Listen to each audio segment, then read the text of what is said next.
I'm Harrison Graham. He is Nick Roloff. We are just under an hour away from the start of 2024 NBA free agency. We've been live on Chat Sports on YouTube for an hour. Nick, we are now also live on the channel you host, the Miami Heat Report, and on the channel I host, Dallas Mavericks Today, who have been rumored to Klay Thompson, Derrick Jones buzz. We'll see what the Heat do as well. Obviously, we're covering all of NBA free agency, but if those teams make moves and have rumors around them, we'll have that covered as well. So appreciate everybody joining us, and let's get this thing rolling, Rolly, as obviously this year was the first year that you could re-sign your own free agents before free agency, and a decent amount of those deals took place over the last week or so. Yeah, the biggest names were Pascal Siakam, OG Anunoby, Malik Monk, and Nick Claxton. The one that was the most shocking to me was the Malik Monk deal. It felt like he was going to leave Sacramento and get an absolute bag, but ultimately doesn't even get that much money. I thought he was going to get $20+ million on annual average salary, but did get a little just less than that, and he's staying in Sacramento, where he was one of the most effective six men in the NBA last season. The most head-scratching one to me is still Emmanuel Quickley, which came across yesterday when he signed a 5-year, $175 million deal, 35 per for IQ. I think that's a little rich if you're asking me. Agreed. But it's someone that maybe still can go and really grow in the NBA. I don't know, but we'll see how that contract ends up progressing. Don't understand that move whatsoever. They also picked up the team option on Bruce Brown, but that doesn't seem like a move where we're keeping Bruce Brown, right? No, I expect that deal or that contract to be traded, whether it be whether that be at the deadline or in this offseason, but I think Bruce Brown will be on the move in this upcoming year. And then a couple more. PJ Tucker opted into his deal. Josh Richardson opted in as well. He's going to stay with Miami on $3 million this upcoming year. D'Lo and Jackson Hayes opted in as well, 18 and 2.4. Delano Banton got picked up. Russell Westbrook opted into a $4 million deal. That was a minor surprise. Which was a little bit of a surprise as well. And this is the one that's really intriguing here, Harrison, is Royce O'Neal. We talked about him earlier, 4-year, $44 million, but that kind of sets the baseline for some of these free agents in that same tier, like a Derrick Jones Jr., like a Caleb Martin. Obi Toppin got 15 per earlier today. Like, that little role player tier there that O'Neal probably is at the bottom of, is going to get 13, 14, $15 million 10 to 15, that range of player. Yeah, so it's quite the thing that we're going to have to keep our eye on. And by the way, if you top the 12.9, that's significant because that's beyond the mid-level exception for non-taxpayer teams. By the way, we didn't know if there'd be another re-signing before free agency opens in 56 minutes and 45 seconds. There is. Max Christie is going to stay with the Lakers, 4 years and $32 million. I don't know what to make of that, Rolly. It's only 8 per, but Max Christie freaking stinks, dude. He hasn't done anything. Does that mean they're more willing to move a Gabe Vincent, perhaps? Maybe. I don't know, but I'm telling you right now, Max Christie is not a good basketball player, man. He has not done anything. I don't understand $8 million per season. $8 million for a guy that has, I'd say, less than 10% chance of being in a playoff rotation for that team. I don't understand that one. Another one that I didn't really understand, Harrison, was Patrick Williams getting a 5-year, $90 million deal. I just don't think Patrick Williams is that good of a basketball player, and him getting 5 years for $90 million is a little bit much, if you ask me.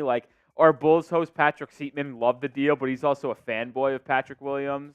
So I don't know. I just don't think this is the best roster construction long-term for Chicago, is to allot $18 million to someone that really can't create for themselves and a team that's not ready to compete right now. This kid's not falling for the bait one bit, and it's absolutely killing me. By the way, Mouthpiece Woj back at it, calling Max Christie a development success story for the Lakers. What are we talking last year, about here? He averaged 4 points on 42% from the field and 35% from three. But yeah, Woj, he's a developmental success, $8 million per year. Yeah, absolutely ridiculous. I mean, you know when an agent is speaking, that's a copy paste text if I've ever seen it. Exactly, it's just terrible. Who will be the first player to sign in free agency? It's always fascinating to see, Rolly, at 6:01 Eastern time. What's going to be the first Woj notification, Shams notification?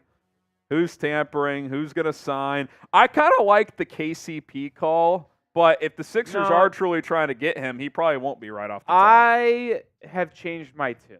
I thought it could have been KCP. I think it's going to be Tobias Harris going back to the Pistons. 2 for 40, something like that. 2 for 45, book it. I'm going to say Isaiah Hartenstein to the Thunder.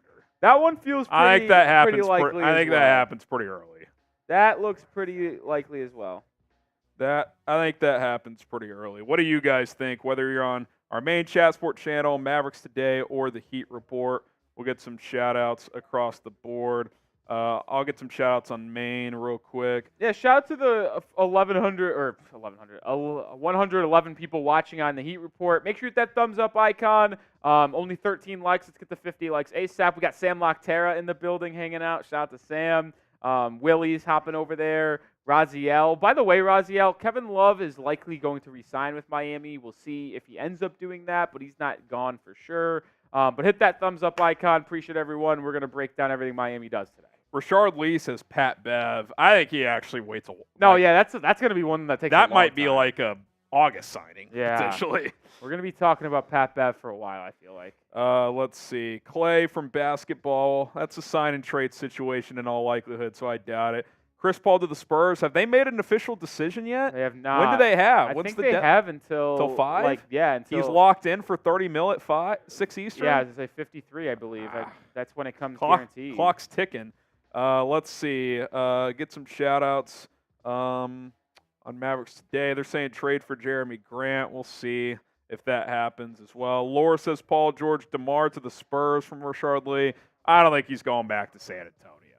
I just don't see it. KCP, we'll see if he's trying to join Paul George in Philly. If that ends up coming to fruition, then he might have to wait a little bit. So it'll be interesting. 52 minutes and counting until this thing opens up. I'll also say this, Harrison. Something that we should be talking about maybe a little bit more than we have. He is not a free agent. But Donovan Mitchell watch. What happens there? He still has a signed extension. Like, will he stay long-term with the Cleveland Cavaliers? That's something we got to watch. We know you and your Heatles want Donovan Mitchell. It's just an intriguing situation that I am thinking about. That's all I'm going to say. The momentum did seem toward an extension, but it hasn't happened yet. Yeah, we got Legion Hoops thinking he's got sources saying that a source has told me he's going to sign a 4-year, $209 million deal right as free agency opens. Okay, Legion Hoops. Well, 52 minutes. We'll see if that happens. Sam says, I want the Cavs to re-sign. Well, he's under contract. It would just be an extension. I'll say this. Not a free agent. I am going to call out Donovan Mitchell right now on Chat Sports. If he signs an extension with the Cleveland Cavaliers, he is not serious about winning NBA basketball, and he is just trying to follow in Damian Lillard's footsteps of hanging out in low-market teams and not having to have any pressure on him. So that's all I'm going to say. Is Dan Gilbert the next Joe Cronin? He actually kind of rocks with us a little bit now. He hated LeBron, and he hated us for a while there, but now he's cool with us. He's cool with you guys. Yeah, we made that Max Strus deal last year. So. By the way, here's our Super Chat menu, especially for our Mavs and Heat channel, since we just went live on those. A little Super Chat battle between the two. Never hurt nobody. Every 100 likes for beers, cheers in. Oh, you guys, another sip for Maine. Cheers. $5, we'll talk about your favorite team. $10, we'll spin the roulette wheel. Sometimes that means you guys have to do something. Sometimes that means we have to do something. $20, we'll take a shot. $100, we'll do a beer bong or shotgun a beer. So if you guys want to get in on that action, we will make it happen. No super chats yet on Mavericks or Heat. So who's gonna break the pop the cherry first? Yeah, who's gonna break that ice? Who's gonna strike first? I don't know. Heat Life for saying any moves yet, Rolly. Well, Heat aren't gonna do anything, and probably I'm not gonna say it because I don't want you guys to leave at all today. I don't think Miami really does anything today. Yeah, I don't think they do anything today. The only thing that they possibly could do today is like re-signing like Kevin Love or something like that. But other than that, I don't think they're doing shit. Jeremy Chug says, what should my Rockets do?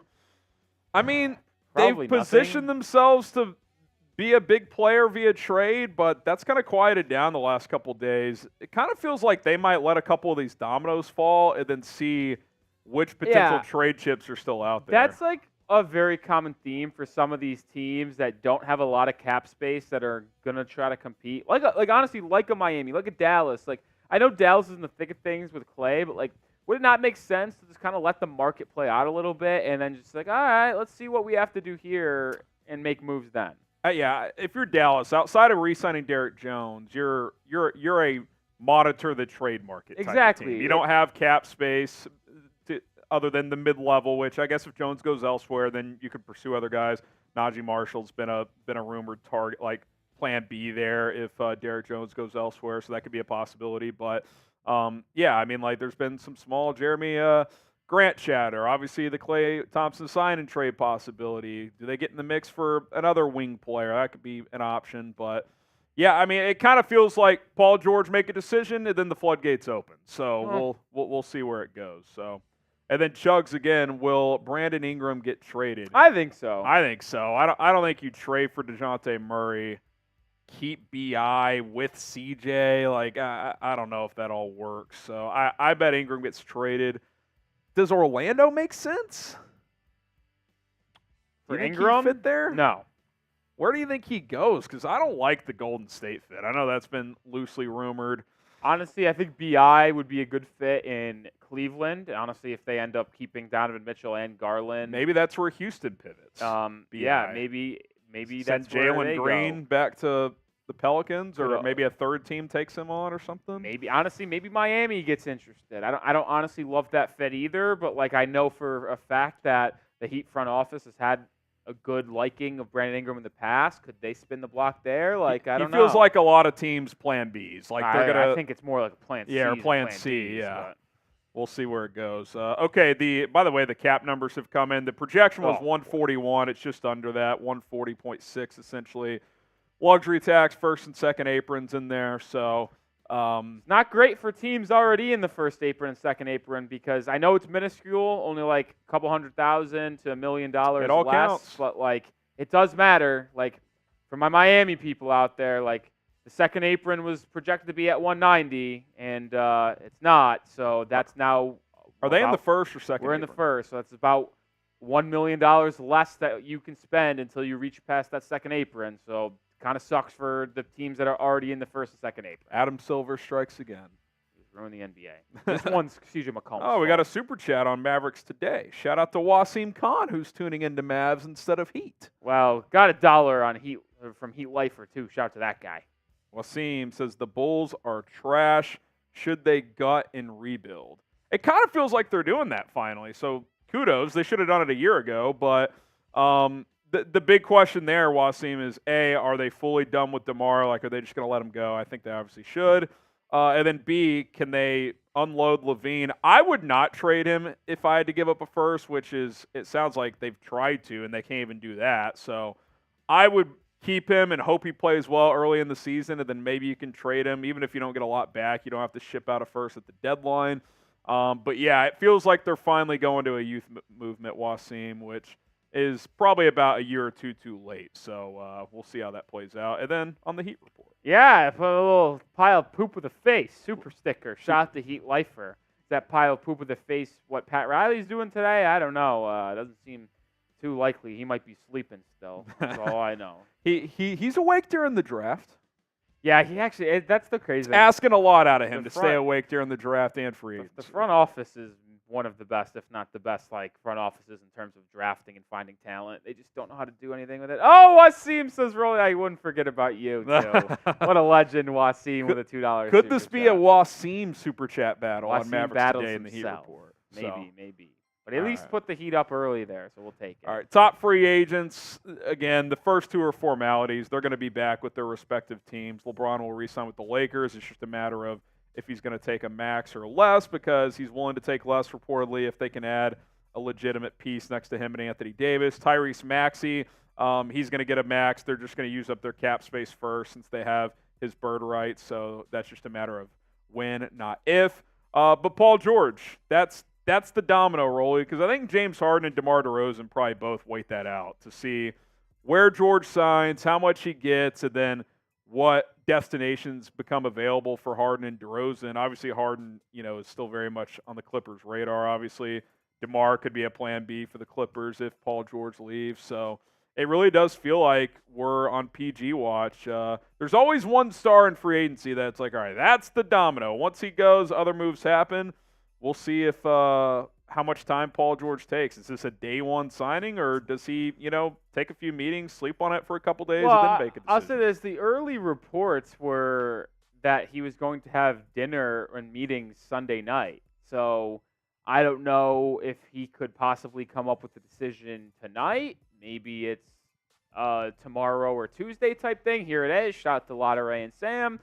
This is from Woj yesterday. It says George is planning on to have meetings with the Clippers, Sixers, and Magic beginning late Sunday night and Monday. So if we take that at face value, then it doesn't feel like he'll sign until maybe late Monday night or early Tuesday morning. That's would pick my guess, but we'll see. I will say this. I don't think there's going to be a crazy holding pattern.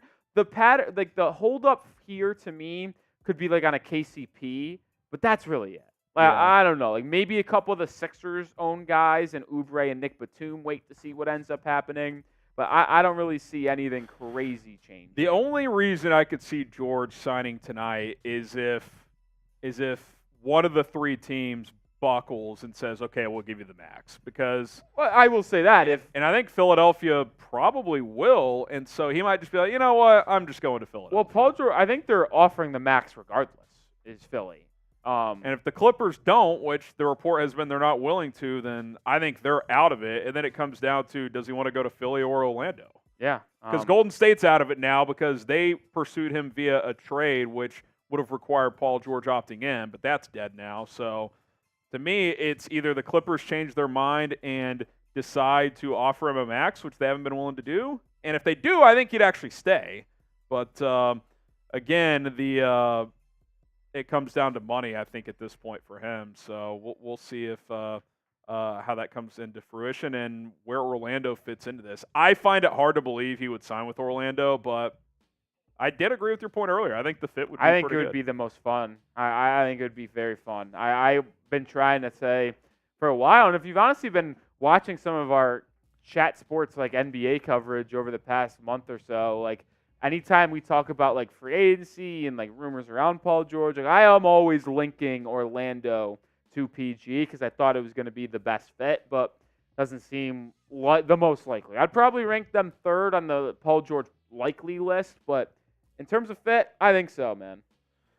All right, our chat rate record today on our main Chat Sports YouTube channel is 202, and we got almost 2,000 people watching live. So we could certainly get that number up. So spam go for some shout-outs, and if you're watching on the Heat Report or on Mavericks Today, do the same over there. Let's see how high the number can get. So spam go. We'll get some shout-outs going, and we appreciate everybody who keeps the live chat going. Get the comment section flooded, baby. Spam those goes. Spam those goes. Sparker, Willie. We got Mario, Dylan, Javon, Steve, Addison, My Holy, Liberty, Raziel, Dustin, Emmanuel, Jackson, Clifford, Joey, Z, Mario, CB, Jackson, Eduardo, Sparker, Steve, Rogue One, Blaze, Chase, Basketball, Mario, Devon, Alex, Almonte, BB, AC, AG, Alexander, Nathan, Drizzy, BBL, Drizzy, Josh Prince, Alexander, Kayshawn, Mike, Cameroon, DWLA, Big Pooh, Matthew Carroll, Mike Taylor, Kelsey Hope, Nathan Davis, EZ, Stenio, Yami Gilchrist, Too Wavy, AJ, Sam, Nathan, Kelsey, Cameroon, Orlando, Nathan, Steve. 147 is the first update. We need to get to 202 at bare minimum. Keep on spamming those goes. Go, go, go, go, go. 40 minutes until free agency. Jay Townsend, Joshua Whitaker, Emmanuel, basketball. Ooh. I'll get some shout-outs on Mavs as well. We got Wasim, Mark, The Braggart, Ramen, Damias, Joseph, Omar's Burner, John Hager. We got Wasim, Princeton, Green Hornet, Low Key, That Texas Couple, Jason, Ray Johnson, Omar again. Keep spamming go. Let's get that chat rate up. We got Nathan, Gaming Wizard, Just Me, Ice Cream, Chicken Productions, Chi-Town, Just Me, Big Pooh, Nathan, Travis, Zamir, Benny, Mark, Nathan, Just Me, Chi-Town, Devon, Dustin, Michael, Stretch 5, Bam, Stretch 4, Bam next to Kaloair. Oh, we got there. Let's go. Let's go. Let's go. Shout out to the real ones. Yeah, I don't know. Good number on Heat, too. We got up to 55, I think. 55 chat rate. It's not bad. It's not bad for the young fellas. Did it for Duncan. Did it for D-Rob. Shout out to the real ones. Appreciate y'all tuning in. We're under 40 minutes away until the start of 2024 free agency. We've been live on Chat Sports since 4 o'clock Eastern. Went live on Mavericks today and the Heat Report at 5 o'clock Eastern. Thanks so much for tuning in. We'd love to get to 378,000 subscribers by the end of today on our main Chat Sports YouTube channel. Hit that subscribe button. Obviously, if you're watching on Heat or Mavs, hit subscribe over there as well, as we will have coverage on every move each of those. Oh, that actually reminds me. Shout out to the 160 people watching on Heat right now, because we did. I gave you guys a task. I told you we need to get to 12K subscribers before free agency opens. We passed 12K an hour and a half ago, so I owe a beer bong. I got my Mick Ultra. So shout out to the 160 people watching on Heat. I'm going to take down this beer here to celebrate us getting to 12K in subscribers. Spam Rolly in the chat. Next goal is 13K. We got to do it for Bam Adebayo. There you go. We got a super chat. Wasim from the Heat Report says, Rolly, I wouldn't forget you. We also got another one on Mavs, a $5 one from Mark. He says, sign Derrick and get Klay off a sign and trade. Yeah, I think that's like the big hope. Like, I've gone back and forth on Klay. I'm in as long as you still get Derrick Jones back, because you need his defense. But if you get Klay and lose Derrick Jones and probably Josh Green as well via the trade, I'm not a huge Josh Green guy, but he is one of your better bench defenders. I just don't know if adding one offensive guy who's really just a catch-and-shoot guy at this point, who doesn't play defense, and losing 2 perimeter defenders helps you. I think your offense is a little bit better, but I think overall you're probably worse. So if you can get Derrick Jones back, I'm all for it. If not, I don't know if I'm making that move if I am the Mavericks, who did add Quentin Grimes, so I do think that makes Josh Green expendable. I think Grimes is just a better Josh Green, honestly. Better defender. Three-point shooting's similar, but he shoots higher volume. Obviously, they shipped out Tim Hardaway in 3 seconds to get him, so we'll see if Grimes can play at a good level this year. I really like how he played 2 years ago for the Knicks. And then some other trades that have happened, Rolly. Obviously, DeJounte Murray. That one kind of just like quietly happened, I feel like. It's like, oh, we'll see ya. Well, it happened at a weird time, late Friday afternoon, was it? That sounds right. Yeah, I think it was. That's a good move, man. I like the move quite a bit for the Pels. And I don't think they have to give up that much, man. Yeah. I'm not a Dyson Daniels guy, so getting rid of him doesn't move me. And the 2 first-round picks for DeJounte Murray, I think, is a good trade for the Pels. And especially if they end up moving off Brandon Ingram, you probably would get not a lot back, but at least some of your... You get at least one first back, you get something back in terms of draft capital. So when it's all said and done, you're probably swapping Brandon Ingram, Dyson Daniels for DeJounte Murray, and maybe one first. We'll see if they get anything back. I don't know. So I like the move for New Orleans. I do. They needed a better defensive, like a big defensive guard next, especially if CJ is going to be there long term. Like, he just gets eaten up, and Murray can do that while also providing some offense. Klay Thompson watch has certainly been a big storyline the last 24 hours, as his exit from Golden State appears imminent unless there's some last-minute change of heart from the Warriors and Klay's perspective. Quite frankly, it kind of seems like he just feels disrespected and wants to move on at this point. So it looks like that's going to happen. Question is, where does he go? How much does he get? If it's a sign-and trade, what does that look like? The Mavericks and Lakers appear to be the top 2 contenders. Clippers were mentioned as well. I don't really see that one. I guess if they lose Paul George, maybe they pivot to going to sign Klay Thompson, but I'm not sure I buy that one as much. we've talked about it earlier, Rolly. He's obviously kind of a shell of himself. He can still shoot the basketball, but everything else he used to do at a high level, he doesn't really do anymore. Yeah, he's definitely taken a little bit of fall from grace, and I understand Golden State's position of not re-signing him. It's one of those tough things where it is brutal and a tough decision to make. Like, I actually want to bring it back to Miami. Like, they had to make the same decision back in 2016 with Dwayne Wade. Yeah. Do you bring him back and give your franchise legend, and not GOAT, but GOAT for Miami, not GOAT for Golden State, give him a bag just because of everything he's done? Because, as thing is currently is constructed, he is not deserving of the contract he wants, in my opinion. And I understand a team like Golden State, who is so strapped for cash, that they don't and can't afford that. So I understand letting him go. It's just unfortunate to see that marriage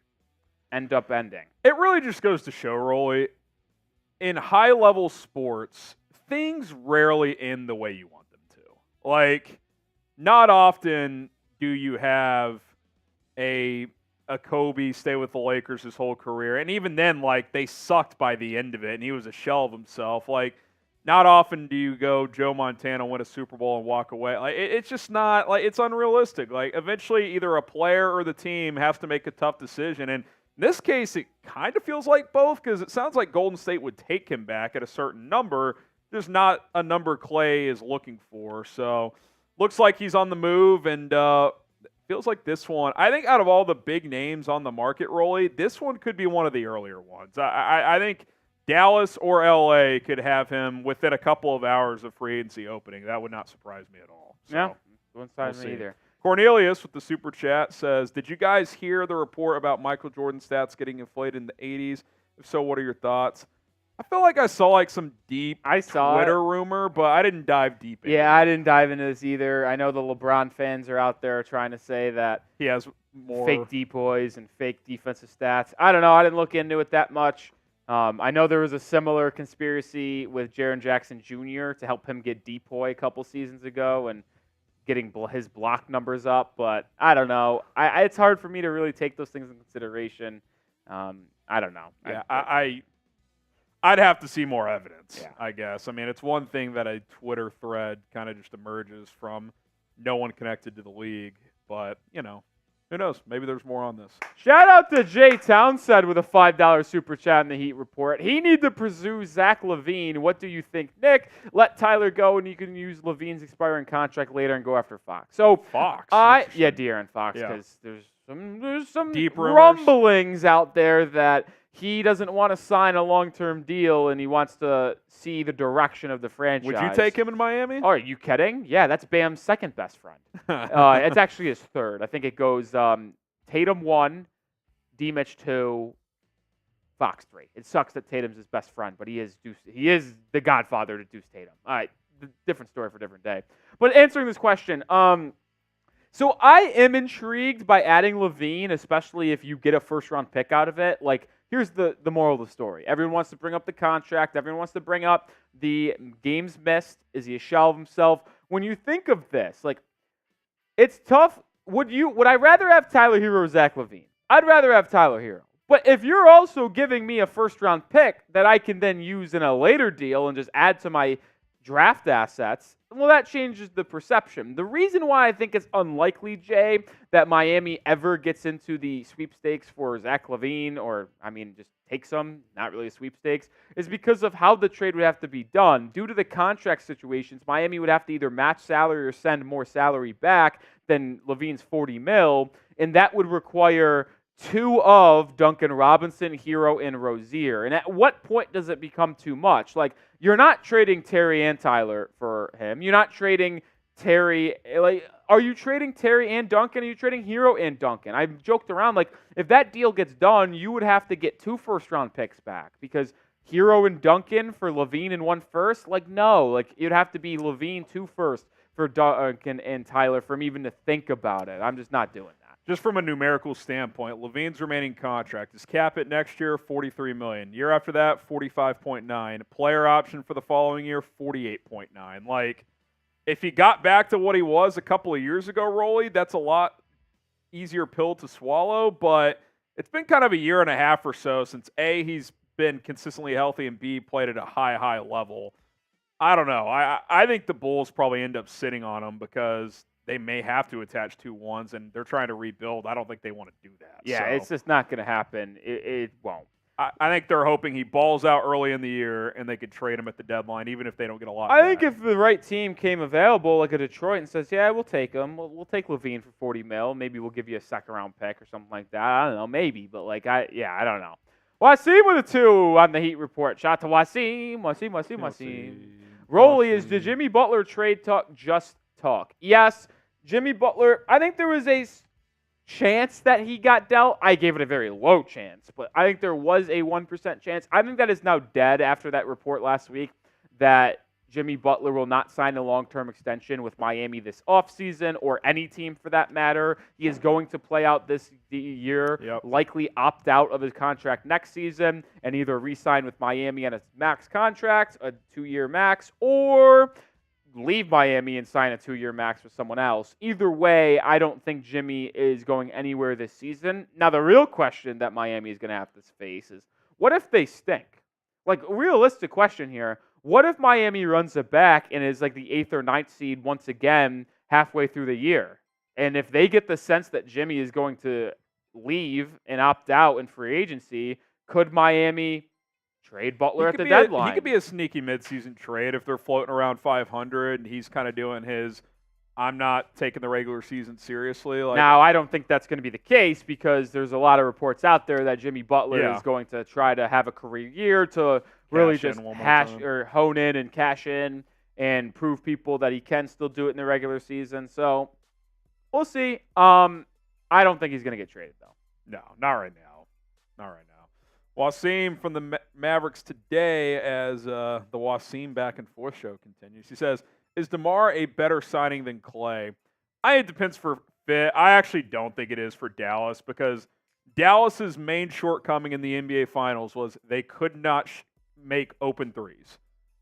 Klay Thompson, if nothing else, can help you do that. So now if DeMar wanted to take the mid-level and be your 6th man, I'd be all for it. But when teams are going to give him well over $20 million, I don't think he's going to take that for Dallas. So I actually do think Klay helps Dallas more than DeMar does, just based on the style of basketball they play offensively. So I do think DeMar is probably a better overall player right now, but I think Klay is a better fit. All right, we need more likes on all of our channels. Mavericks Today only has 59 likes, almost 300 people watching, so appreciate everybody tuning in. Hit the like button if you're enjoying today's show. Our main Chat Sports YouTube channel has 590 likes. Need to get 700. I don't know what the Heat numbers are looking like. Yeah, disappointing. We're at 45 likes. We have over 200 people watching. You just simply have to hit the thumbs up button here, folks, on all channels. Every 100 likes is a Beers Cheers, which we're 2 likes away from another one on Chat Sports. Let's get to 100 likes on the Heat report. I say it every time we go live for a game. Got to get to 50 likes, got to get to 100 likes before we tip off. But just like this, we got to get to 100 likes before free agency begins. Heat fans, I'm going to throw this out. Like, if we get to 100 likes before we start free agency in 26 minutes, Donovan Mitchell will not sign an extension with the Cavs. I'm throwing it out into the world. Throwing out to the world. I'll say this for our Mavs channel. Once we get to 150 likes, we have 73. I'll take a shot. 150 likes, I'll take a shot for our Mavericks audience. Appreciate you guys tuning in. Should we circle back to some Paul George talk here? What do you think? Quickly, let's just address this $10 super chat we got on Heat, and then we'll do that. Okay. Got a $10 super on Heat from Shout out to Stickman. Stickman Sam. I can't believe, I got to be honest, I don't think I'm familiar with Stickman Sam's game, but if you're a new watcher of the Heat Report, welcome in. I just don't remember you unless you've changed your name during our watch party or any of our other lives, so appreciate you coming in and appreciate you donating $10 to the channel. We'll spin the wheel for you as well here in just a second. Saying, can we please trade Tyler Herro? I do think there's a decent chance Herro gets dealt this offseason. We'll see. Obviously, if Donovan Mitchell shakes loose and Miami is pursuing him, Herro will be in that deal in all likelihood, but I am very open to trading Herro in a lateral move to get better pieces to fit around Jimmy and Bam, because it's very clear that Tyler is not the third option that Miami needs him to be. And with Terry Rozier in the backcourt already, you don't need two of those guys, in my opinion. So can you deal Herro to get better wings and athletic pieces to fit around Jimmy and Bam and let Terry be that third primary scorer and initiator? I would do it. So I'm not out there begging for a Tyler Herro trade, but I would condone one to help build this roster. All right, as we spin the wheel, Shams is saying on the Stadium right now, as they have gone live, that Paul George plans to speak with several teams. So that ain't happened today. It does sound like he's at least going to give multiple teams the opportunity to sell him. So Rolly's doing his 10 jumping jacks. Shout out for that. And that is the latest on Paul George there. And the three teams, Rolly, that were that have been heavily mentioned for George, of course, still the Clippers, the Philadelphia 76ers, and the Orlando Magic. Does another surprise team enter the chat, if you will? Doesn't seem likely, but that's where things sit right now with 23 minutes and change until free agency.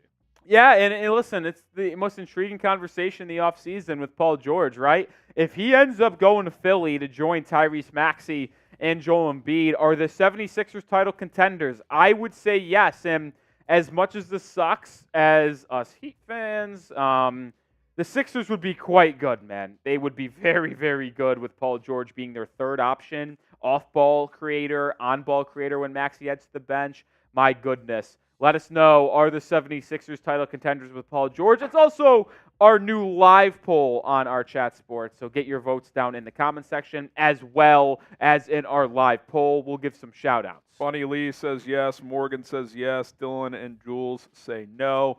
I think if healthy, that trio has to be taken pretty seriously. And if Mark Stein's report is accurate that they're trying to get not only Paul George but also Kentavious Caldwell-Pope, that's a pretty strong core four. I mean, KCP has been a number 4-ish type of player for multiple title teams now. The Lakers 4 years ago, the Nuggets 2 seasons ago. I think he'd play a similar role in Philadelphia as that fourth option and a really good defender also. So that if Embiid is healthy come playoff time with those other guys around him, that's a team to be taken pretty seriously. I'd put them in the top 3 of the East along with Boston and the New York Knicks. Yeah, I'd put them number 2, though. I said that earlier in our show. I think the Sixers with Paul George, Embiid, and Maxey are better than the Nova Knicks because I'm not the biggest Mikal Bridges guy. I think he's a good, fine player.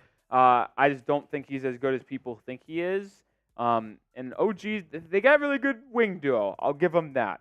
But I would take the Sixers in that remark. The problem with the Knicks, as good as that team is, other than Jalen Brunson, who do you trust in crunch time? Hey, go get us a bucket. And it can't just be Brunson. Julius is not that guy. I think we've been down that road. I also think Julius Randle will get dealt. People in Knicks country believe that they could keep Julius and run a big lineup of Brunson, Mikal, OG, Randle, and whatever center. I think that would be a mistake, personally, to have Mikal Bridges be your 2. Yes, the size is cool and all like that, but I just don't think Mikal Bridges will be able to sustain playing at that 2 guard kind of role. And then you'd obviously have a good bench of DiVincenzo and Josh Hart, but I don't know. That doesn't make sense to me. I do wonder, A, what Julius would fetch, and B, what are you getting back if you're the Knicks? A couple of bench guys, couple of bench shooters? You'd probably get a first or something. First and a decent one player. Yeah. That'd be my guess. I just don't know who would be wanting to trade for Julius Randle, if I'm going to be honest. If the Magic swing and miss on 3 guys, do they pivot to Julius on a buy low trade? That fit doesn't work. Well, that's what I'm saying. I just don't know who that team becomes. Maybe the Clippers. If they lose Paul George and Klay signs elsewhere, they're we got to stay relevant as we go into a new arena in a tough Western Conference. Maybe. I don't know. Could the Knicks get back Terrence Mann? I doubt the Clips would want to do that, so be interesting. All right, let's talk trades. Obviously, Kevin Durant. There was chatter about 4 or 5 days ago, Rolly, that maybe the Rockets would want to take a swing at him in a trade. Recent days would lead one to believe that Phoenix is kind of in run-it-back mode, which I don't know what they think is going to change if you're just changing the coach. But I'll be curious to see if there is any action on Phoenix from Phoenix's standpoint. Yeah, maybe. I don't think they'll trade anyone. I also think that year 2 would likely yield more success than year 1. I mean, they just were super injured this entire year. Book, Beal, and KD could just never be on the court at the same time together, and they never really developed a chemistry. Obviously, Beal really struggled down the stretch there, and in the postseason, he was really bad. He was But terrible. I'm under the belief that when you have this many talented players, and if they get a little bit better in the interior, maybe they move off Yusuf Nurkic, they find a better backup center than Drew Eubanks as he opted out and is a free agent.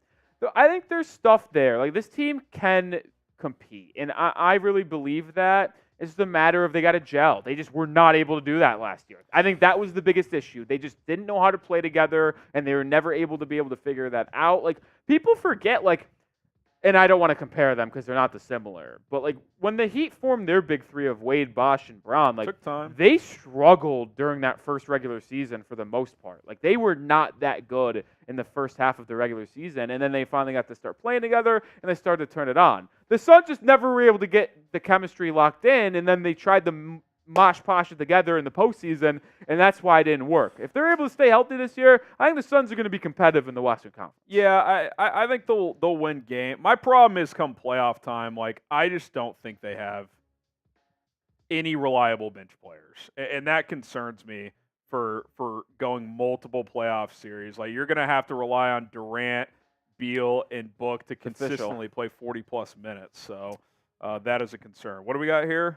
Breaking news, it is official. The Golden State Warriors are waiving Chris Paul. That contract was $30 million. It was expected that it would not be guaranteed because that's just way too much money.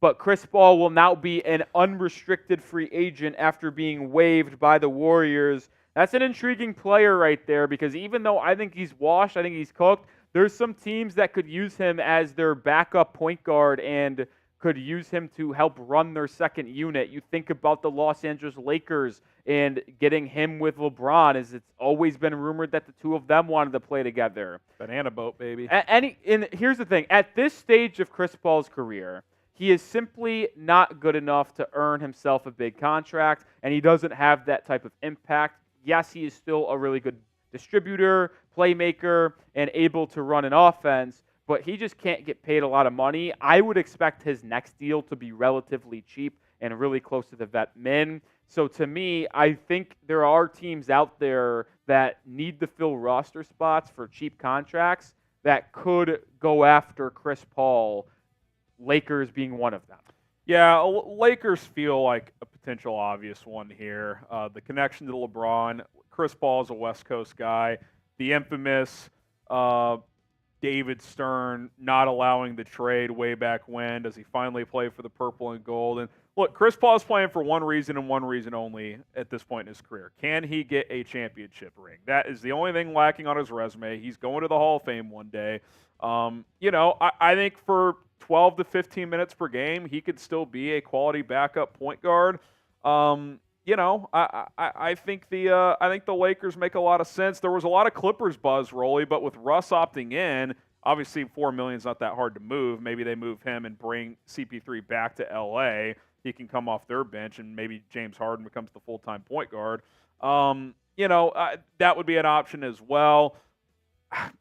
I think the Spurs would like to have him. I think he'd be a good voice on that team, but is he wasting a year of knowing he has no chance of winning a ring? That seems unlikely to me. So I'm thinking about high-level contenders where he has a small role on the court and brings a lot of value to a locker room. I feel like the Lakers could be that team. Rely on Mavs. I wouldn't hate him as a backup point guard option in Dallas on the vet minimum. I don't know if he'll sign for the vet minimum or if he wants to come to Dallas, but there's been rumored connections there in the past. We'll see. It'll be interesting to see where he goes and who's interested. I'll say this, and get your votes down where you think Chris Paul could possibly sign in free agency. Honestly, for my Heat fans out there, I'm intrigued. I don't know if I'm banging the table for it, but I'm certainly keeping my eyebrows raised.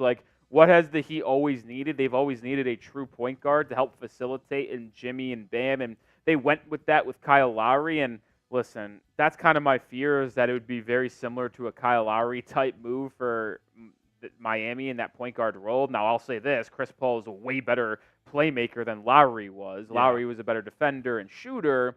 CP would be way better throwing the lobs to Bam in the pick and roll and stuff like that. But Vetman, I got my eyes open. That's for sure. Someone in the chat saying decent backup for Brunson in New York. I actually don't hate that fit. Like, if he's your backup point guard, I don't mind it. I actually do hate it, and the reason why I do is because with Brunson being your one, a very undersized guard that can't defend, You want your backup guard to be the same exact prototype? Probably not. That's a decent point. Would he go back to Phoenix for cheap? I saw they could use a bench I don't know player if like him. I don't know if it's realistic or at all, but I did see like a tweet out there that was like they could use him. That's the thing. Yeah, I don't know. It's going to be interesting. It's going to be interesting to see what he does. I don't think he goes east. He doesn't strike me as a guy who's going to the East Coast. So I think he'll stay in the West. And it's just, I wouldn't even rule out he just goes back to the Warriors for the vet men if there's not a good market for him. No, yeah, I don't know. I don't think he'll go back to the Warriors. Because I never liked that fit to begin with. I never understood that trade. Yeah. Like, I know they wanted to get rid of Jordan Poole, yeah, but that deal made absolutely no sense to me. I get Jordan Poole was not good there, but getting Chris Paul, what was that really going to do? Flex says Spurs could use him. I agree. If you're Chris Paul, like, you're only playing for a title at this point, I think. So why would he go there? They're not ready yet. Let's see. Stay one more year with the Warriors. We'll see if options dry out, maybe, but it's not a great fit as we saw last year. Any Knicks news, guys? None as of yet, but if you are a Knicks fan, go check out our Knicks stream. If you search Knicks Now on YouTube, you'll find it. We have a Knicks-only channel that's live right now, so you can keep up with everything happening over there. Is Chris Paul playing for money? Well, even if he is, he ain't going to get it. Like, what's the most he gets? $5-6 million bucks? Like, I can't imagine he's a full mid-level guy for any team. Wouldn't give him. Unless Detroit is like, let's sell some jerseys. I wouldn't. There is no chance I'm giving him more than $8 million. I mean, that feels high. Yeah. If I'm him, I'm signing a vet minimum deal with the title contender where I'm the backup point guard. And there's probably 3 to 5 teams that are out there that could have him fill that role. CP to Minnesota, interesting. They don't have. Who's their backup point? Alexander Walker. Yeah, but they also did just draft Rob Dillingham and Terrence Shannon Jr. So how about the Thunder? If you want Topic to develop for a year, go back to OKC. I don't know. In this day and age, I don't know if he is really going to be that big of an impact type player. I'll be intrigued to see what Chris Paul's market is. I'm sure there's going to be a report somewhere about people having interest soon. So we'll see. Yeah, I would say the early favorite is Lakers vet minimum. I would bet on if I had to bet, it would be the Lakers, just because he's always wanted to play there. He's always wanted to play with LeBron, and I think those two could finally reconnect. Denver's an interesting call in the chat. They just traded Reggie Jackson. Don't hate it. Denver needs to beef up that bench a little bit. I don't hate that, actually. Yeah, I don't. That's an offense based on ball movement. I think he'd fit in there pretty well. Chris Paul at Boston. He will not go to Boston. That would actually shock me. And if you're Boston, you don't want him if you're trying to repeat because he's never won a title. So, all right, we're getting close, Rolly. 11 minutes. Subscribe to the channel. Baby. It's about time. Hit that sub button. Can we get to 377,700 right now on our main Chat Sports YouTube channel? We're 24 subs away. I'll take a shot if we get 24 more subs before free agency opens in 10 minutes. So help us out. Hit that subscribe button. Same thing if you're watching on our Mavericks channel or our Heat channel. We also have a couple of super chats on Mavs. I think at least 3.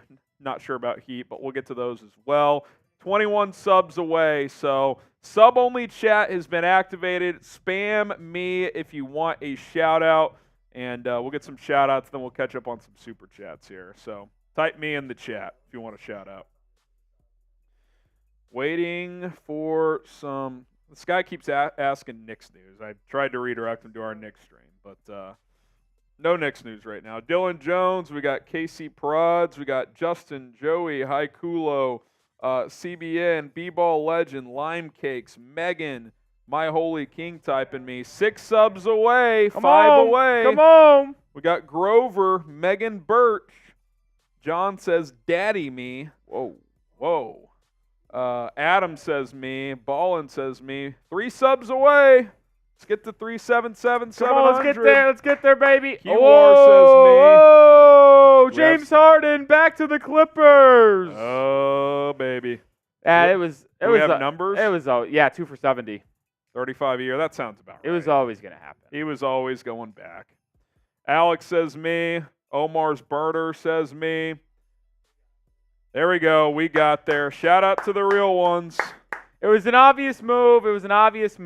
Not shocked one bit, but James Harden 9 minutes before free agency that gets part of it underway. is a little interesting. It's like, why not wait? Well, I don't think he really has that big of a market, if I'm going to be honest. Yeah. Is he getting more elsewhere? Probably not. I'm trying to think of teams that would be able to offer him more money than that and would be a good fit. Funny enough, like, I'm going to keep on mentioning the Magic because they just need so much guard help, and any big-time guard is going to be a team that I'd be interested there. That L3 is off, by the way. Don't go to it. But either way, I like this deal. I think about this, Harrison. I know James Harden is older, but would you rather have James Harden or would you rather have Emmanuel Quickley? Either way, they're getting the same damn money. Yeah, I mean, I think it depends where you are as a franchise. If you're not contending and you're going with the youth movement, I'd probably go Quickley. But if you're the Clippers and trying to stay relevant, I'd probably say James Harden. He's not what he was, but he's still good. He had that huge, I think it was Game 4 in Dallas where he turned back the clock and cooked in that game. He had like 35, 40 points, so he's still capable of doing that. Not consistently, but sometimes. I do want to mention this as well. James Harden was one of 3 names that got leaked that LeBron was like, hey, if we can get him, I'll take less. So there's one off the board. I don't know if more names are going to get added to that list. But the list was Jonas Valanciunas, James Harden, and Klay Thompson. You could also add Brook Lopez to that list, as that's someone as the Lakers have been reportedly interested in a trade for. But either way, Harden going back to the Clips. And if you were Los Angeles, you always had to make this re-signing regardless of the Paul George situation to me. Because after you made that trade to acquire James Harden at the beginning of last season, like, you just can't make a trade and then be willing to let that person walk for nothing just after 1 year of play. It was the same thing with OG Anunoby and the Knicks. Like, whenever you make a big deal like that during the season, you always bring them back. Even if it almost doesn't work out, you have to do it. I do want to mention this as well. The idea that people had that he would be willing to take less money to be a third fiddle with the Lakers to please LeBron to make him take less money as well, you have not followed James Harden's career. He's not going to take less money. It's just not going to happen. So he's just not that guy. Like, I'm not saying he's not a good player. I'm not saying at one point he wasn't a high-level winning player. If Chris Paul doesn't shred his hamstring, they might have won a championship. But I never bought it for 1 second in the last 24 hours. Well, if the Lakers can convince Harden to come here, take less than what the Clippers can offer, and LeBron takes less, he could be the third. It was never going to happen. He was not going to get more than this on the open market. So he stays with the Clippers. And I'm not even saying the Clippers overpaid. I'm just saying he was not going to take half that number with the Lakers, which is what it would have taken for LA to be able to sign him. Mark Stein is saying that there will be no shortage of Chris Paul suitors, and there is a lot of interest from San Antonio. I mean, look, I think San Antonio, from their perspective, it makes a lot of sense. He's a guy that can help Victor Wembanyama mature as a young star in this league. Overlapping minutes with Wemby, I think they could play well together. But if you're Chris Paul and you sign there, you're kind of just conceding, hey, I'm not winning a title. Like, does he want to do that? Maybe he does. That would surprise me. But I do understand it from the Spurs standpoint of why they would be interested in Chris Paul, because they've got a young superstar trying to find his way in this league, and Chris Paul has been through it all in this sport. So I certainly think that fit just in the locker room alone would provide a lot of value. So We'll see. See if it happens. Super chat menu as we are 5 minutes away from free agency. Every 100 likes is beer cheers. Hit that thumbs up icon. We're 5 likes away from a new beer cheers on our main chat sports channel. We are 10 likes away from 100 on the Heat Report. So let's get to 100 likes before we tip off free agency in 5 minutes. $5 super chat. We'll talk about your team. $10 we're spinning a wheel, which makes us have to do something. Maybe you all have to do something. A lot of fun over there. $20 for a shot. $100 is a beer bong or shotgun race. I got to take a shot for 377 between me and Harrison. So, interesting. That James Harden 2-year deal is a 1+1 player option in year 2. Cheers. Sean from our Mavericks channel. Would the Mavs be contenders with Klay, DJ, then Spencer Dinwiddie? There's been some chatter of bringing him back potentially as well. I think so, but I also think the West is hard as hell. I mean, you were just in the finals, so if you bring back Jones, you've brought back your same core and added Quentin Grimes. Obviously, Klay would be a new addition, Dinwiddie as well. I think they would, but that doesn't mean it would just be like, yeah, they're the clear favorites in the West. But yeah, I absolutely think they'd be right there in the mix, just like they were last year. Sean also said Mavs greater than Heat. Go Mavs. Who's going to respond on the Heat report? And then Jay with the 5 says Mavs going to go back to the finals with Klay, trade back for the best center of all time, JaVale McGee. They will not bring JaVale back for a third stint, considering they are still paying him after they stretch waived him, because that was an absolute disaster. So that's not going to happen. Vincent, who will my Bucks target? First timer on Maine. I don't know what the Bucks are doing at this point. Yeah, so here's the tough thing on the Bucks, Vincent. They are $9 million over the first apron, and to the second apron, they have $1.3 million space. So they seem like a trade team with the Lopez talk. Exactly. I think what they're going to try to do is trade away some of their big-time contracts to go younger and get big-time contracts for like 1 or 2 guys to aggregate those salaries, but also fill out their roster. Teams that players that I would look at. Brook Lopez, $23 million. Could you trade him and get a couple guys back to equal that salary that could impact your roster better? Bobby Portis making $12 million. Pat Connaughton making $9.4. Like, those guys are trade candidates. I'd also throw Chris Middleton out there. 33 years old. He's had a lot of injuries. There was that report and rumors about them wanting to rebuild this roster around Dame and Giannis, not including Middleton in that report. So could Chris making $31 million get traded to get picks back, or whether it be to aggregate salaries and get a couple guys? Like, I'm not saying the Lakers would do this, and I don't think they would. But, for example, could you trade Chris Middleton and his $31 million to the Lakers to get Rui Hachimura and Jared Vanderbilt combining for $29 million? Like, I don't think the Lakers would do that, but that's the type of deal I'm talking about, where you get more athletic on the perimeter and add more athletes and go a little bit younger around Giannis and Dame. Those are the type of moves that I think Milwaukee will go after, because they can't really sign anyone outside of betting in. We're under 2 minutes away until free agency officially opens. Here's our Super Chat battle between our 2 team channels. We're live on Chat Sports, of course, but also Mavericks Today and the Heat Report. And I want to hear from you. Who is going to be the first free agent signing when free agency opens? And I want to specify, to change teams. Change teams, not a re-signing. James re-signing. Harden would not have counted, because, even if you re-sign with your own team, you were allowed to do that for the past week and a half. I want people to change teams. Get your votes down below as we have 1:20 to go. Predict who's going to sign. Let's go. Who's going to be the first signing? Predict it for us. A sip for 700 likes. 4 likes away from 100 on the Heat Report. Come on, hit that thumbs up icon, folks. Type go. Free agency about to open. Let's go. Who's fired up, baby? It's about dang time. It's about dang time. We're minutes to go. Spam those goes.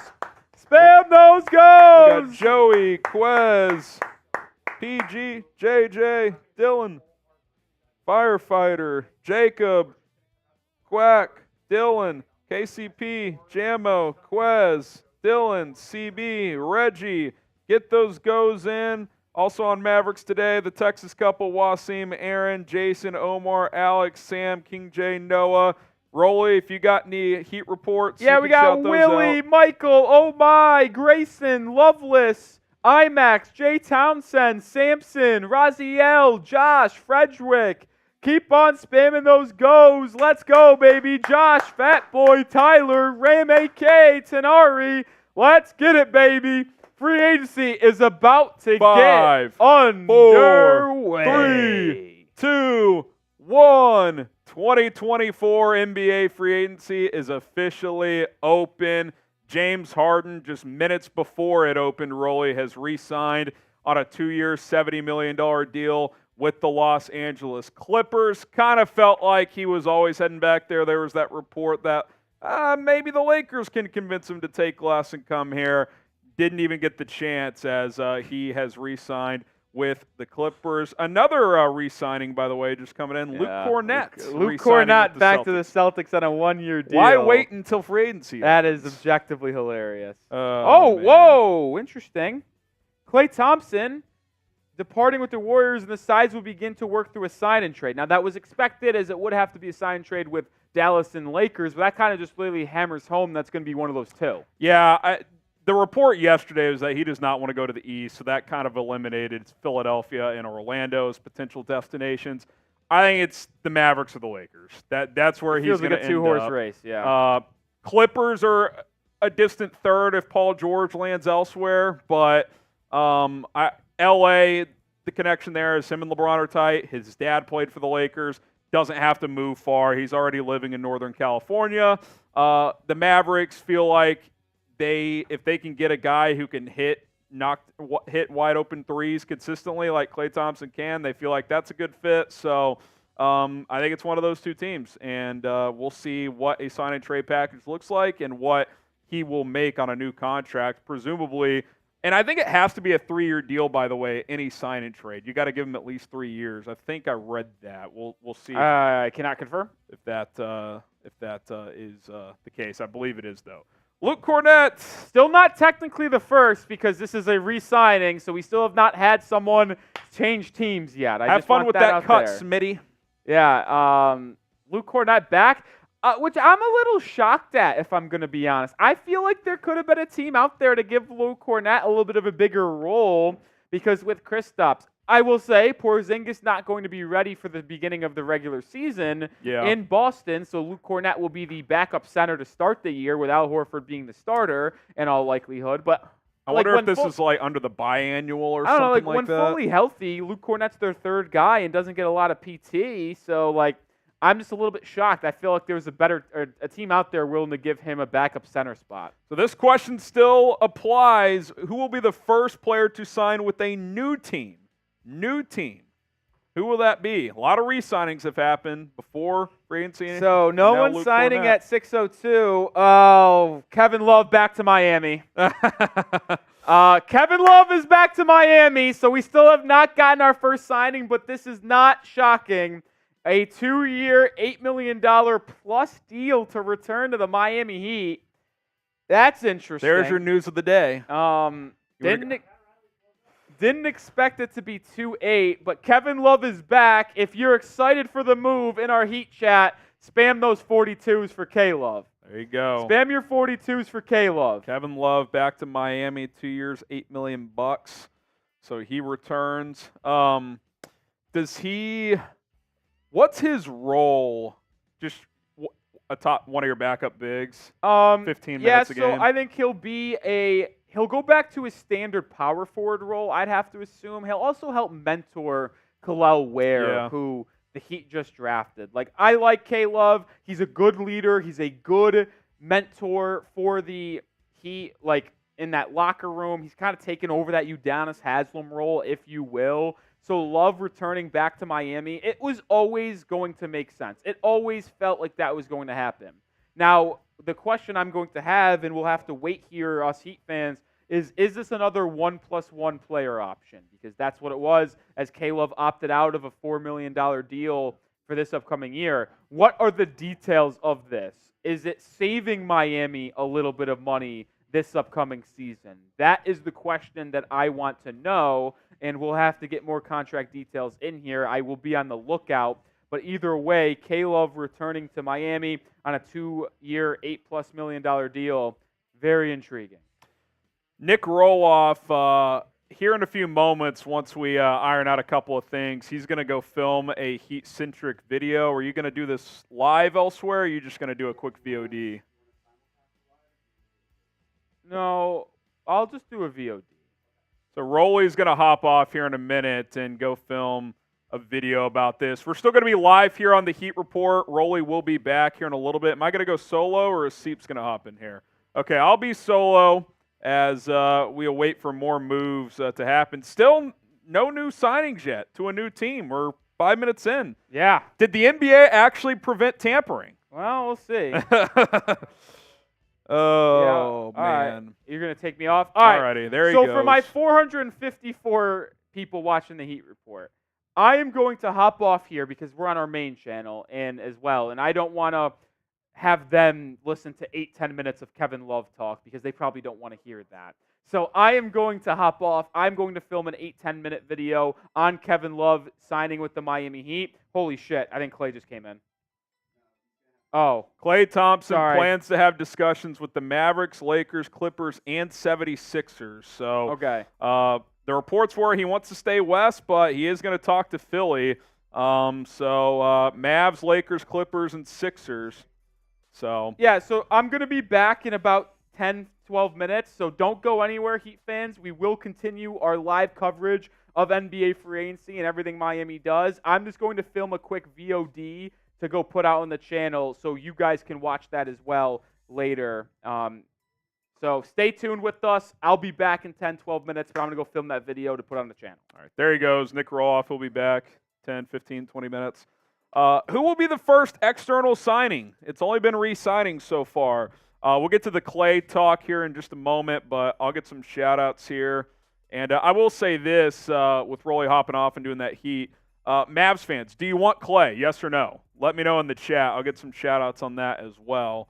Dylan says LeBron, that would be a re-signing unless he goes elsewhere. We already hit the Cornette news. James Wiseman to Chicago, that's an interesting idea.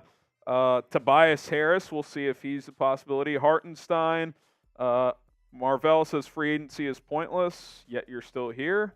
Harrison, please shout out Dub Airs and Caleb. Dub Airs. Let's see. I want Lori and iHeart from my Thunder to make us NBA champs. I don't think they're going to get both of them, but could get one, especially Hartenstein. Let's see. Healed to the Magic. That's a pretty interesting call. Okay, Klay Thompson. Here's the latest. Woj just minutes ago, really about 90 seconds ago, says Klay will have discussions with the Mavericks, Lakers, Clippers, and 76ers in the opening hours of free agency, which starts now. Further cementing that he is going to leave Golden State. I think that's going to happen. If he signs with the Mavs, Lakers, or Clippers, which, by the way, that does not include the Magic either. They're out of the mix for Klay, it would sound like. For any of those three teams, it would likely require a signing trade, unless he's taking the full mid-level. The 76ers can sign him without it being a signing trade, and they could conceivably get Paul George and Klay Thompson, especially if they cut Paul Reed, who counts about $8 million. That would get them close to $70 million in cap space. They could give Paul George $45-50 million, Klay Thompson $20+, and still have room for both. Klay obviously doesn't defend like he used to, but he's still a knockdown shooter. I know from a Mavericks standpoint, they feel like if they put a consistent knockdown three-point shooter next to Luka and Kyrie, that would open up their offense even more. The reports from Dallas are that they also want to re-sign Derrick Jones Jr., so if they get Klay, they want to do both. So they would sign and trade for Klay, send out Josh Green and potentially Max Akliba or Dwight Powell or another piece to then sign Klay Thompson to probably a 3-year deal. So again, Mavs, Lakers, Clippers, and 76ers reportedly going to get meetings with Klay Thompson, who, you know, I wonder how motivated is Klay going to be this year. I mean, he seems pretty pissed off at Golden State, so maybe he could turn back the clock a little bit in some of those areas. He's become pretty deficient, but he could shoot. There's no doubt about it. He is still someone who can shoot at a high level, so we'll see who ends up landing him. But that is the latest there. Those four teams, one more time, Mavs, Lakers, Clippers, 76ers, set to meet with Klay Thompson tonight. So free agency officially underway, and I would imagine those meetings start very, very soon. All right, subscribe to the channel. Pretty slow start here. Still have not had an external signing with a new team as we get underway in NBA free agency. Can we get to 377,800 subscribers? We're 51 away on our main Chat Sports YouTube channel. We got 2,300 people watching live. Hit that sub button if you haven't already. If you're watching on our Mavericks or Heat channel, if you're just joining us on the Heat Report, Relly is filming a Kevin Love segment as he is re-signed. He will be back live with us as well, so stay tuned for that. But trying to grow here at Chat Sports. If you don't mind subscribing, it's 100% free, and it helps us grow. So we greatly, greatly appreciate that. All right, as we're in a bit of a standstill here, kind of cycle through some of the re-signings that took place leading up to free agency. Pascal, Siakam, OG Anunoby, two of the bigger ones as they re-signed with the Pacers and Knicks, respectively. Malik Monk back to Sacramento, 4 years, $78 million. Nick Claxton, 4 years, $100 million, back to the Nets. Manuel Quickley got a bag from Toronto, 5 for $175. Bruce Brown staying there as well. That was a team option that Toronto opted into. A lot of chatter they could flip him in another deal, so we'll see. PJ Tucker opts in with the Clippers. Josh Richardson opts in with Miami. Lakers have a couple of opt-ins with D'Lo and Jackson Hayes. D'Angelo Russell, potential trade chip if the Lakers are able to add a legitimate third piece. Some Jeremy Grant buzz there. Delano Banton back to Portland. Russell Westbrook opted in with the Clippers, 1 year, $4 million. Jayshawn Tate, 1 year, $7.6 with the Rockets. Royce O'Neal stays with the Suns on a 4-year, $44 million contract. Cam Reddish, 1 year, $2.5 with the Lakers. Torrey Craig, 1 year, $2.8 with the Bulls. Rashawn Holmes, second year of that deal, non-guaranteed. Still puzzled by that one. He was terrible last year. Mavs fans watching know that. Bol, 1 year, $2.9 to stay with Phoenix. DeAndre Jordan staying with Denver as well. Patrick Williams, 5 years, $90 million to stay in Chicago. Alex Len, 1 year, $3.3, staying with the Kings. Obi Toppin, 4 years, $60 million, gets a nice little payday there. Max Christie re-signing earlier today, 4 years, $32 million with the Lakers. James Harden, the big one, but still just a re-signing, 2 years, $70 million to stay with the Clippers. Luke Cornett re-signing with the Celtics, and then Kevin Love, which Nick Roloff, a.k.a. Relly, doing that video right now, 2 years, $8 million. So Relly breaking down that signing on the Heat Report video on demand style. That'll go up on the channel over there. Then he'll be back live breaking down all things NBA free agency and Heat free agency related as well. All right, shout out your favorite team. Let us know. We'll get a lot of shout outs going here. Again, waiting for some more movement here. 12 minutes into free agency. Essentially, nothing notable other than James Harden re-signing has taken place. Thomas says Pacers. Lime Cake says Spurs. Han Solo says Warriors. Josh Prince going with Detroit. Game Boy says Pistons. Shelly says Raptors. Willie says Heat. We got Japero saying Lakers. Jeff Bartley going with the Bulls. Rick the Flame, OKC. Willie Heat. We got Livingston going with the Warriors. CBN going with Golden State. David Warriors. A lot of Mavs shout-outs on our Mavs channel as well. We got Noah, Omar, Dammy, Aaron M. Sticks says Lakers and Mavs. Josh says Mavericks. Victor says Dallas. So does Josh. Going back to our main chat. Lone says Spurs. Jay Rosh says Nuggets. Curious to see what they do. I think Chris Paul will be an interesting addition there. Joey says Timberwolves. Japiro says Lakers. Z says Mavericks. Z, go watch our Mavericks channel. Max saying Warriors. Yellow says Warriors. So keep shouting out your favorite team as we continue to break down everything happening, which right now doesn't appear to be a whole lot. Another report that came in right before free agency was, I don't know what you're saying here. Chris Paul getting waived by Golden State with his team option being non-guaranteed. Mark Stein says there will be a lot of suitors, and the Spurs are expected to be very interested here, per Mark Stein. And look, if you're Chris Paul, you really got to decide, what do you want? I mean, if you go to San Antonio, you know you're not winning a title. I think the Spurs could take a big jump this year, but they're not ready to win a title. They're not close enough yet. But good on-court fit with Wemby in the minutes they would play together. Good mentor for a young team. So I would certainly get the Spurs' interest. I'm not sure I'd get it from Chris Paul's standpoint unless he's just ready to concede that he's not going to win a title, because that's really the only thing lacking on his resume. I mean, he's going to the Hall of Fame. We all know that. But he's never won a championship. And if he signs with San Antonio, well, that's another year he's not winning a title. So, do you sign with the Lakers instead? Join your pal LeBron and try to ring chase there? Do you try to go to a team like do you go back to the Clippers? Do you go back to Phoenix? Do you go to a team like Dallas who could use a backup point guard behind Luka and Kyrie off the bench? Maybe a team like Philadelphia could make some sense. I don't know if he wants to go to the East Coast, but they're going to need some depth as well, especially if they load up on a couple of big contracts to pair with Tyrese Maxey and Joel Embiid. So I'm fascinated what Chris Paul wants. I mean, he's still an excellent floor general. He can come off the bench, shoot a decent clip from three as well. Still averaged almost 7 assists per game last year, so he still can play at a functional level. But what does he want with his career at this point? I mean, that's really what he's got to decide, because if he's going to a high-level contender, probably a vet minimum deal. If he's going to a team like the Spurs, yeah, they might pay you a little more, but you got no chance of winning a title. So we'll see what he wants to do. We'll also see who the first new free agent signing is. We have not gotten a single external free agent signing, and we are 16 minutes into free agency. So, yeah, producer Jack says no one wants to get caught tampering. So maybe there's a written agreement among NBA GMs. Hey, we're letting 30 minutes go by before anyone signs. Yeah, come on. Leak Chat Sports that news next time. Who will sign first? Who's it going to be? Paul George? I don't think so. He's meeting with multiple teams. Bay says LeBron just confirmed 2-year signing. Well, nothing official on that. Probably will be a 2-year deal, though, when he does sign.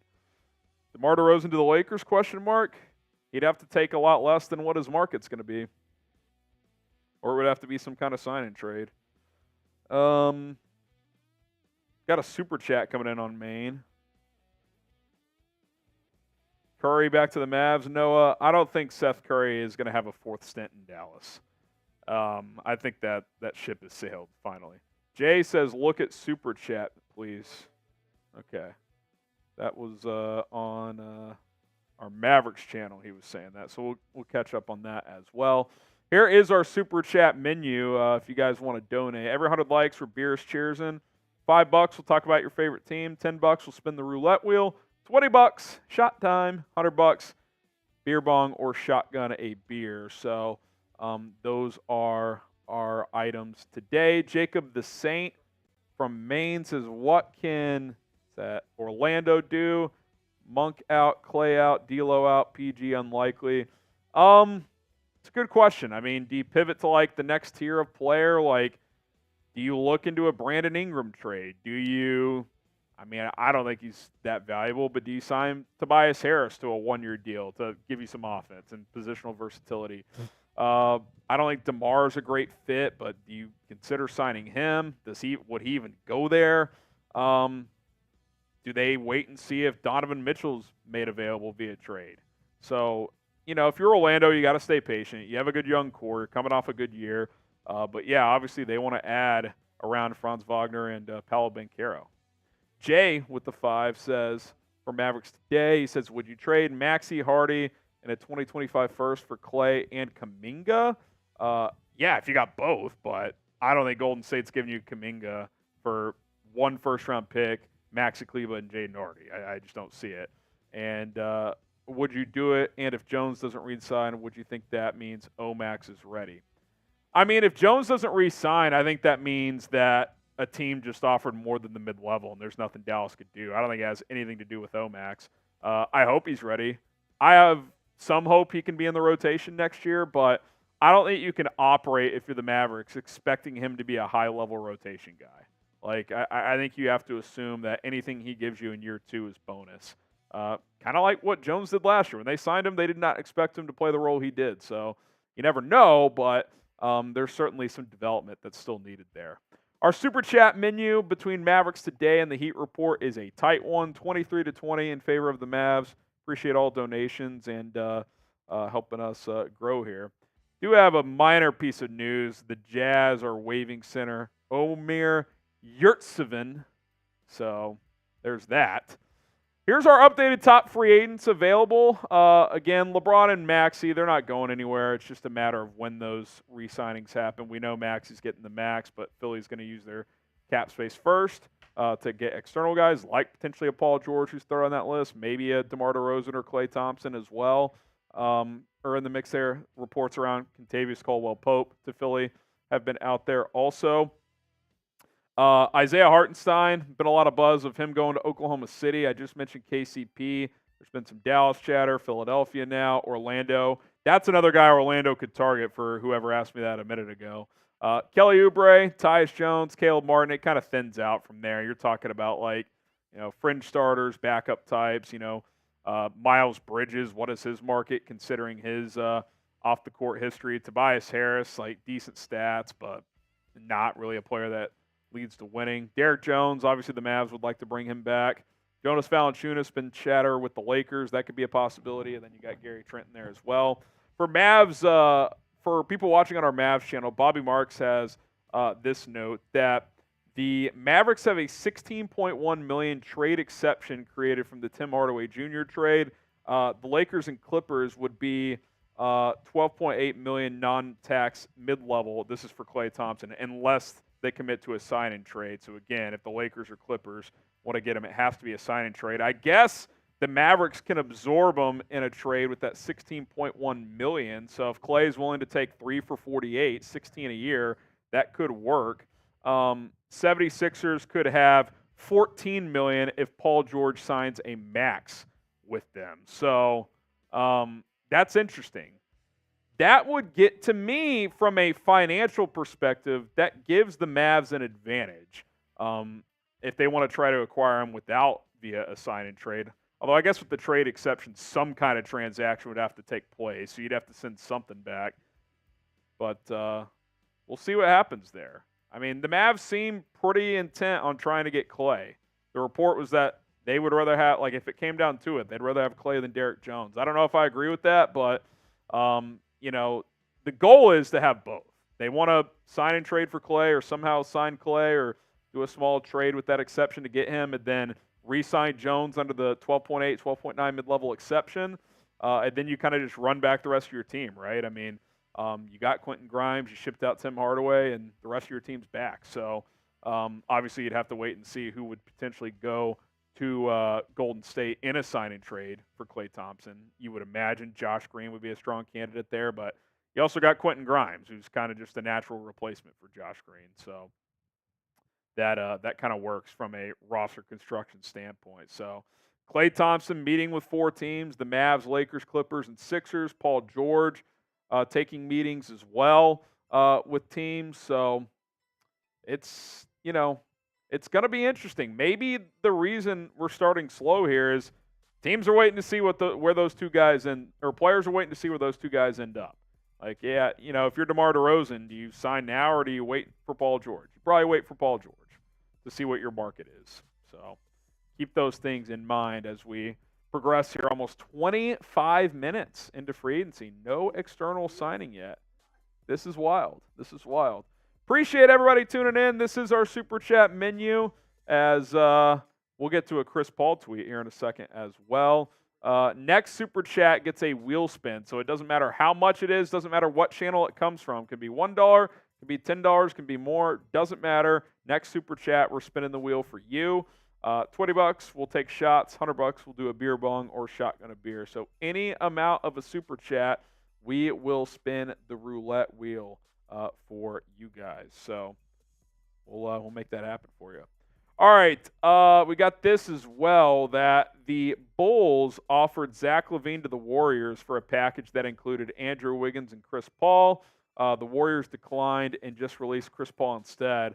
I think that goes to show that teams around the NBA do not value Zach LaVine right now. They just don't. He was banged up last year. A couple of years ago, I thought he played at a really high level, averaged almost 30 points per game, and was very efficient in doing so. But doesn't play defense, has some injury concerns now. His contract is brutal. He's due $43 million this year, $46 the next year, and has a player option for almost $49 the year after that, which he would likely opt into at this point. So it's tough, man.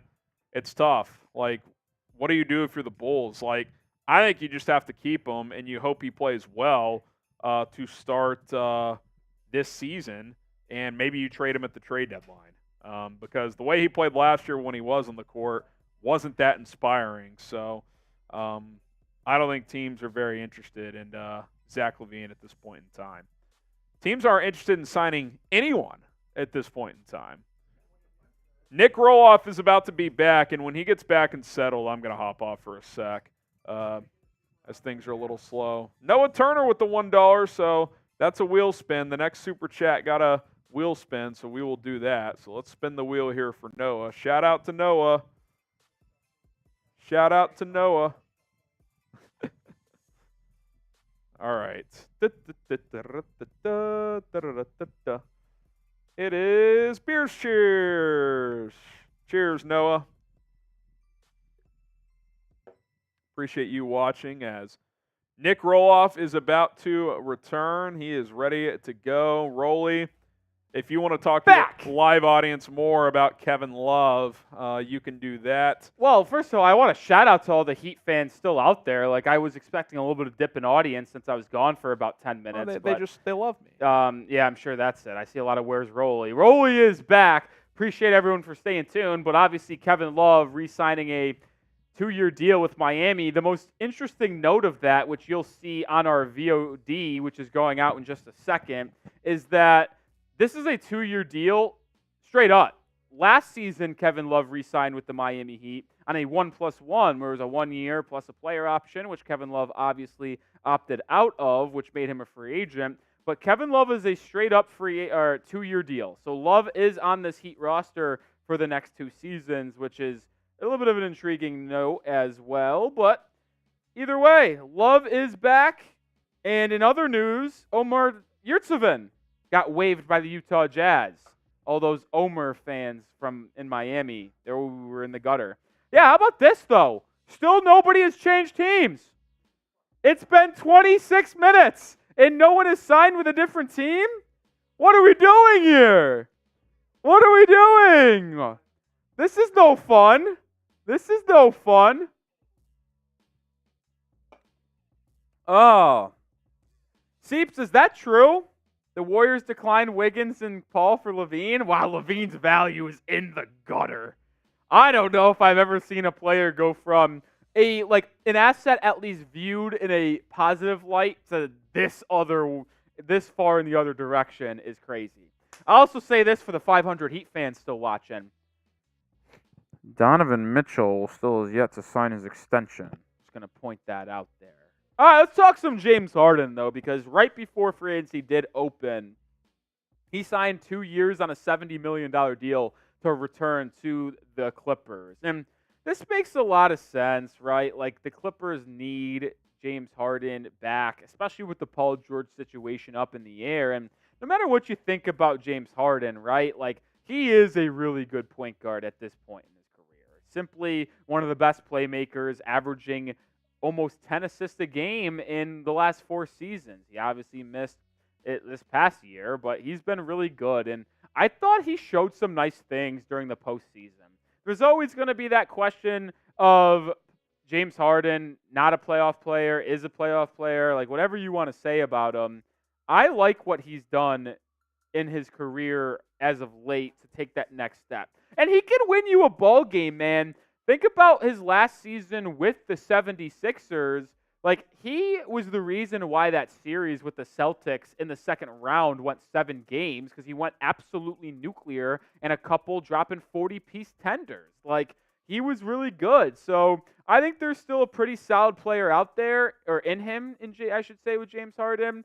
And I think this is a good decision from the Clips. They need to bring him back. They need to try to stay as competitive as possible with Kawhi Leonard. And it just makes too much sense if you're asking me.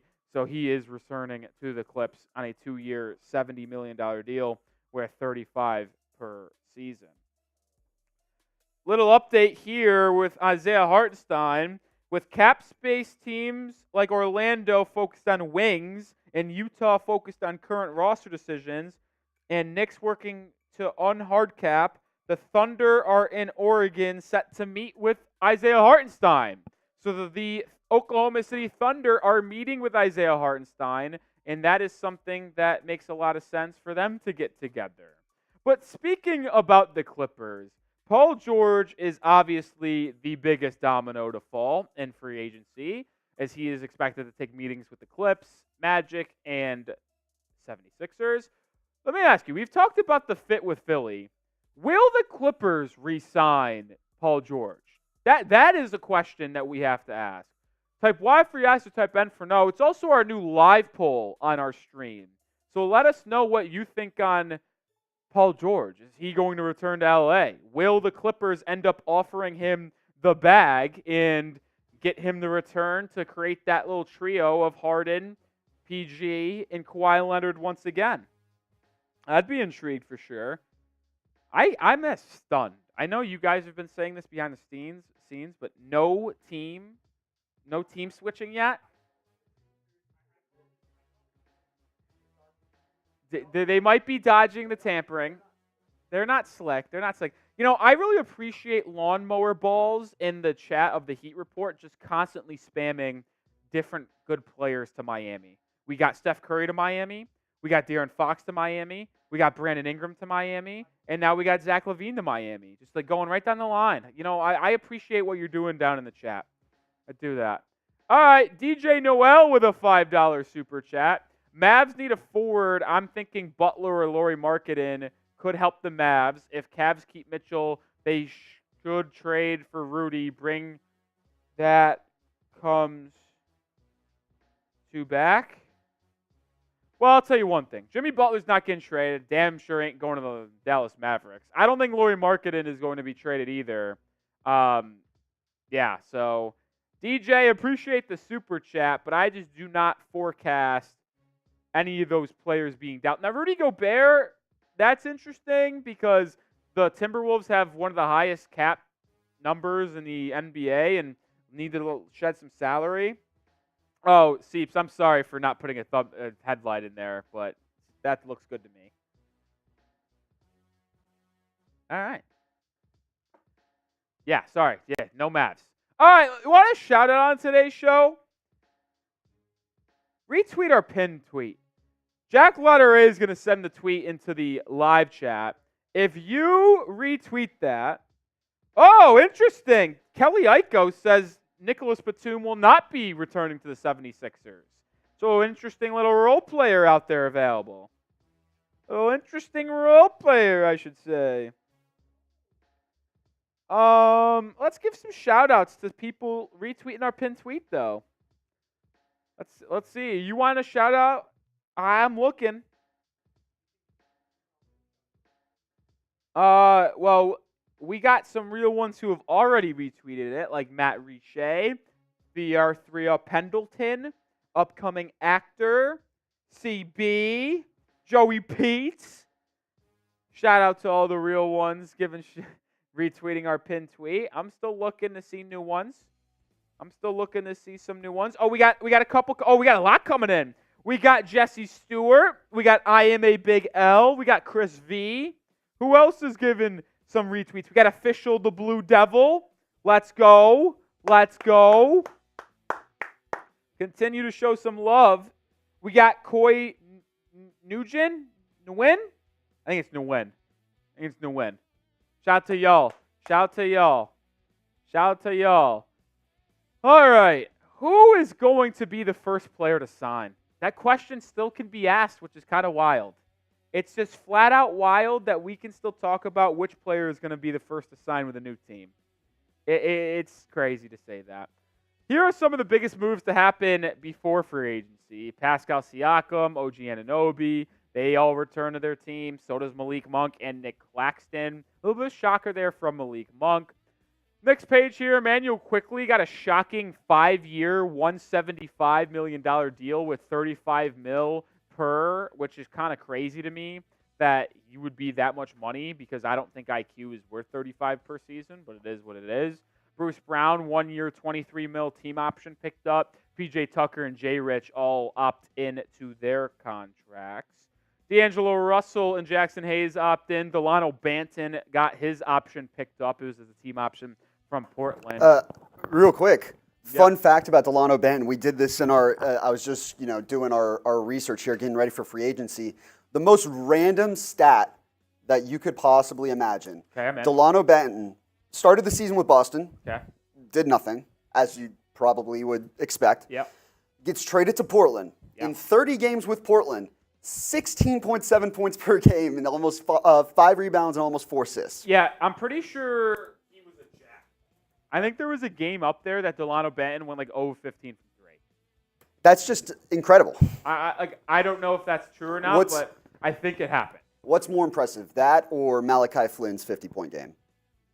Malachi Flynn is now a free agent. Malachi Flynn, he stinks. He's so bad. That is the fakest 50-point game of all time, by the way. I mean, it's 50 points. 50 points is 50 points. I'll tell you what. Disgusting. Disgusting work. All right, other news. Royce O'Neal, 4-year, $44 million deal with the Suns. That's an intriguing one because I think that sets the market for other free agents that are out there, like Caleb Martin, Derrick Jones Jr., especially when you see Obi Toppin get a 4 for $60, which is $15 million per. Like, having that little baseline be set for free agents in that role-playing role, right? Like, Royce O'Neal at $11 million, Obi Toppin at $15. So where do those other role players fit in? Because if I'm talking Derrick Jones Jr. and Caleb Martin, like, they're probably closer to Obi Toppin's $15 million than they are Royce O'Neal's $11 million. So that's the thing that we're going to have to keep out for because it seems like that high-level role player market is anywhere between $11 million and $15 million per season. Couple interesting ones here. A bad contract in Rashawn Holmes. Like, he stinks. I know that second year is not guaranteed, but him getting $13 million this season is just a ridiculous number. It's just one of those things where the Wizards need to spend money. So they got to get there. And then how about this just horrific decision by the Chicago Bulls to give Patrick Williams a 5-year, $90 million deal? Like, it's just simply not a good contract. P-Dub, as they dub him in the Chicagoland, like, just simply isn't worth $90 million. He isn't. I don't like his game. I don't. 5 for 90 is just too much money.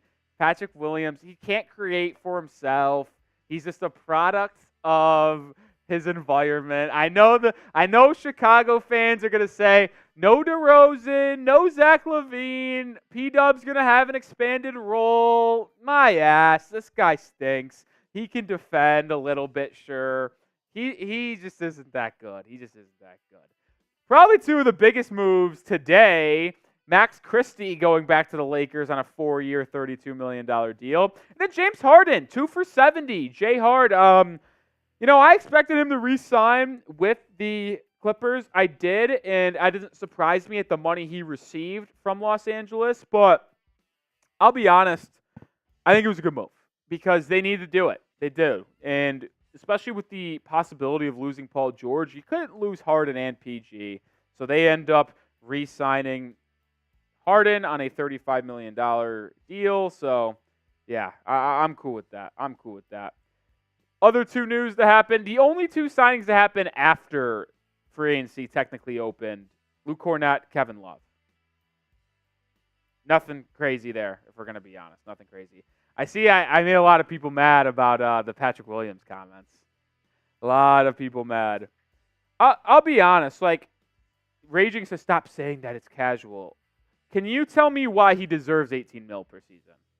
I made my statement. I want you to rebuttal it. Because I'm up here putting my face and my name onto that take.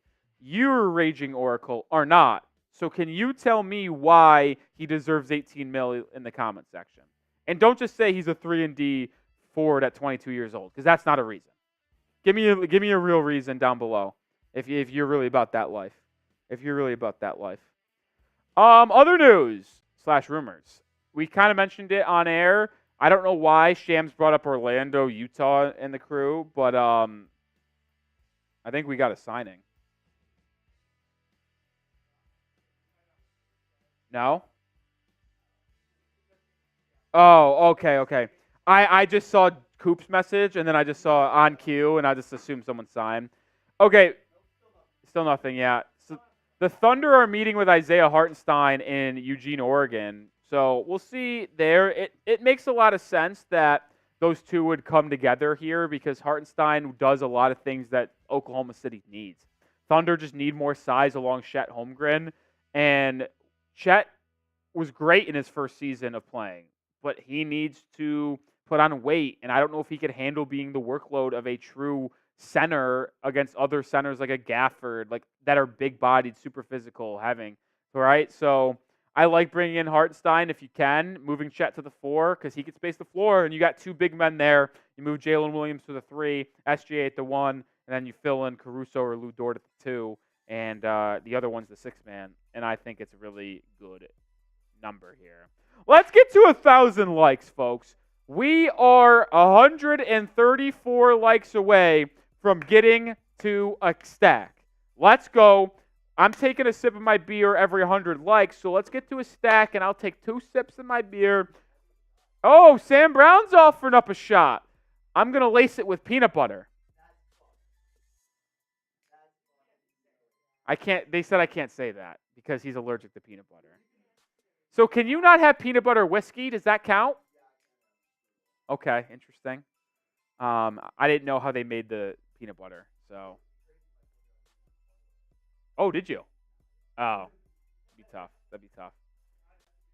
All right, it's a beer choose. We got it. We're under 100 away. Let's go.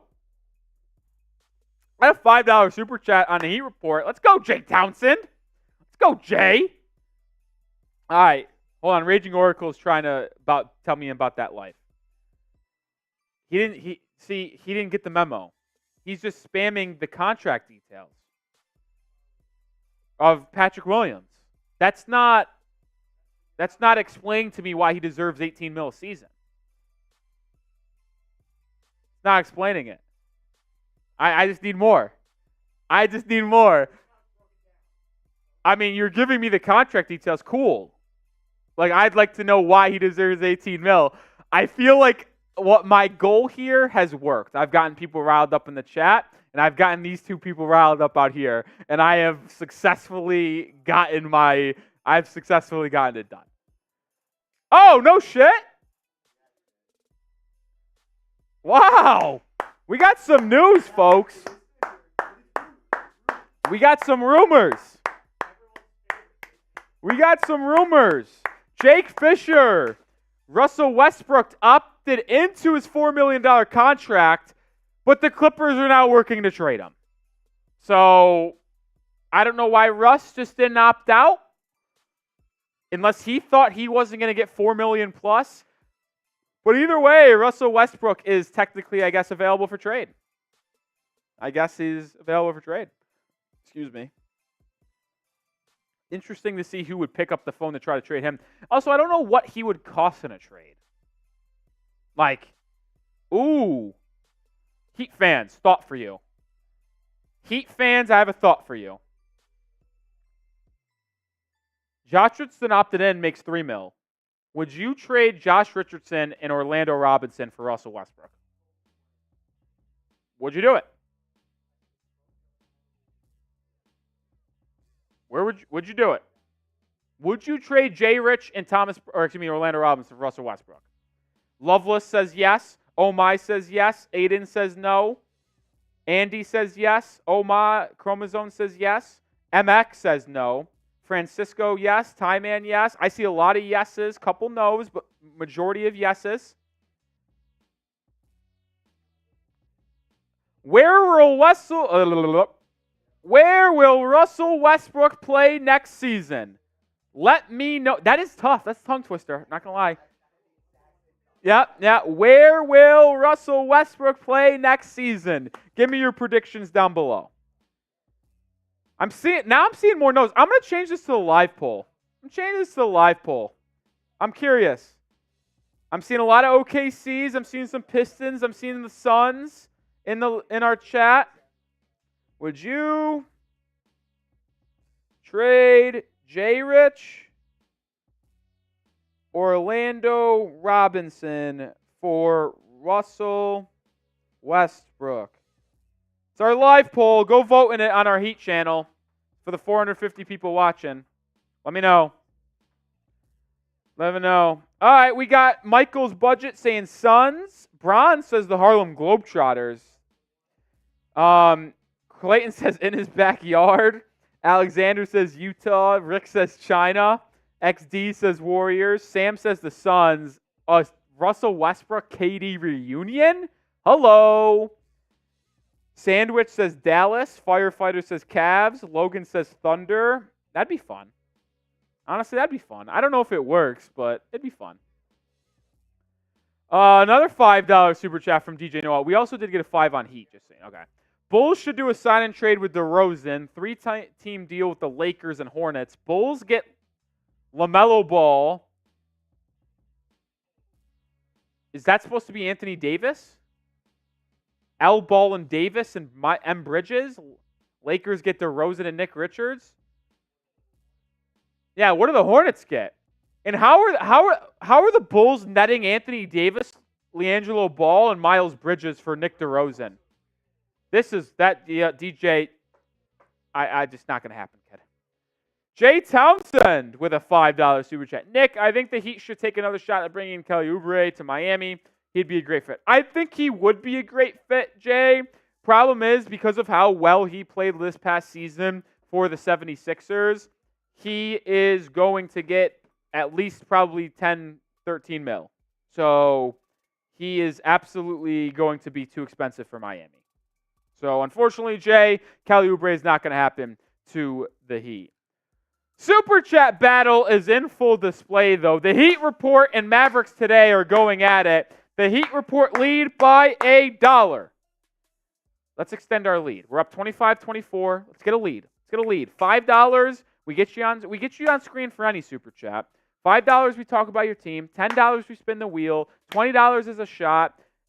For the Heat fans and for the Heat fans only, $50 super chats a beer bong for me. Just for the Heat Report. Nope. Just for the Heat Report. Still $100 on main. Just going to give it a slightly counted discount for my Heat fans. Slightly. 50%. It's big. Yeah, you're right. Unbiased. Don't play favorites. We don't. We'll just half off for the Heat fans. Oh, Shams confirmed it, by the way, on Russ. So that is happening. Fisher's back, by the way. He hit his rock bottom with it's fucking where, guys. So sorry, y'all. But after that, he's been kind of hot. He's been hot. He's hot. He's hot.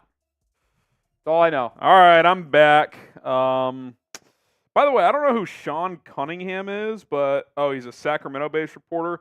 He says the Kings are looking into Brandon Ingram. There you go. Do you like that fit? I actually do. Yeah, it's a good fit for them.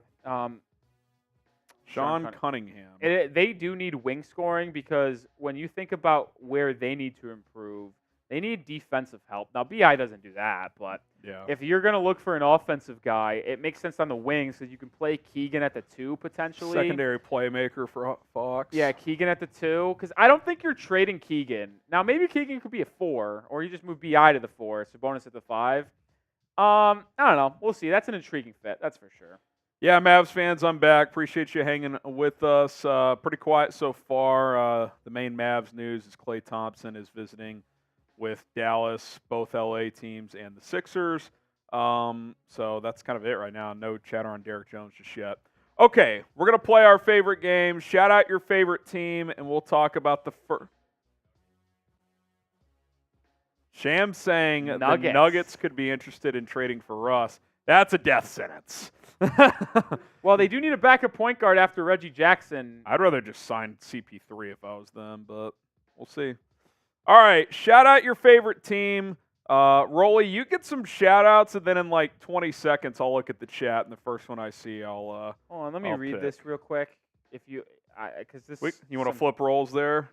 This is some Heat news here. Jacob says Cavs. WZG says Heat. Han Solo says Warriors. XD Gamer says Magic. Green Caesar Spurs. Carly Sixers. Oscar Lakers. Caden says Cavs. Joey says Timberwolves. Green Caesar says Spurs. Got a super chat coming in on Chat Sports. Get to that in a second. Lore says Warriors. We got a lot of Mavs, of course, coming in on our Mavs channel.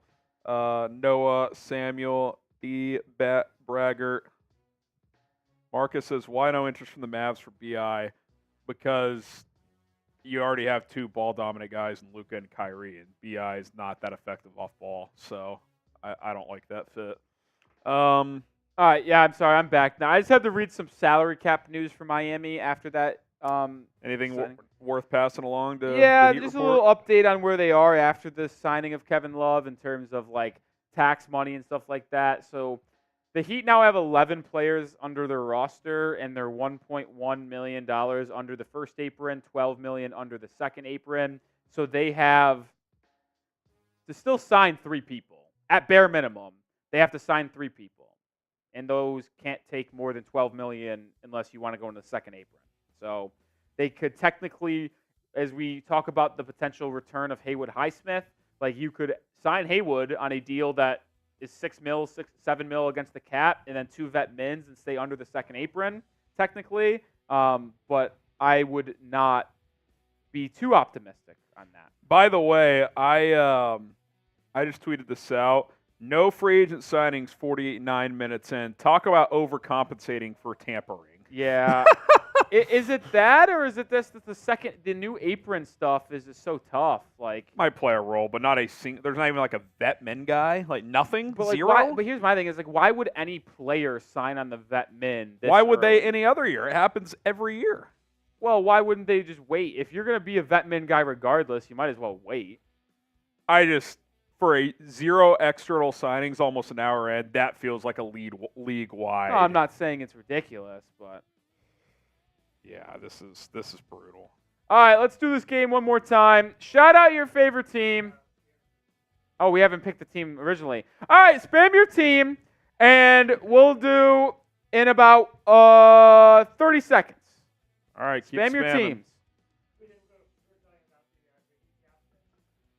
We also did get a 20 on the Heat chat, too. Rick the Flame says OKC. Joey says Timberwolves. Jacob says Cavs. Science Logic says Bulls.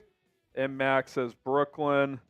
All right, Rolly. 5, 4, 3, 2, 1. Pick a team. I saw the Cavs.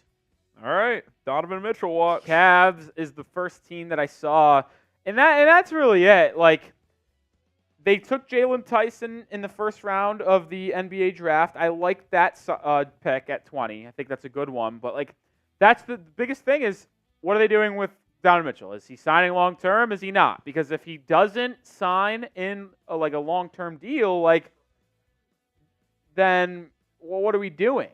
Because if he doesn't if he doesn't sign that long-term deal, are the are the Cavs just going to be looking to go elsewhere? Are they building around Garland and Mobley? Like, I don't know. Like, when you talk about the Cavs, you have to talk about Donovan Mitchell and to see what he does. But like I will say, if he doesn't opt in and choose to go long term, and he just gets traded, like, you're going to get a pretty nice package and be able to build your team for the future at least. So it'll be interesting to see. Yeah, definitely a player to watch there. In Donovan Mitchell, as we still await for the.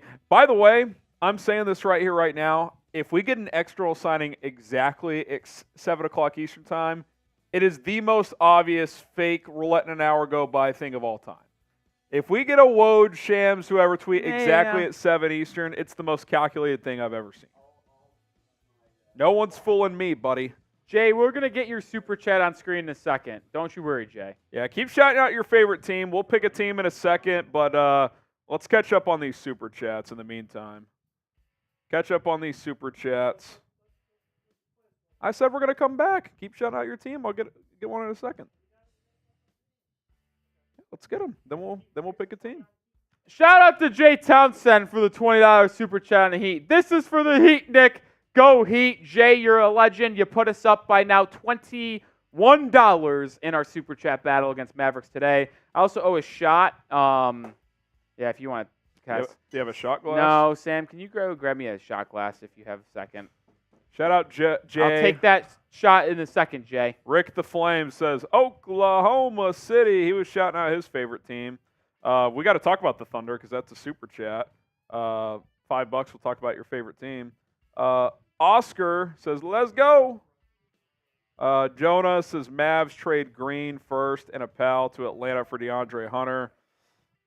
I wouldn't be opposed, but I think they're potentially using Josh Green in a trade for sign a trade for Klay Thompson.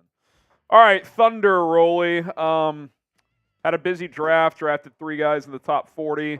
Don't really have any notable free agents. The big chatter and the recent reports that they're meeting with Isaiah Hartenstein up in Eugene, Oregon. I think if they sign him to a big contract, that's probably all their big moves they would do. They might add a vet or 2, vet minimum guy off the bench, but I think they want to get some physicality at that 5 spot and let Chet be more of a roamer at that 4 position. Yeah. Couldn't say it better myself. Seems like Isaiah Hartenstein is their number 1 guy they want in free agency. Makes a lot of sense for them to go do that, and I think it will get done in the next 24 hours. No surprise, the Clippers are looking to trade P.J. Tucker. This is where Detroit comes in. If the Clippers will attach a couple of picks, a couple seconds, I bet they would take them on. Ooh, new hypothetical for Heat fans. Would you trade Duncan Robinson for Russell Westbrook and P.J. Tucker? You would save $4 million as well. So you save $4 million and get P.J. and Russ. Would you do it? Do you have enough shooting? You're already probably lacking shooting a little bit. Would you do that? I'll ask you. I don't know. I'm just asking Heat fans. I know. I'm just curious if you would. Terry from Mavs. Nico will make the right moves. Derrick Jones, 13 to 15 is too rich. Well, again, if it's beyond 12.8, the mid-level, they're not going to do it. They can't really. Nico will work some of his magic for sure. I think a plan B to Derrick Jones if he gets beyond the mid-level could be Naji Marshall. That's been reported. He's a potential option there. Beyond that, I'm not sure. We'll see. There was some KCP sign and trade talk, but I don't think you could pull that off and Klay Thompson. Like if Klay goes elsewhere, maybe they pivot to KCP. So we'll wait and see on that front. The Heat report up 45 to 29 in our super chat battle. Is this where I steal $5 from the Heat, kind of like you did the other day? No, because you guys didn't get a Heat fan on Mavericks today. Hey, you're just taking his word for it. You don't know. Well, he then came over in super chat to the Heat report, so I think it was pretty confirmed he's a Heat fan. That was good evidence. I'll add another $1, Jack, because my guy Joe Lawton came in with a $1 super chat. Shout out to Joe. Shout out to Joe. My guy Joe, baby. MFFL's $20, $20 super chat would put the Mavs back on top. So that's where we sit. 3 minutes. Oh, Jay Townsend's coming in hot today, baby. I thought you were going to say a signing with some real news. No, this is more exciting. Would I rather see a signing, or would I rather see Jay Townsend come with another 20? Definitely Jay Townsend coming with a 20. One more time for the Heat, Nick. Don't want to get you drunk. Just talk about my Heat. You can get him drunk, Jay. I'm giving you permission. You can. I will buy his Uber home. I will allow it. But anyway, Jay, it's hard to talk about our Heat anymore. Like, it is a waiting game. Like, could the Heat go out there and strike for, God damn it. You spill? No, just other things. Could they go out there and get a Haywood Highsmith? Sure, but like, I don't know. Do they wait on that? It feels like Highsmith is the first domino to fall for Miami. Bringing him back or not? Remember Caleb Martin? No, Caleb's already gone. That doesn't mean shit. Yeah. Haywood Highsmith is the only one where it's like, well, is he going to return? Is he not going to return? There was that buzz from Michael Scotto that there was like 8 teams interested in Highsmith, and they could get a non-taxpayer mid-level, which means he could get $13 million, basically. And I'm like, well, shit, if he's signed for $13 million, there's absolutely no chance that he returns to Miami. So it's tough, man. It's tough. Thank you, Jay. Cheers.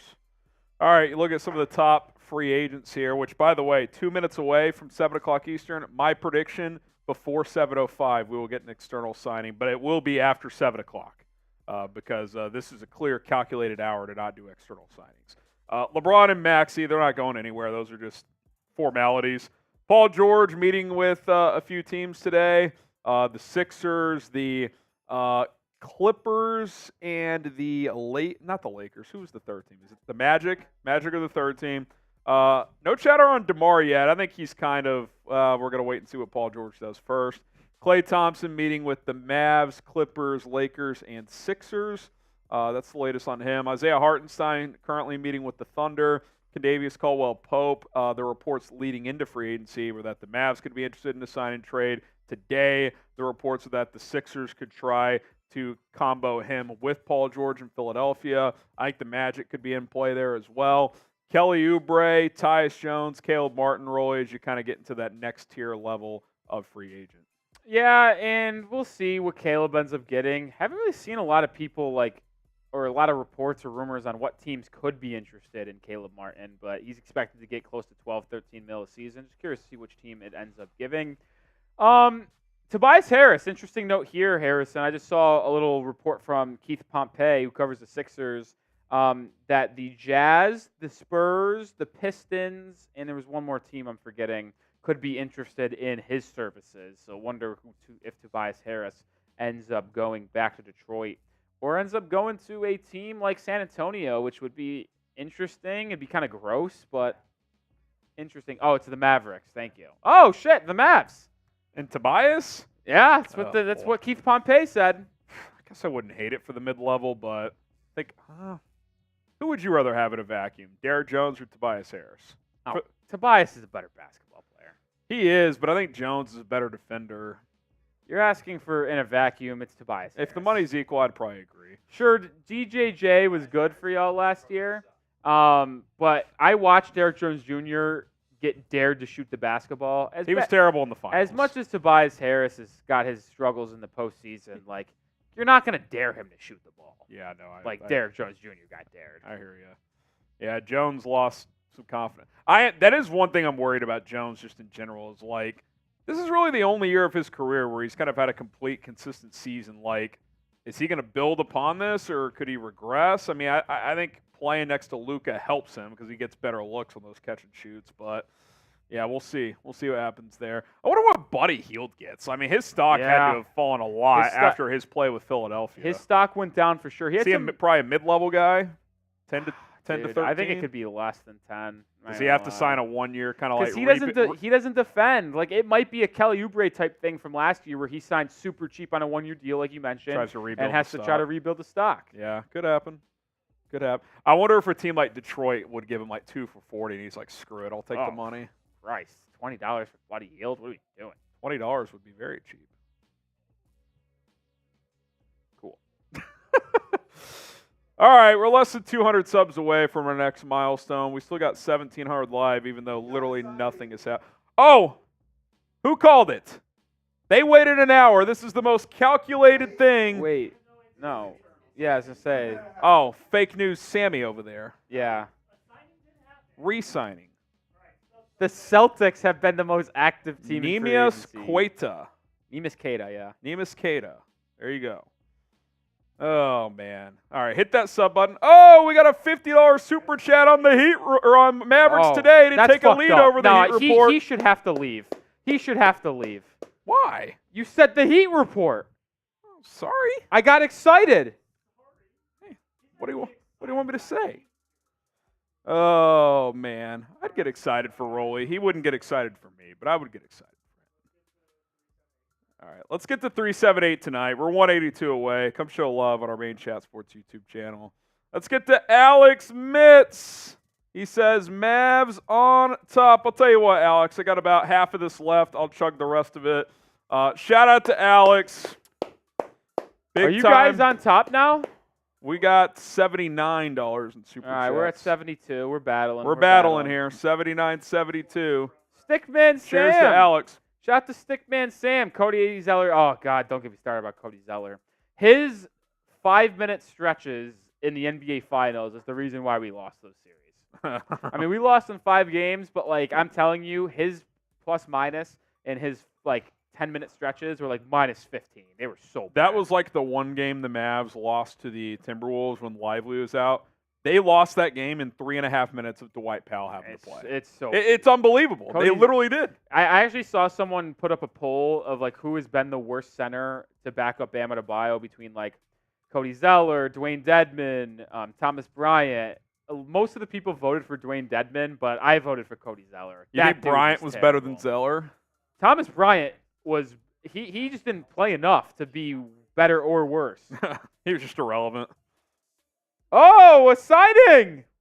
Andre Drummond to the Sixers! Before 7:05. And there it is. Before 7:05. The first signing is Andre Drummond on a 2-year, $10 million deal. I actually love that to fit. the Philadelphia 76ers. I actually love that fit. So, Adembana, not backup center to Joel Embiid. Yeah, Drummond's going to be their backup. If they pull off a Paul George KCP, that's a pretty good core. Now, I don't think Drummond takes them out of KCP, but I don't think that it's going to be that might be the biannual 2 for 10. Yeah, I don't know. Are they pulling all of those dudes? I don't know. If it counts against the biannual, it doesn't do anything to and they could still cut Paul Reed. That frees up $8 million. It's doable still. No, a lot of Heat fans wanted Drummond for the low at a time, but I've always liked Drummond. He attacks the offensive glass. He's not a great defensive player, but he's not a disaster. Finishes well around the rim. I like that fit. They need a playable backup center behind Joel Embiid, and Drummond provides that. What is this garbage? Who reported this? Oh! A $50 super chat on the Heat Report, baby. Let's go. We got a 10 on Mavs, so we're going back and forth, but the Heat are out in front. Let's go. Jay Thompson, again, the MVP of today's show. That's a beer bong. Let's go. Go Heat. We're better than the Mavs. Come on, Heat fans. Who else is going to help out Jay Thompson? He can't do it all by himself. We've gotten Stickman. We've gotten Joe Lawton to help him out. Oh, no. Alex again. A 50 on Mavericks today. He says, what's another 50? This one is for the boys. Let's go, Mavs. Let's go, Mavs. Let's go, Mavs. Let's go, Mavs. Shout out to Alex. Poverty franchise out in Dallas. Yeah, we all remember 2011. We all remember 3 championships to 1. Shout out to Alex. Omar's burner with the 10. He says, F the Heat Report. Let's go, Mavs. Also perfect during this downtime to push my Brandon Ayuk to the Steelers agenda. Omar, I'm rooting for you, buddy. Terry Maples, a 2 from the Mavs channel as well. Would you rather get Tobias or Klay? I still think Klay. Tobias has just been a disaster in the postseason. I wouldn't mind Tobias, but I'll take Klay for his catch and shoot ability. DJ Neal, I don't know if this is Maine or the Heat. Noel, excuse me. He says, I'm a Cavs fan. Hope the Cavs sign Luke Kennard. I think, is he still in Memphis? No, they declined his team They declined, option. okay. Trade for Rudy Gobert. Huh. If you want Gobert, have at it. Reunite Rudy and Mitchell. That will not happen. Cavs should go after Chet as a backup. What are you talking? Guys, Chet is a high-level starter and is not going anywhere. For when you were I think gone, you're a troll. Oh, he wasn't trolling. All right, DJ. DJ had the worst 3-team trade idea. Sorry, DJ. I just got to say this. He thought that the Bulls could get LaMelo Ball, Anthony Davis, and Miles Bridges for DeMar DeRozan. So that was something. Oh!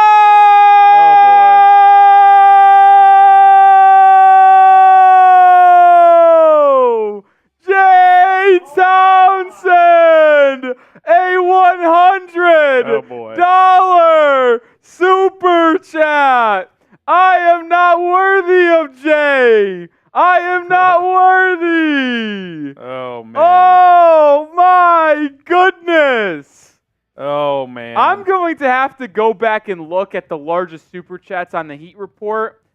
I know Sam Loctera got up to like a 250 one time, but there's not many people that have sent in a $100 super chat to us here before. Shout out to Jay Townsend. I need to get another beer. If we respond with the 100, not only will I do a beer bong, but I'll do 2 shots as well. Oh, I need another beer. I All also need to get Jay Townsend on our Hall of Fame Heat Ball. So I did not come prepared. I was not ready. You really haven't been prepared for that. Well, I just don't know what to expect from the Heat fans. And Jay Townsend is coming with bangs, dude. This guy fucks. I've seen Jay Townsend come around before and give some donations, but never like this. Jay's a different breed today, man. All right, before we get back to all the signings, I do want to touch this Drummond thing a little bit more. A couple people have been asking about it in the chat. 2 years, $10 million, Rolly, the first external signing of free agency, and one of the better backup centers in the NBA. I think kind of a no-brainer kind of fit for Philly. They get like I said, one of the best backups. He can roll a little bit. Great rebounder, both offensive and defensively. One of the best rebounders really in NBA history. We know Joel Embiid's injury history. You need a guy that can step in and start if needed. I love this fit. I think this is a really good move from Philadelphia. Yeah, and if you remember on the team card that we showed, right, we always talked about how the Sixers need to get a backup big to Joel Embiid because Paul Reed, who there was some optimism about, proved that he is not that guy this past season. They drafted a Dembana during the NBA draft in the second round, and now they address that need fully with Andre Drummond. Paul Reed will either be traded or cut without a doubt, it feels like. We'll see who he ends up going to, but either way, that's big time right there, baby. That is big time. All right. Shout out to the real ones who've been hanging out. When you guys get a sec, I got to hop off and make a call real quick. I'll be right back, though. But grade the signing of Andre Drummond, A, B, C, D, or F. Rolly will get some shout-outs. I'll be back in a couple minutes. I just got to hop off real quick. Interesting here. Update. Like, this is such a random update. Kelly Iko saying Reggie Bullock is not returning to the Rockets. Like, I was really concerned about if he would or not. But Carly saying A, Sam B, Gameboy B, Noli A, Danny C, SHB, Amrik B, Malachi B, Matt B. I don't hate, like, B sound fine. That's what Joe says. That's what Grendel says. What's up, Joey DeLuca? What's up, man? Oh, my chromosome says B. Zachary says C. Brian B, Z plus from Z. Z with a C plus. Moise with a D, Enrico B, Omar B plus. Let me knock out a beer bong here for my guy Jay Townsend, and I'll have to get that basketball here to give a shout out or get him on the Hall of Fame ball. By the way, we should probably raffle that off soon. We'll probably do that on the Heat Report during Summer League watch parties soon, because we are going to do Summer League watch parties because we're real ones and we're legends. We're real ones and we're legends, folks. Jay Townsend, what else can you ask for, man?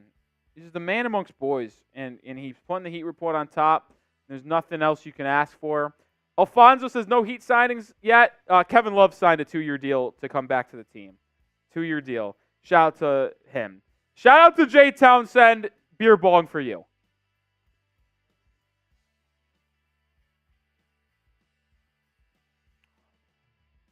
Ugh. 3 beers down the hatch, and we've already had a couple shots, too. Oh, brother. Need my water. Need my water. Where's my water at?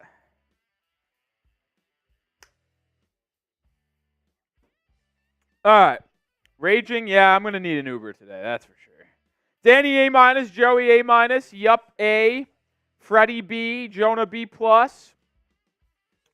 Jason Love says Spida got extended. Don't do that. Don't do that. That has not happened yet. Can't do that yet. You simply can't say that just yet. Jesus Christ. He has not yet got extended. He's not yet got extended.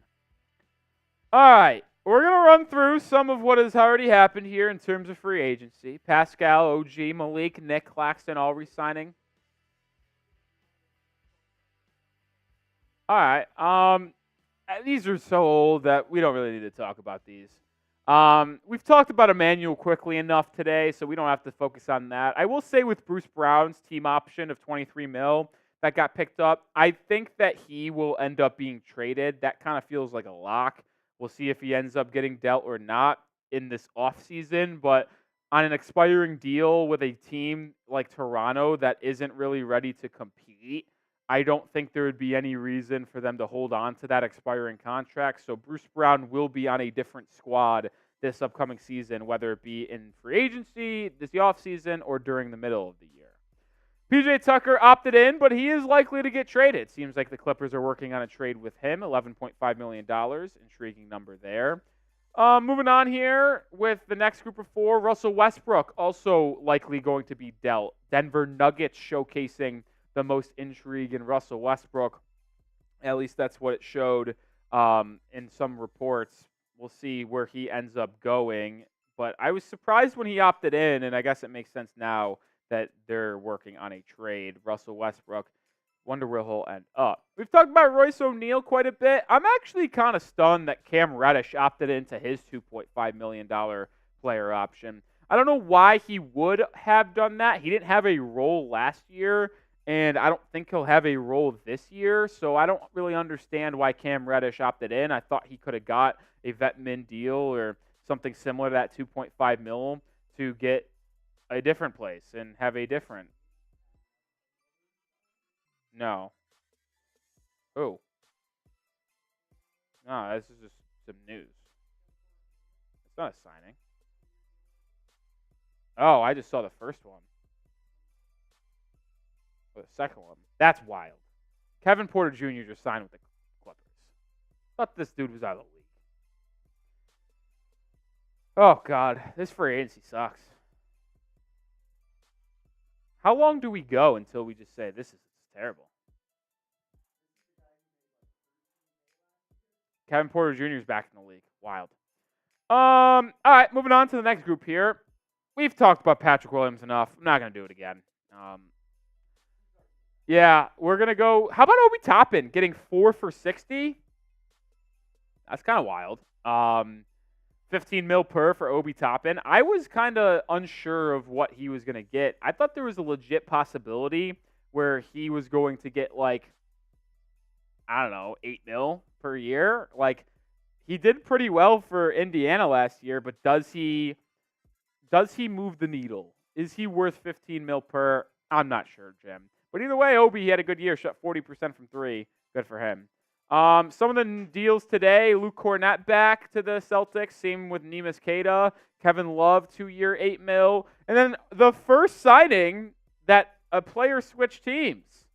Andre Drummond on a 2-year, $10 million deal heads to the Philadelphia 76ers. How about that?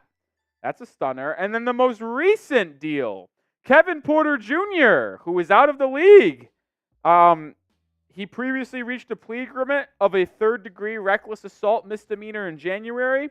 He is in the process of completing a court-ordered program, and once completed his plea, will move to not guilty with no criminal record. That is from Shams Charania. But a 2-year deal of KPJ back in the league with a player option in year 2. He is back, and he is with the Los Angeles Clippers. Yeah, Kevin Porter getting a second chance after some pretty heavy allegations there. You just pointed out what the legal update is. Where was he playing? Greece? Yeah.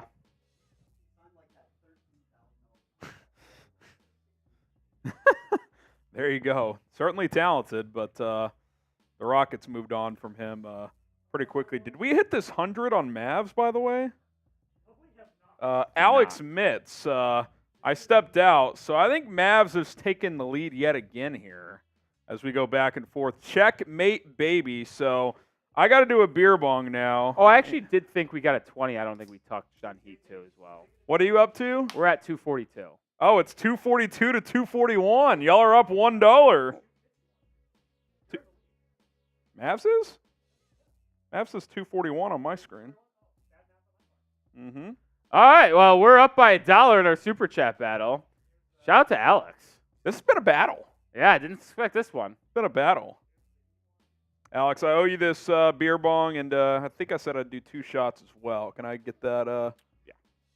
Tequila. Well, I'll take a shot here for my guy Stickman Sam. Don't forget Heat 2 rungs. That is true. That is a factual statement. That is a fact. That is a fact. Men lie, women lie. You know what doesn't lie? Numbers. 3 is more than 1. That is correct. That is a factual statement. Shout All out, right. shot for Sam. You're also going to get on the Hall of Fame ball. 2 shots for me. 1. As I spill it. Not very Can I hit a gracefully. quick bathroom break here, Jack? Yeah, you can. You can get Rolly out. Rolly's going to go. We're up by 1 in the Super Chat battle. For the 470 Heat fans, I'm going to be right back. Cheers. I'm just going to go to the bathroom real quick, take a little breather, grab the Hall of Fame bowl as well to get some induction. So I'll be right back, Heat fans. All right. There he goes. Rolly's going to be right back. Let's break our chat rate record today. What we're going to do here is spam go. Producer Jack's going to get some shout-outs while I do this beer bong. But we're trying to set a record today. 323 comments in 1 minute is the record. So spam go if you're looking to top that. And Jack's going to get some shout-outs when he's ready to go. All right, here we go. Everyone start spamming go. Let's get as many as possible. Amric, Moises, Carly, Raging, Han Solo, Autumn. Oh, a lot of them. My Holy, DKS, Melissa, David, Christopher, Miles, 30, Bobby, Keel, Joey. Keep it going, keep it going, keep it going. Spam go, Miles, Moises, Whew. Deontay. I got to be honest. I did not have appreciate you guys spamming go. I'll get a few more shout-outs in a sec. I did not have Kevin Porter as one of the headliners an hour and a half into this thing. Insecurity says go. Bobby, Mr. Stegosaurus, Charles, Davide, Shivansh. Yup, I did that. Carly, Bobby, Noob, Fast Food. Keep spamming go. We got Kevin, Brandon, Eric, MW on the Mavs channel. Simon, Eric, B-Pool, Brandon, Derrick Jones, Purple. Keep spamming go. Keep spamming go. Appreciate everybody for participating. Oren Smith, Melissa, Logan, Carly, T. Jordan. Keep spamming go. All right. Where do things sit? Paul George, if you're just joining us, he's meeting with 4 teams. I don't know if it's going to be all 4 tonight, but or 3 teams, excuse me. The Clippers, team he's currently with, or was with before hitting free agency. The Magic and the Philadelphia 76ers, who reportedly had gained momentum on signing him per Chris Haynes earlier today. Now, certainly nothing done there, but 420, shout out to those who celebrate. Chris Haynes had that note. Mark Stein also had the note that the Sixers would like to do a Paul George, Kentavious Caldwell-Pope combination as well. They just signed Andre Drummond. Note there is that Drummond, they're going to wait to officially ink him before they're going to fill cap space first. So that should not impact their chances of pursuing Paul George or KCP in any way. George, one of the best two-way players in the NBA over the last decade plus, really, and he's looking for a max deal, looking for a chance to win a championship, which obviously he has not done at this point in his career. So we'll see where he ends up signing, but that's where things sit with him right now. We got a super chat coming in on our Mavericks channel, $2. That should put the Mavs channel out in front from Justin. He says, let's go. Mavs signed Derrick Jones Jr. Nothing yet. Nothing yet. Uh-oh, did the Heat respond? We got a big response, Rolly, on the Heat report. Big. How much? Turn your mic off and tell me how much it is in my ear. Okay. Oh, boy. Big response on the Heat report. Oh, boy.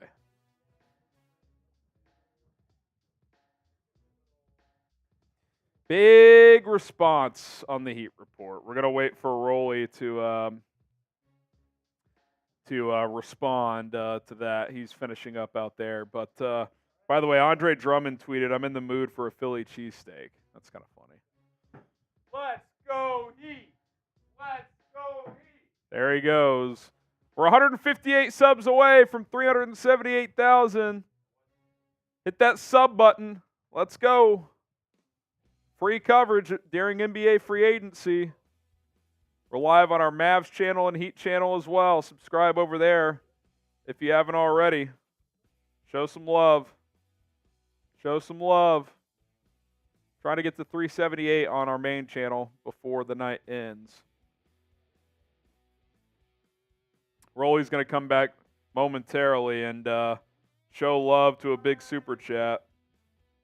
Show love to a big super chat. Oh, man. Do we have news?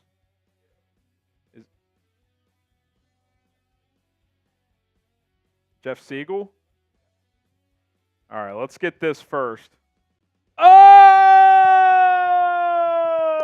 Klay Thompson, the MVP, the GOAT. I don't know what you want to call him, but all I know is he is the man. Another $100 super chat on the Heat Report. We're having a day. 341 on the day is unbelievable. All thanks to Jay Townsend. Jay, we might have to work something out for you, man. We're gonna get something for you. It's been a battle. Also, Jay just coming in hot with like 300 on his own today. We're gonna get Jay something. We'll hook Jay We're up. getting Jay something. We'll hook Jay up. Yeah, okay. The case, yeah. Can someone whisper in my ear? Send me the tweet. Just okay. All right. I mean, he's the only person to say it. It's been like 2 or 3 minutes since. Well, let's just say it's a rumor. There's a rumor that Orlando might be signing Kentavious Caldwell-Pope. We haven't gotten a Shams, a Woj, a Stein, a Chris Haynes, one of the bigger guys to confirm it, but there is a report that the Magic could be signing KCP. Do we have numbers? It's just it would be a 3-year deal. Shout out to Jay Townsend. Jay, do you hold on before I take that paper wrong? Oh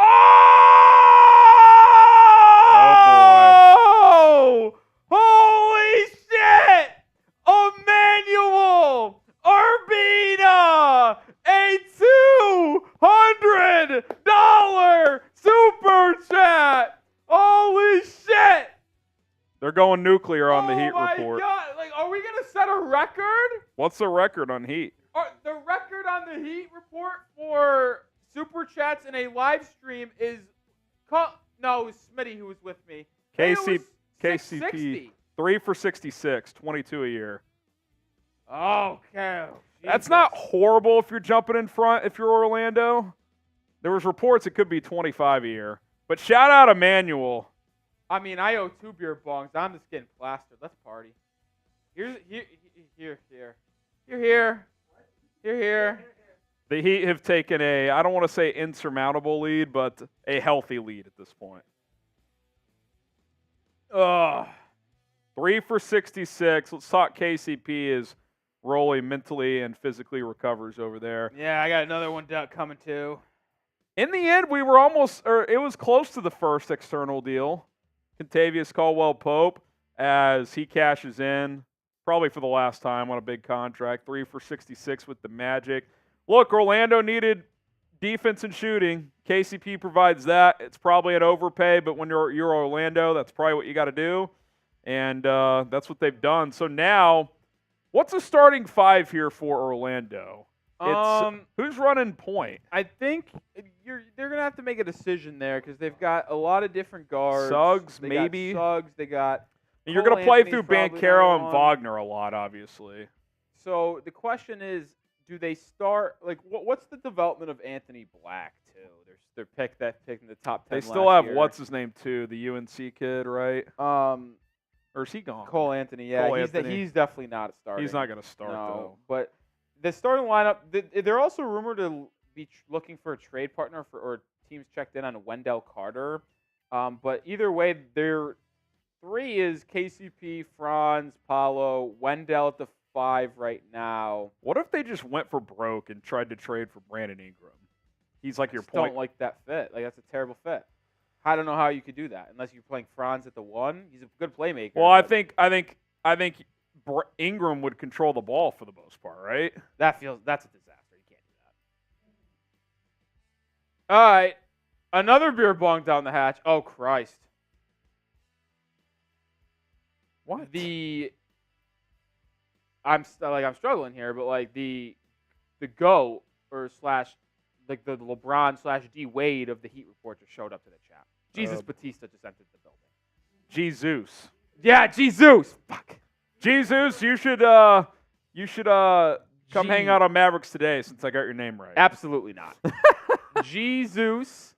Yo, what's up? Jesus, we're our guy Jay Thompson, and then we're like or dislike the signing of KCP. L for like, D for dislike. Let us know. Jesus, you were with us when we set our record for super chats on one live show on the Heat Report in that game against the Chicago Bulls, or was it the 76ers? It was one of the two playing games where we got $650. We are at 540, Jesus. We are dangerously close to setting a record, thanks to Jay Townsend, and also thanks to that Mets game finally finished. yeah, after 4-hour rain delay. Third-year player option for KCP, which at Another that one point down he'll the be hatch. 33, 34 years old, so he would probably opt in, I would guess.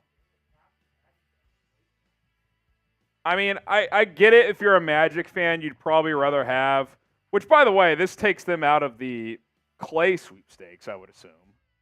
Were Oh, wait, no, ever they've in been at play? It would take them out of the Paul George sweepstakes. See, no, that one. No, I don't think it does. I don't think they have enough money. Oh, they do. How much? They had a lot of cap space. So let's say his cap hit was $20 million for year one, KCP. How much did they have going into the signing? I'll double check, but they can do that. It'd be kind of funny if the Magic pulled off what Stein said the Sixers were exploring, the Paul George KCP combo. That would be fascinating. Yeah, they coming into the day, they were $82 million before the first apron. Yeah, they got plenty. Man, I think you got to offer Paul George the max. Now, and see, hope that he is a comes. good fit because now you have a Paul George KCP backcourt with the front court of Franz and Paolo. That is a good fit. Who's your primary ball handler in that lineup? It's Paul PG. George? Yeah, I would think so. He's done it for the Clippers. Yeah. Yep. All right. This came in earlier. Obviously, he's not on a new team yet, but Klay Thompson is going to depart the Warriors. They're going to work on sign and trade scenarios. He's also interested in Philadelphia, reportedly. So keep an eye on that. Dallas and who are the other teams? The Clippers, Lakers were mentioned as well. So those are the 4 teams right there. Some financial notes from Bobby Marks and the Mavericks. $16.1 million trade exception created from the Tim Hardaway Jr. trade. So he could fit into that potentially. Lakers and Clippers have the non-taxpayer mid-level, and so unless they sign and trade, 12.8 is the most they could offer him. And then the 76ers, if they sign Paul George to a max, would have $14 million available. So he could essentially come to Dallas for 16.1 unless they sign and trade and offer him more. Lakers and Clippers, 12.8 unless, again, they sign and trade and offer him more. Or 76ers for 14 if Paul George signs for the max. So those are kind of his options right now as he kind of works his way on day one of NBA free agency. So there you go. That's the latest on Klay Thompson. Getting some inductions into the Hall of Fame here. Emmanuel, I don't know if you could see it. Appreciate you. I took down a beer bong as well. I forgot where I wrote J. I wrote J twice.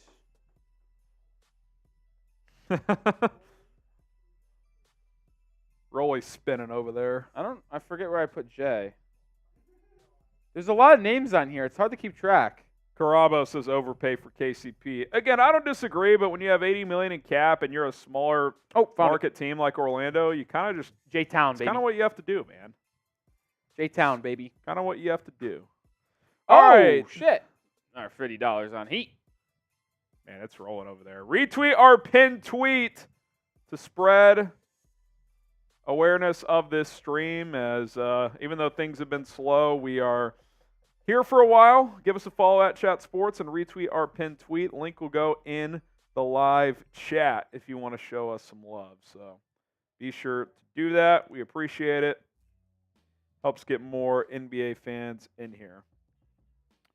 Not seeing anything new in the last At least we got couple that of at minutes. least. I'll pull it up. Rolly's going to get some shout-outs. On Mavs, someone says, bring Tobias Harris and sign Boban.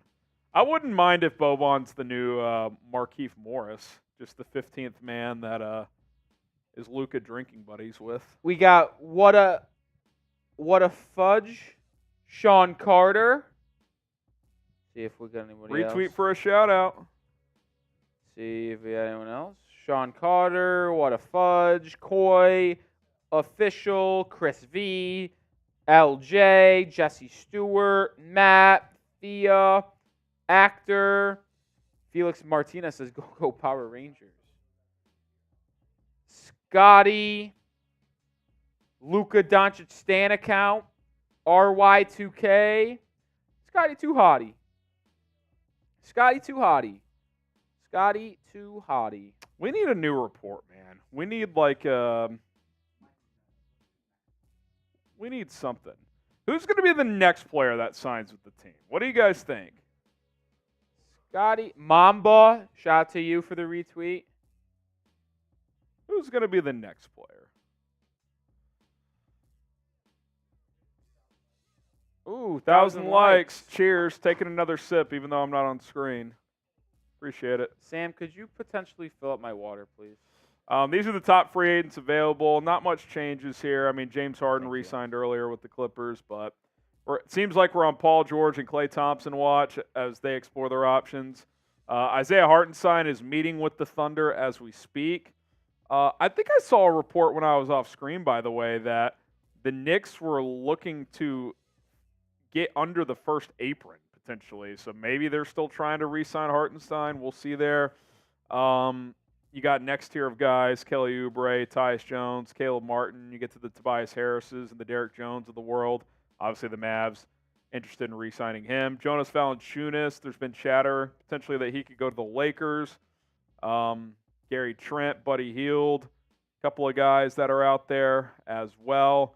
Then it gets pretty thin. I mean, the Malik Beasleys, the Jalen Smiths of the world, Sadiq Bey.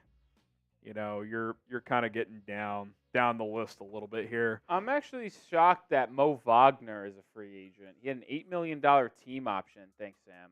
And they declined it. Mo was pretty solid backup big for them last year. And his brother's on the team. Yeah, exactly. And his brother's on the team. And they have a shit ton of cap space. It's not like it's like a Thanassa situation where he's only on the team because he's a brother. No, he's actually He's solid. been solid. So that was a little bit of a shocker to me. But who's going to be the next free agent to sign? Let us know who is the next domino to fall. I don't even know who I'd predict. Like, it's going to be some guy that we need to talk about. Yeah. Yeah, because it seems like the big dominoes aren't falling until Paul George and Klay Thompson land. And I don't know if either of those are happening tonight. Maybe Klay happens today. I would guess KCP is the biggest name to sign today. That's tough. That is tough. All I know is I got another beer bong. For Jesus. I mean, Jesus. I mean, this is Jesus Cristo. That's my response. Jesus with another 50. Rolly's got to get it together, man. This is a tough look. By the way, people in the Mavs chat saying Nick Batum, I am absolutely in. I would love Nick Batum to come off the Mavs bench. Who do you guys think will be the next player to sign? Kyle Lowry. Lowry to the Knicks could be funny. The Nova Knicks. I get to hate Kyle Lowry. Heat fans, would you hate Kyle Lowry more on the Sixers or Knicks? I honestly think it's the Knicks. I hated Kyle Lowry when he was on the Sixers, but I think it would be more in the. Let's see.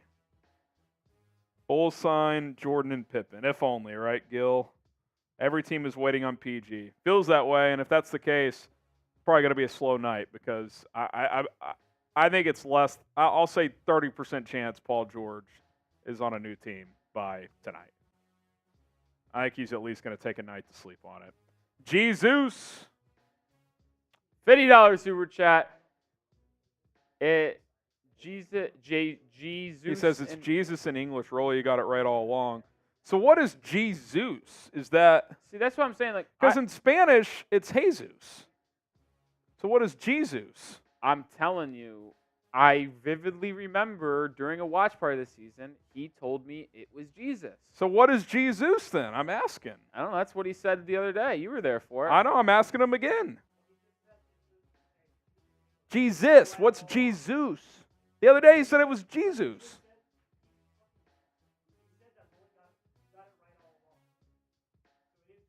But he said in English that's right all along. So is Jesus just nothing?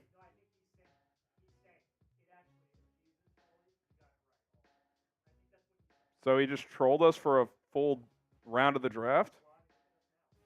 No, he's still saying Jesus in the chat. So what is I'm Jesus? lost. Oh, I know. Another beer. Shout out to the legend, Jesus Batista. Let's go. Okay. I can't keep up, Jesus, but I respect it. It's tough, man. 591. 592. 592, actually. 592 to 243, so it's become a big gap between Heat and Shout out to Mavs. my guy Chase in the building. He said, Rolly, you switching to the Mavs chat this year? Saying, no. We're just simulcasting. Harrison's the Mavs host. I'm obviously the Heat host, and we're out doing work on Maine. We can't be in two places at once. So we're like, might as well. Trying to satisfy the audience. Might as well. Because I feel like I'd leave y'all hanging as Heat fans if we didn't do anything live coverage for the Heat during free agency. And it obviously was a good decision because we've had damn near 400, 500 people watching live for the entire time, and we're having the stream of our lives out here. So I'm glad you guys could come through, hang out, and party with us. By the way, I don't know if we mentioned this earlier. I know we mentioned that the Clippers are shopping Russell Westbrook after he opted in. Did we mention, though, that maybe this means Chris Paul will go back to the Clippers after all? Like they flip Russ we and didn't talk about that. re-sign Chris Paul for vet minimum biannual, something like that. He's just James Harden's backup. The only weird thing is, like, Didn't they him have and beef, Harden though? did not get was along gonna say, I at don't the think end that of would their work. Houston tenure. I don't know. Westbrook apparently, by the way, in a separate report, is interested in playing in Denver. Yeah. And they might trade for him. I think that makes sense because they said no to Reggie Jackson, and they're looking to find their new backup point guard in all likelihood. So, would you rather, if you were Denver, sign Russell Westbrook or Chris Paul? I think I'd go Chris Paul. I actually think I would take Russ. Okay. I think I would take Russ if he's going to be there mentally and ready to go. Like, you don't need a Chris Paul type of player when you have Nikola Jokic. You know what I mean? Like, yeah. Russ is obviously a good playmaker, but I'll take the downhill, the dog. Like, he's not the best defender, but he competes, right? And he can rebound. He's got good size to him. He's athletic still. Not as athletic as he used to be, but he still is. So less injury prone too. I'll take the athletic bulldog guard over the smaller, facilitating, injury prone guard. I will. So I'll go. I would take Russ. He's also younger too. Yeah. So. Well, I think it's a 1-year deal regardless. So I don't think that part of it matters as much. Well, would you rather go in for a 39-year-old guard, or was it he's 34? Well, yeah, 35? like sure, in a vacuum, yes. But if you told me both were healthy, I would take Chris Paul. But obviously, it doesn't work that way. Okay, this was a report earlier from a local Sacramento guy that the Kings are apparently interested in Brandon Ingram. That would be an interesting fit next to De'Aaron Fox. They'd kind of be going all in on offense, Rolly, because BI doesn't help their defense. But you'd have De'Aaron Fox, Malik Monk, Brandon Ingram, and Domantas Sabonis. They might score 125 points a game.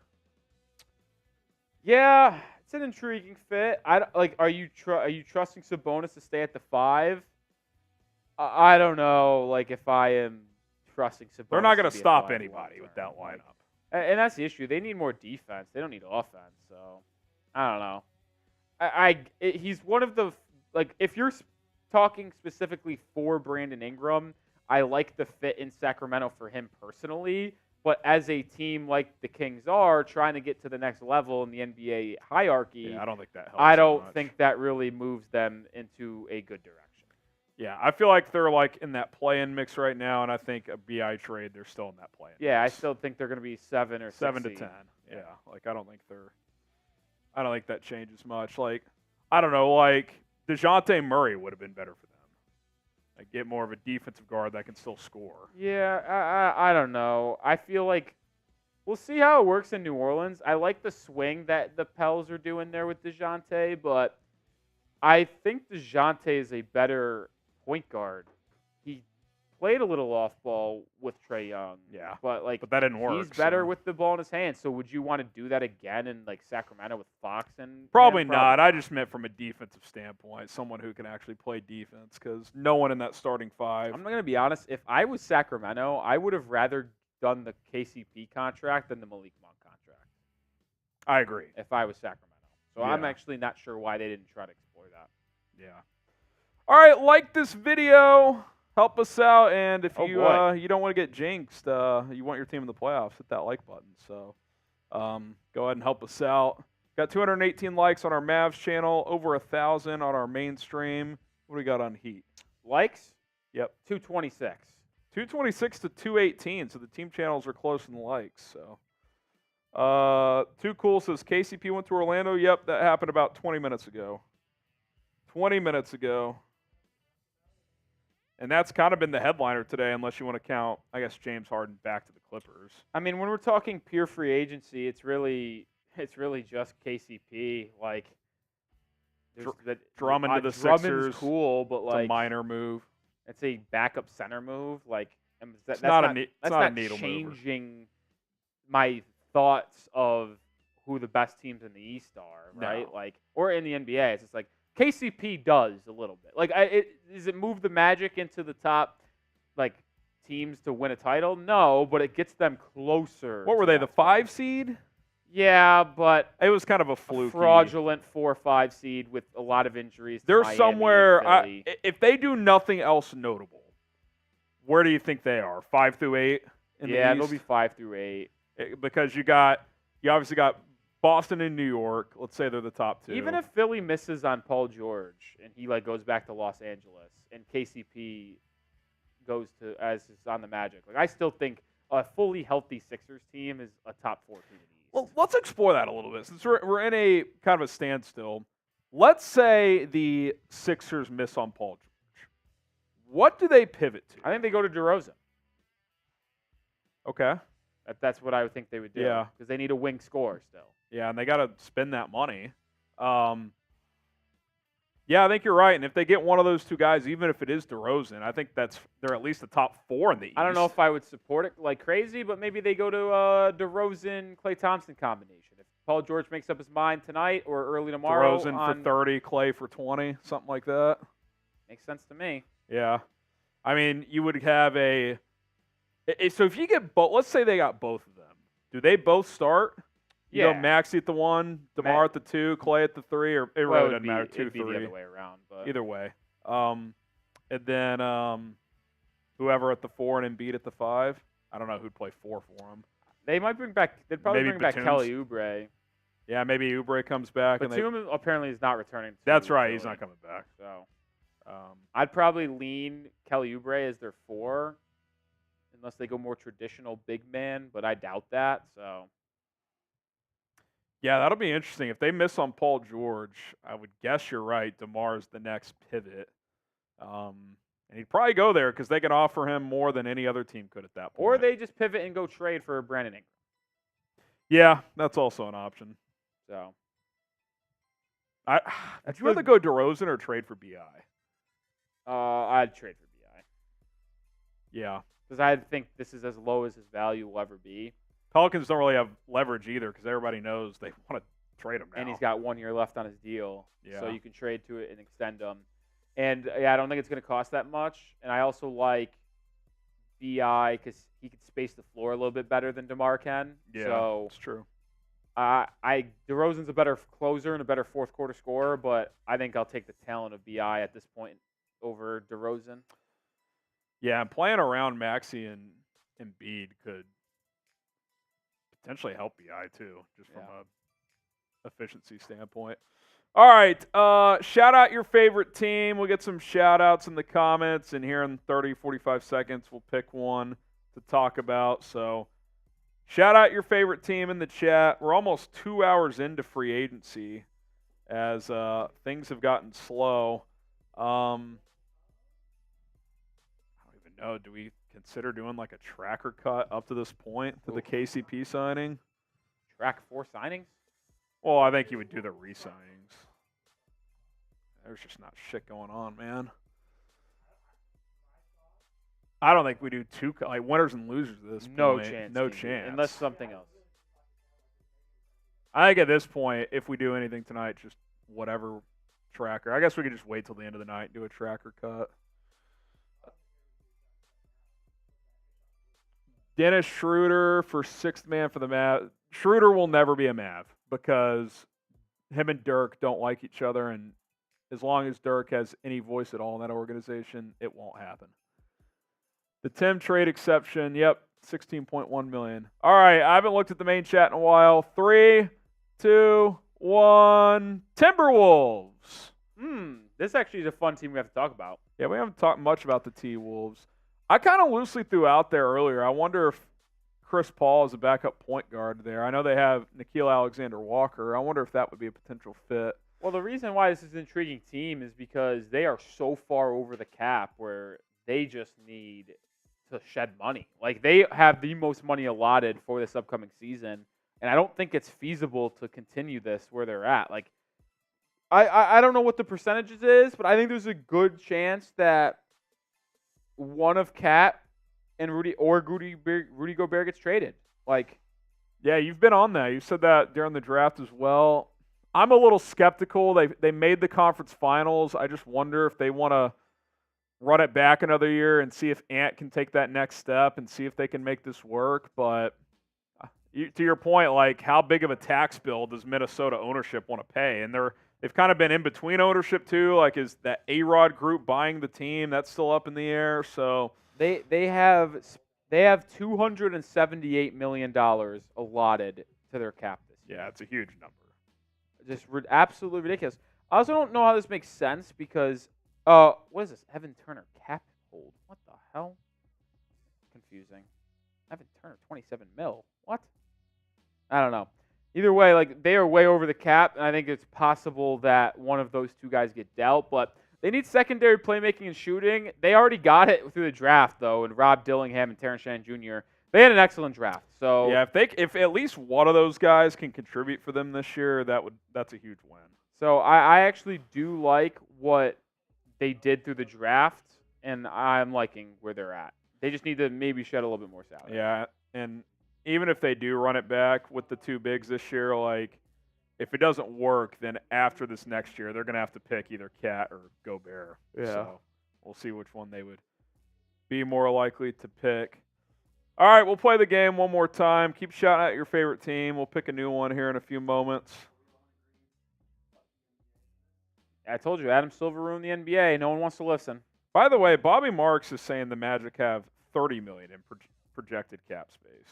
Probably that's after the KCP. Yeah, I know, but didn't you? I thought you said they had 80 something before KCP. Before the luxury tax. Or before the I see first what you're apron. saying. Gotcha. So if they were to get Paul George, they'd have to shed money elsewhere. They don't have to. They could be an apron team. Well, but they don't have his bird rights, right? They wouldn't have his bird rights, so. What? So what's the point of the $30 million then? When I look at the Orlando Magic cap table on Spotrac. No, I hear you. He just tweeted out a photo. He says they have $30 million. So, all right, I'm gonna pick a team in a few seconds. 5, 4, 3, 2, 1. I see Golden State. Well, the Warriors are going to lose Klay Thompson. They waived Chris Paul. And now we don't really know what their future is. Like, what are their plans to replace Klay? I don't really know. But Relly mentioned backup ball handling. That's especially true without Chris Paul. Functional size. I don't know what the Warriors are doing at this point. It seems like Bob Myers left, and they don't really know what they want to do. They're going to have to trade Andrew Wiggins. They're trying to. Allegedly, there was an offer of Zach LaVine to Golden State for Chris Paul and Andrew Wiggins, and the Warriors declined that. So they didn't even want to take on They don't Zach want LaVine's LaVine. contract. LaVine's value. Also, I will say this, though. good. That doesn't really save them that much money because Wiggins and CP3 would have combined for, I think they combined for about $57 million LaVine's or 43. did. And LaVine's 43. They need to shed a lot more than just 13 mil to get under the second apron. So that never made sense. And from a pure money standpoint, from a player standpoint, you would think they would have done that. But because of money, they simply still need to shed more salary, which is why they're still trying to trade Andrew Wiggins. Yeah, what is his value? I mean, his last 2 years have been so funky. Well, Wiggins is similar to Zach LaVine in the way he's a negative asset. Yeah, you might have to attach a something pick to get rid of him. Yeah. So I mean, maybe Detroit just takes him at some point and I'd feel bad for Wiggins. takes a first. Well, yeah. Such is life in the NBA. Jacob the Saint with the super chat says, if Paul George goes to the Magic, Klay and DeRozan to Philly, who is your top 5 in the East, and are they title contenders? I'll say this, if the Magic get Paul George, I'd have them 4th or 5th. Like, I would have them – you could argue they'd be ahead of I would have them behind Boston and New York and probably still Philly, but after that, you could make a strong argument they're 4th right there. I'd put them ahead of Cleveland at that point. I'll go out on the limb and I'll put them 2. You'd put the Magic 2. I'd put them above the Knicks. Because Paul George, KCP backcourt, it works. I might be one of the biggest supporters of Paolo Banchero. And I love Banchero. If Franz Wagner is able to develop a more consistent 3-ball this year, which I expect, I think that duo with their defensive prowess, because people forget the Magic were a top 5 defensive team. Yeah, Suggs is a stud. They were a top 5 defensive team in the league, and then you would add Paul George and KCP. Yeah, so you're not losing any defense. You're only gaining offense. Yeah. I mean, this team would be unbelievable. And they went 7 games with the Cavs, and I'm not that bullish on the Cavs, but it was their first time playing in the postseason with a lot of young players. The only reason they lost that series is because no one could make a shot outside of Banchero. A lot of young guys. Yeah. You add Paul George and KCP, who have had a lot of experience, 2-time champion in KCP. Paul George, a long-time playoff career. Like, I'm telling you right now, I'm all in. I'd go 3. I would be all in. I'd put the them Magic. 3rd. I think they would jump the Sixers in that scenario, although I think adding Klay and DeRozan to Philly would still be somewhat formidable for Philadelphia, but obviously not as good as what the rumored PG and KCP combo would have been. I think I'd go Boston 1, New York 2, Orlando 3, Philly 4, and then TBD on the rest of the East. What does Miami do anything notable? Does who am I missing in the East that was at the bottom of the playoff picture this year? Oh, well, Indiana's going to try to run it back. Indiana, So. I mean, they obviously made the conference finals. It kind of felt like the Hawks conference finals run a few years ago. They just benefited from teams being injured. I guess Milwaukee would be 5 for me in that scenario, but I don't really like what they're doing. Milwaukee's in a bad state, man. They're in a bad state. Yeah, they have a coach no one trusts. I think I'd go Boston 1, New York 2, Orlando 3, and Philadelphia 4. That'd be my top 4, and I guess I'd go Milwaukee 5, but I wouldn't feel great about it. Help us be the most watched stream on YouTube. Like the video if you haven't. Share the video. Twitter, Facebook, Instagram. Subscribe if you haven't. We'll be back tomorrow for day 2. I think Rolly's going to lead that coverage, and then I'll be commenting in the chat. I think I'll be live tomorrow. I know I am. I'll be live with, I think, Jack. Is it just me and you? Us 3? So it'll just be me here hanging out tomorrow. Hopefully we'll have more action. I tell you what, this I has don't. become tough. I don't see there being a lot of action.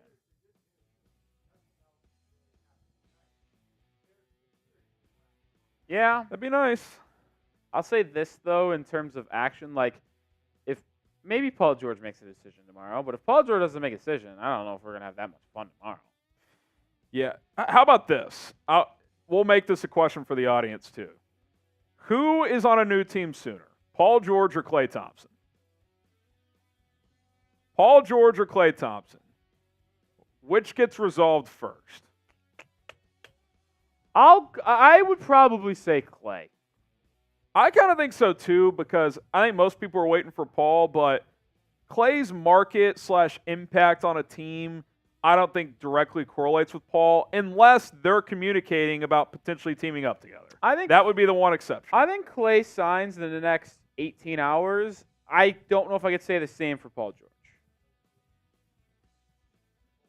New poll in the chat. Who is on a new team first, Klay Thompson or Paul George? Albert says Paul George. Timothy says George. Gregory Klay.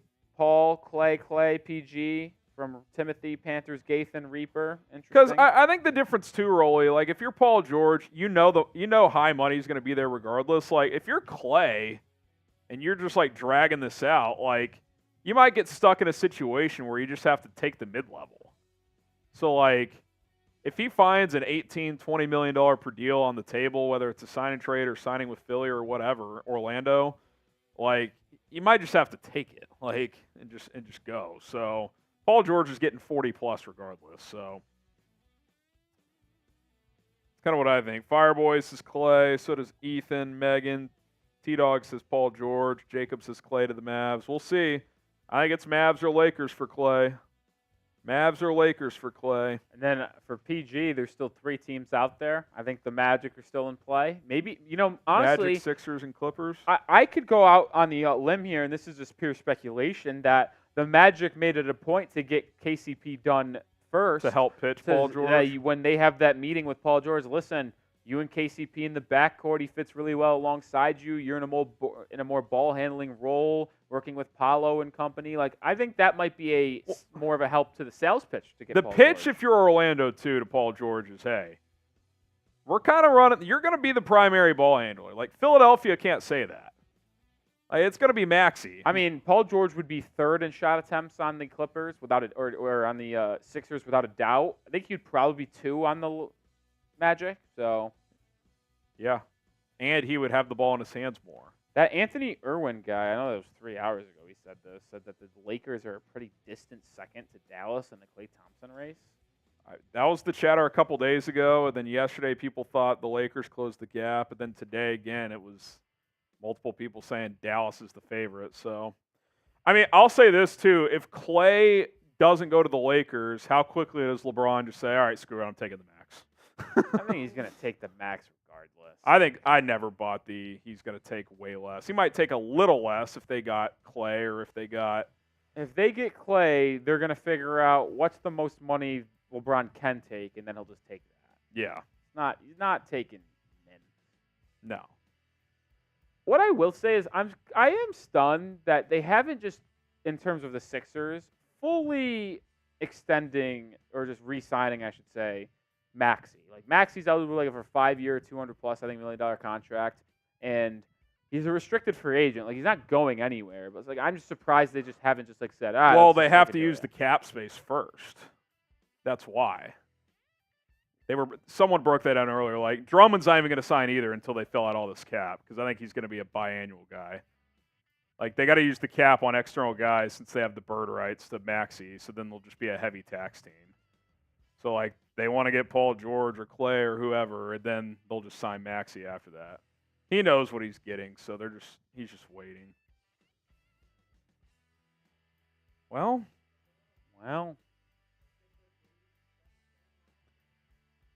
Make sure you are subscribed. Listen, we're still live here. We're not fraudulent like ESPN, who did 90 minutes of coverage on free agency and signed off. We're still here. We've been live for 4 hours. ESPN couldn't even stay live for 2. It's just simply isn't comparable anymore. Sad day when our networks of ESPN fall off like Adam Silver in the NBA. It's just sad. Which is why you subscribe, is because we're not fraudulent. We're not going anywhere. We're going to be live again tomorrow and maybe even Wednesday as well. So hit that sub button. Let's get closer and closer to 378K, but it starts with getting 14 right now and getting to 377,900. So hit that sub button. 13 away from 3779. 13 away. Oh, man. We could take some questions, even for non-super chatters. Hashtag NBA. We know not everybody can donate. Hashtag NBA. If you're on Mavs or Heat, use hashtag NBA as well. That way we don't have to make tech. This is techno talk, but just hashtag NBA makes it easier for our producer. 11 subs away. Help us out. But if you guys have a question, Rolly and I can take some. Hashtag NBA or you super chat. 10 subs away. God, I need a freaking Woj or Shams. You know what's going to happen? At like midnight, Clay's going to pick a team. Yeah, it's definitely happening. My friend retweeted a Woj tweet from 2012 that said the Knicks have emerged as frontrunners to land Steve Nash in a sign-in trade. Sources tell the Vertical. Did it say that? Sources tell Y Sports. Yahoo Sports. So that was before it was even the Vertical. Wow. Oh my. 2 subs away. We're 2 subs away, and I'm going to have another beer bong. Have fun. Jesus? No, it's the MVP of the show. One away! One away! One away! One away! One away! One away! One away! I was just about to say, this is sadder than the state of free agency right now. Jay Townsend with a $50 super chat. This free agency this year is quite boring. I would concur. I hope that Pat Riley is napping this year. Pat Riley is sound asleep. He's got the eye mask over his head, dark room. He's always napping. He is absolutely slumping, which, if I'm going to be honest, Jay, I kind of wish I was Pat Riley right now. Nap sounds good. I'd love to be laying in bed in a dark room and just taking a nap. Not a word in the world. So, Jay, you're getting into the Hall of Fame once again. I'm going to write your name across 2 of these lines because I just got to make up room at this point. J-Town, baby. J-Town, spread it across the world. And another beer bong's come my way. Shout out to Jay Townsend, man. Just unbelievable support today. Really appreciate it. And I'm just going to go out on the limb and say this, is that I think we're going to top our record at the Heat Report in terms of super chats on one show. It was 650 during our play-in stream against the Chicago Bulls or Sixers. I don't remember which one specifically. We are at 642, so a $20 super chat. I don't even want it to be Jay. Jay has done so much for the channel today. But is someone else out there able to get us to a record here at the Heat Report with a $20 super chat? Be pretty cool. I'll take a shot if we get there too. I'm gonna say the silent part. This sucks. Another beer bong for Jay Townsend. Let's frickin' go. I mean, this is. We have been live for just over 2 hours now. That is free incorrect. agency's Just been over live 4 for hours. free agency. Sorry, has been going on for just over 2 hours. There have been 6 signings. 6 signings in 2 hours. What is this, day 4 of NFL free agency? Yeah, that's.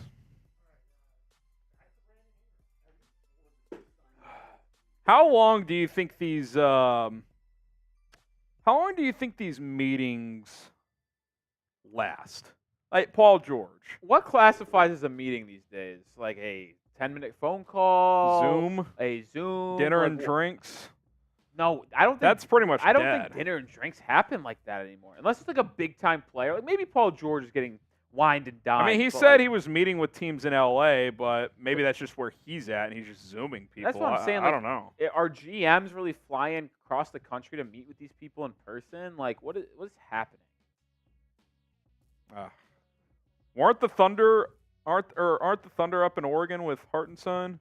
At least some of their brasses. Someone's up there. Brandon Ingram, rumors, reports that the Kings could be interested. I'll tell you what, that'd be a fascinating offensive team, but they already are that. So we said it earlier, I'll say it again. I don't think it really changes the complexion of their ceiling as a team.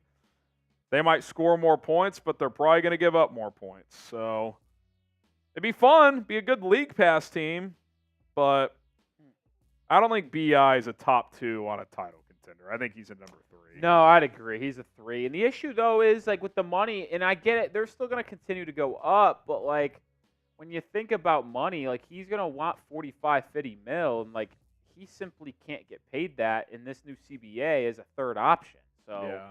And the only way he can get paid that and win a championship as a third option is if you just happen to get lucky and draft an absolute stallion in the draft, and he becomes one of your top 2 guys when he's playing on that rookie contract. Dude, this feels like MLB free agency, where like no one even knows it started. Bro, yeah. 27 minutes since TweetDeck has fired off a new I'll say this, tweet. like, maybe the new CBA changed that because a lot of people re-signed before free agency opened, but like I am still stunned there hasn't been a lot of movement. Yeah, there's not even like the only like trade rumor has been this basically Westbrook. The Westbrook, PJ Tucker. There was that LaVine talk, but that's already come and gone. Yeah. It's a tough look. NBA's in a rough spot right now, I'll tell you that. Adam Silver strikes again. Terrible. Terrible. That's all I have to say. Who do you guys think signs next? Predict it for us. I miss the days when 15 million signings happened in the first 2 minutes of free agency. Like, don't get me wrong, it's nice when you get a few days of good movement, but day one being this slow is tough. It is tough. I think too with this new CBA rule, trades are just a bigger deal than free agency now. Oh, well, That's already kind of yeah. been the case, but like even more so. Like, you have to build through trades instead of free agency. Because, like, this is how it's going to work now. But and that's kind of where the CBA and the purpose of it comes into play. Because the point of the CBA was to spread out superstars and help small market teams. So, like, almost every team has 1 or 2 stars or something like that. And that's kind of what you're going to see here is that teams are just going to, like Orlando, like, they're going to get good time players now because other teams can't afford them. Like, that's kind of where we're going. RW for Ross, CP for Chris Paul. Who would you rather have? I think it depends on team. We have news, I'm being told. Paul George's agent, Aaron Mintz, and the Clippers president have had a conversation a short time ago that resulted in no new movement on a deal and an acknowledgement by both that George is unlikely to return to the Clippers. So in other words, the Clippers aren't willing to give him a max. Orlando and Philly, unless there's a trade. Or, well, could he still get signed and traded technically? He can sign and dealt. And there's very few teams that can do it, but yeah. I'd say that's actually pretty significant news. Woj says the Sixers are strong front runners. That is news. Woj says the Sixers are strong front runners for Paul George. So, set to meet with George in California tonight. When's that meeting happening? I mean, it's only 5:13 on the West Coast, so like that could be a while. If you're the Sixers, do you pivot to a Paul George, Klay Thompson combo? I don't think you need the combo though. Like, yeah, I don't think you need to. Like the idea of KCP and Paul George is cool, but like it's not necessary to Klay get. Thompson. What did I? You said KCP. That's what I wanted to say. Oh. Because I said the idea of KCP and Paul George was cool, but Yeah. it's not necessary No, it's not. get a 2 guard and Paul George. Like, I actually think it would be better fit to get Paul George alongside Maxey and that be your backcourt, and then fill out your 3 and 4 and your 2 wings better around Embiid. Re-sign Kelly Oubre could be one of those. Yeah, like that's kind of how I view it. Yeah, if the Clippers, I think they're out at this point. Yeah, I think I it's would over. agree with that. I think it's a Magic or it's Orlando or Philly, and it feels like it's Philly. I still would love to see Orlando get in the mix over there, man. Interesting. So Paul George, I don't want to say likely, but unlikely to go to the Clippers. Interesting and the note Sixers here are by front runners. Woj too. It's like saying that without George, the Clippers are able to use their $12.9 million or mid-level and 4.7 biannual. So now the Clippers are going to be a team that is able to get some of these like high-level role players. Yeah, I mean, do they try and poach a Derrick Jones Jr. or a Caleb Martin or a Kelly Oubre could be a mid-level guy for them? Those are some options. I still think the Clips are going to go after DeRozan now. We'll see if they do. Maybe they don't. But how do they pursue that? Sign and trade? I think it would be a sign and trade. Yeah. Ship out who do you ship out? Terrence Mann? Probably. I'd have to look at their cap Zubats table. maybe. He could be a guy you ship out. I don't think they have another center ready to go, though. That's their issue. Yeah. Let's check their cap table. Yeah. Yeah, the Clippers, I mean, Woj tweeting this out, Paul George ain't going back. Like, that's done. So, now, team needs figure out PG-13. Well, that seems figured out. He's not going to be back. So, Yeah, without PG, I think it's trades and middle-level contracts. I mean, DeMar DeRozan's a L.A. guy, grew up in Compton. I mean, could you work out a Terrence Mann plus PJ Tucker, send him back to the Bulls, and throw Chicago a first-round pick to absorb that contract and to let you take DeRozan? So right now, as things currently stand, they are $22 million under the first apron and $33 million under the second.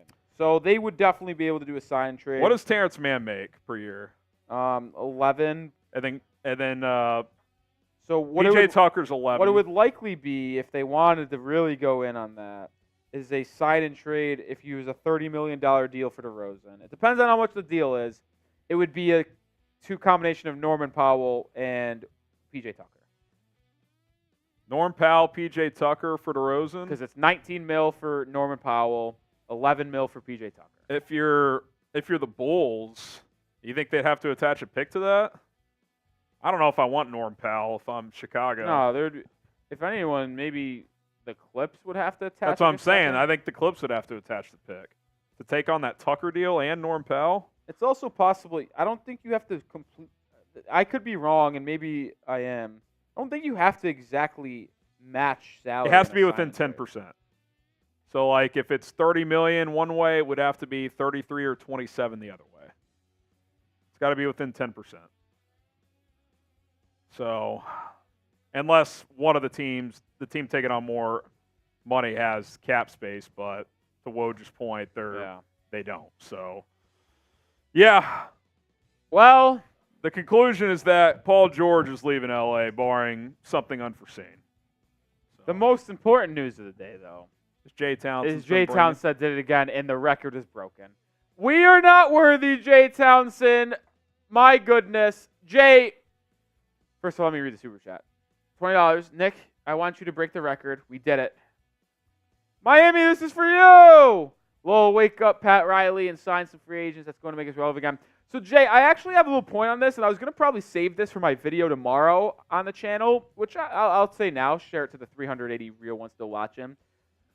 After that signing of Kevin Love, the Heat and Thomas Bryant and Caleb Martin opting out, the Heat are currently under the first apron at $1 million. Now, the Heat will be an apron team unless they cut crazy salary. That they just will be. But being under the first apron right now allows a little bit more flexibility for Miami in a trade. Now, it's pure speculation, but if Miami did want to go out there and upgrade the team via a trade, they are able to do a lot more things in regards of how they can aggregate, use trade exceptions, because they are no longer a first apron team, technically, right now. So I would imagine that the reason why the Heat won't sign another person relatively soon and might take their time is that they don't want to get back into the first apron just in case a team and a player shakes free, whether it be a Trae Young, whether it be a Donovan Mitchell, whether it be a Brandon Ingram, a Kyle Kuzma, whatever you want to say. Being underneath the first apron right now gives the Heat a lot more flexibility in a potential trade, and that could be very nice for Miami. Already ahead of me? That could be very nice. I messaged Seeps. I go, you should explore DeMar to Clippers sign and trade video. Can I get the shot glass, please? Zio's shot. You mean the bottle of liquor? Yeah, just the shot, yeah. Why not? We've gotten enough big super chat. Talk about your shot for Jay.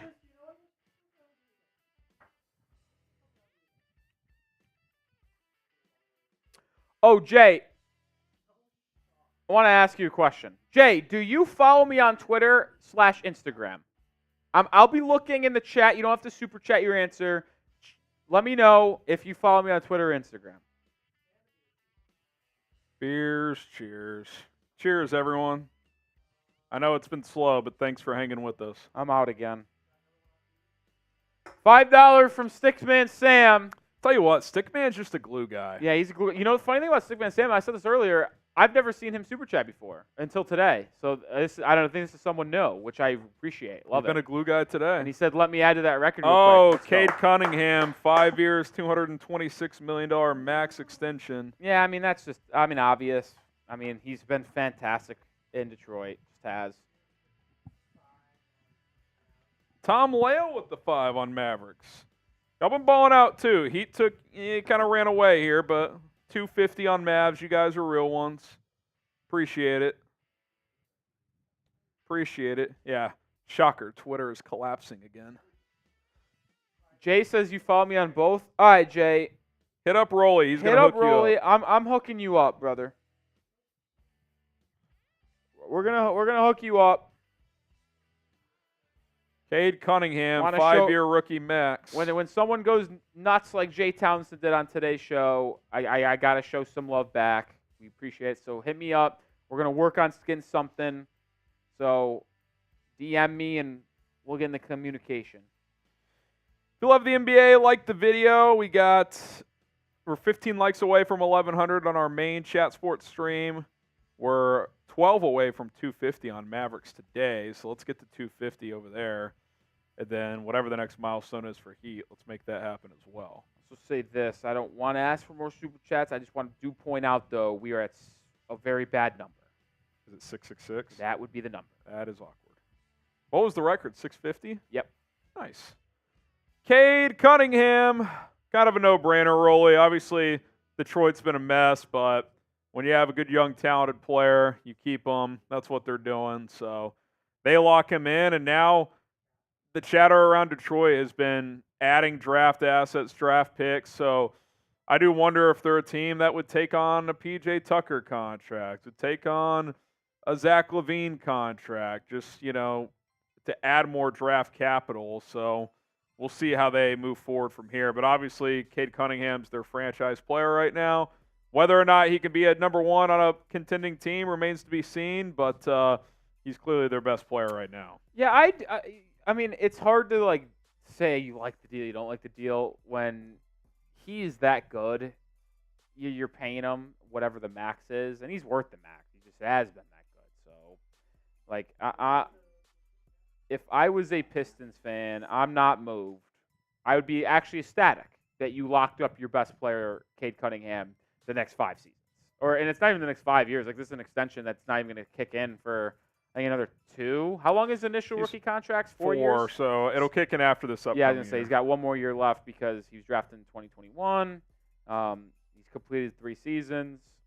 So we'll see how he does. I like Cade Cunningham. It's hard to measure how good he can be on a contending team because they've just been so bad since he's been there. So, but again, I mean, this is a no-brainer move for obviously him to take the generational money and the Pistons to lock in their best young player. So, pretty easy decision across the board. Now, if you're Detroit here, like he improved his 3-point shot this past season, which was good to see. Yeah, that was but important. you still need to surround him with more shooting. And I don't know who's out there right now to really help them in the short term. Short term, you got to look long term, which is why that Ron Holland pick is so curious to me. Like I like the upside of Ron Holland. He could end up being the number 1 player in this class if he figures out his shooting. But he does not project as someone to be that good in terms of shooting the basketball. They want to be a more fast-paced team, maybe. They just have so many good defenders already on the wing. Where, well, so many is a strong word, but you have Oscar Thompson. You're gonna have Holland. It's an interesting duo. Woj says it's not even unlikely anymore. Clippers and Paul George are mutually moving on, so it's done. Nice. All right, I gotta hit the bathroom again. You guys have made Rolly fill up the bladder multiple times. Round of applause to the folks on the Heat Report. And then when we get back, there's a couple more super chats as well, just lightly that I'll have to address. And it actually is a good transition anyway, so don't do a free agency tracker yet. Okay. There goes Rolly. He'll be back. How do you guys feel about this Cade deal? L for like, D for dislike? L for like, D for dislike? 100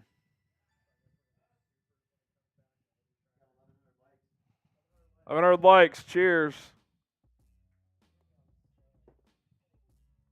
Megan says like, Jacob, Game Boy, like, Swish, Jacob, Bro Cave, L for this free agency.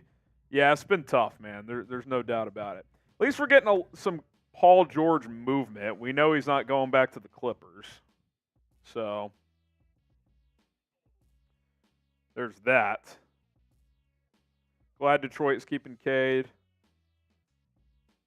B-Bagger likes it. Danny likes it. Max likes it. L for like, D for dislike. Goat Mode says go Bears. What's up, Go Mode? What's good? Would you consider the Magic up and coming? Absolutely. They have really good young talent. Paolo Banchero, Franz Wagner. I like Jalen Suggs. Hopefully he develops a little more offensively, but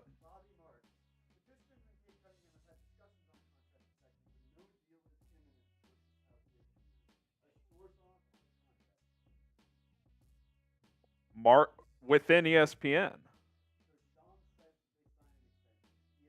Oh, never mind. I thought Woj had it. Oh, okay. Mark says no deal yet. So I don't know. I mean, they're not going to not. Oh, the Clippers have released a statement on parting ways with Paul George. He says, Paul has informed us that he is signing with his next contract with another team. Paul's a tremendous talent and elite two-way player. We feel fortunate for 5 years with him, yada, yada, yada, yada, yada. We traded a lot to pair Paul and Kawhi. Clippers have released a statement of letting Paul George go, so that's done. What else we got here?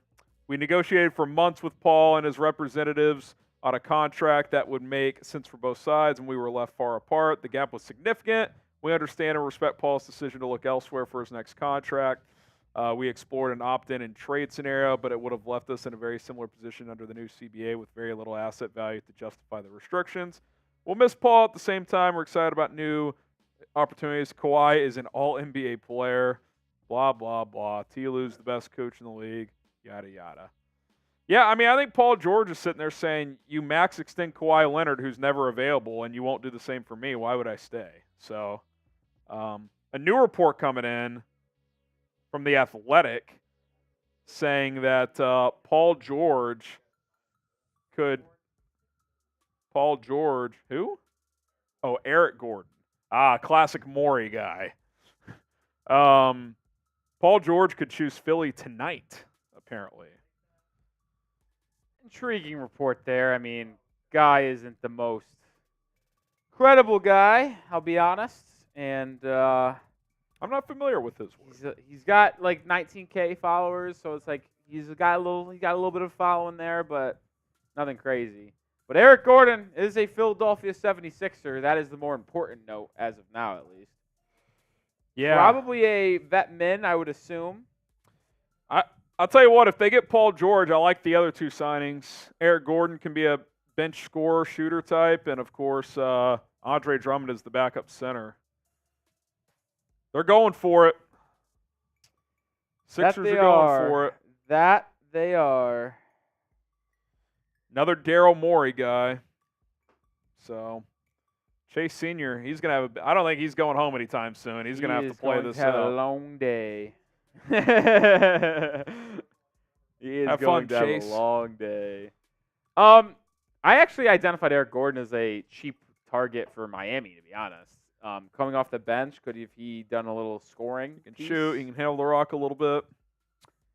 Evidently not going to be the case. As he is going to Philadelphia. Still could shoot. 38% three-point guy. Still averaged 11 points per game last year. Who did he play for? Phoenix? Yeah, Phoenix last year. Sneaky good. Like, He's sneaky. still solid. Like, sneaky. Like, why is he, like, still shooting 11 or 38% from three and averaging 11 points? Like, what are we doing here? But either way, like, he's going to be a nice bench piece for them. Now, but I am intrigued, like, as their roster begins to fill out, if they do end up closing a deal on Paul George, which is to be expected. Seems like that's going to happen. Their backup guards are going to be Eric Gordon and Jared McCain, their first-round pick. Yeah. Do you like that? They don't have a true backup point guard there. Are they going to sign another point guard to be the lead ball handler? Like, I like McCain, but I project him, and I had him as top 10 on my big board. Chris Paul. Like I projected Jared McCain as someone who could be like a point guard in the future, but not a point guard right away. Oh, Chris Paul to the Spurs. He is going to San Antonio. That's a big move. Everything's coming in now. I needed a win. I should have went and bought a Celsius. I don't know if it's the alcohol. We were pretty close. We were pretty close to looping this thing, and now we're. I don't know. Now we go. I don't know what they're doing out there, but I think a more valuable use of their services might be to go get some Celsius. I'll take a Celsius. Can we send Cullen to go get some? This is a big deal though. I like this for San Antonio. I love it for the Spurs. I don't really get it from Chris Paul's standpoint, unless he's cool not chasing the title. I think he just wants to be a mentor. Be a mentor. I think he sees that as something. They've probably promised him a decent amount of playing time too. It's the most guaranteed playing time. I think working with Popovich is something that he could want to do old in his career. Help mentor Wemby. Play with Wembanyama. And maybe they pitched him on Chris Paul. Like, it's like Wemby, Tobias Harris. Maybe they're going to give him decent money, too. Devin Vassell. We can make the playoffs. I don't mind Tobias there on a one-year deal. Like, I don't know. We'll see. What is that? Ruined my day. What? Oh, he has his own Celsius, this piece of shit. Yeah, Sam, that was like Rolly's holy shit during the draft. That was an unacceptable response. But Chris Paul, I mean, he could still run an offense, Rolly. I mean, you don't want him playing heavy minutes, but I don't know, 15. Yeah, that's a piece of shit. 15 to 20 minutes per game for the Spurs. But let's find out if you're a real teammate or not. The answer is no. Is it splitsies? Whoa. No, I'm playing. Whoa. It's yours. Yeah, I like this move for the Spurs, man. I do. I think mentor Stephon Castle, 2 good point. Willie. Yeah, that's a great point. That's a good point. I wonder if they start Castle at the point and Chris Paul's like this. I actually would go the other way. I think they're going to start CP at least to begin the year. Yeah, Castle will be coming off the bench. Maybe by mid-season, Castle starts. Yeah, it's a good point. Willie. Yeah, I'll tell you what, Spurs are a fun team. I don't think they're ready to win, but I could see them winning like 33, 34 games. Yeah. Could jump 10 wins maybe. Would they win 22 this year? Ooh, bad. They're not going to make the playoffs. The They West are is too bad deep. But I think they could win 30 plus. I will say this: the Jeremy Sohan point forward experiment is over. Just get back to him playing in the front court. Yeah, it's about damn time. That was a disaster. About damn Who time. will be the next free agent to sign? We got a couple. Are we getting things hot? Are things heating up? Paul George exiting. Shams also saying Sixers are leading suitors. Yeah, I mean, unless an unforeseen team emerges, like it's Sixers and Orlando, and it seems like the Sixers are going to be the team for Paul George. All right, we'll get some shout-outs here. Who's going to be the next free agent to sign? Who's going to be the next free agent to sign? Pam says Ben Simmons on the move. No one wants him. How many years does he have left on his deal? Simmons? I think it's either one Is or he two. finally on the last year of his deal? It's either one or two. Let's see. I'm pulling up Spotra. Goat Mode says Tyus Jones. That's a sneaky name. I don't think it'll happen, but it's a sneaky name. Last year of his deal, $40 million. Actually, that becomes a very enticing contract, to be honest. If you're Detroit, do you just take him and see what happens? Maybe not now, but at the deadline, honestly, I think Brooklyn might keep him because I know there was a report that they could look to trade him, but like He could be a great tank commander. why wouldn't you keep him and have the $40 million come off your own books, like, and you can spend it on free agency next year? Like, I actually think the Yeah. Nets would be better off keeping him. throughout Well, the especially year. if they're tanking, which they are. Yeah, exactly. And it's not like they're not a tax team. so they Nathan don't says need to shed it. DeMar to the Warriors. That would be interesting. I don't know how they would pull that off financially, but It would have to be a sign and trade. yeah. I mean, they would. And, well, you could do a 1-for-1. You could do a Wiggins to the Bulls and pay him what Wiggins is making. Maybe, yeah, maybe. If the Bulls would take Wiggins. Ray Arthur says Heat do something. I kind of mentioned this. I think that the Heat are going to be pretty patient. As I mentioned, they're a team under the first apron. They're going to right wait now. for that trade market to Yeah, develop. they're gonna wait for the trade market to develop so they can save. And then if they feel like they're not going to make a trade, then that's when they sign 2 or 3 guys and they're going to go back above the first apron.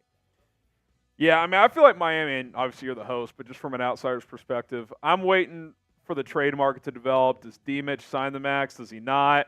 Does Brandon Ingram become a possible target? How do you feel about B.I. as a potential Heatle? It's not a bad number 3. I don't love it, but Yeah. I would rather go for the shot of Brandon Ingram and it doesn't work out just run it than back. just run it back. So then we know if they run it back, like Yeah, I openly admit.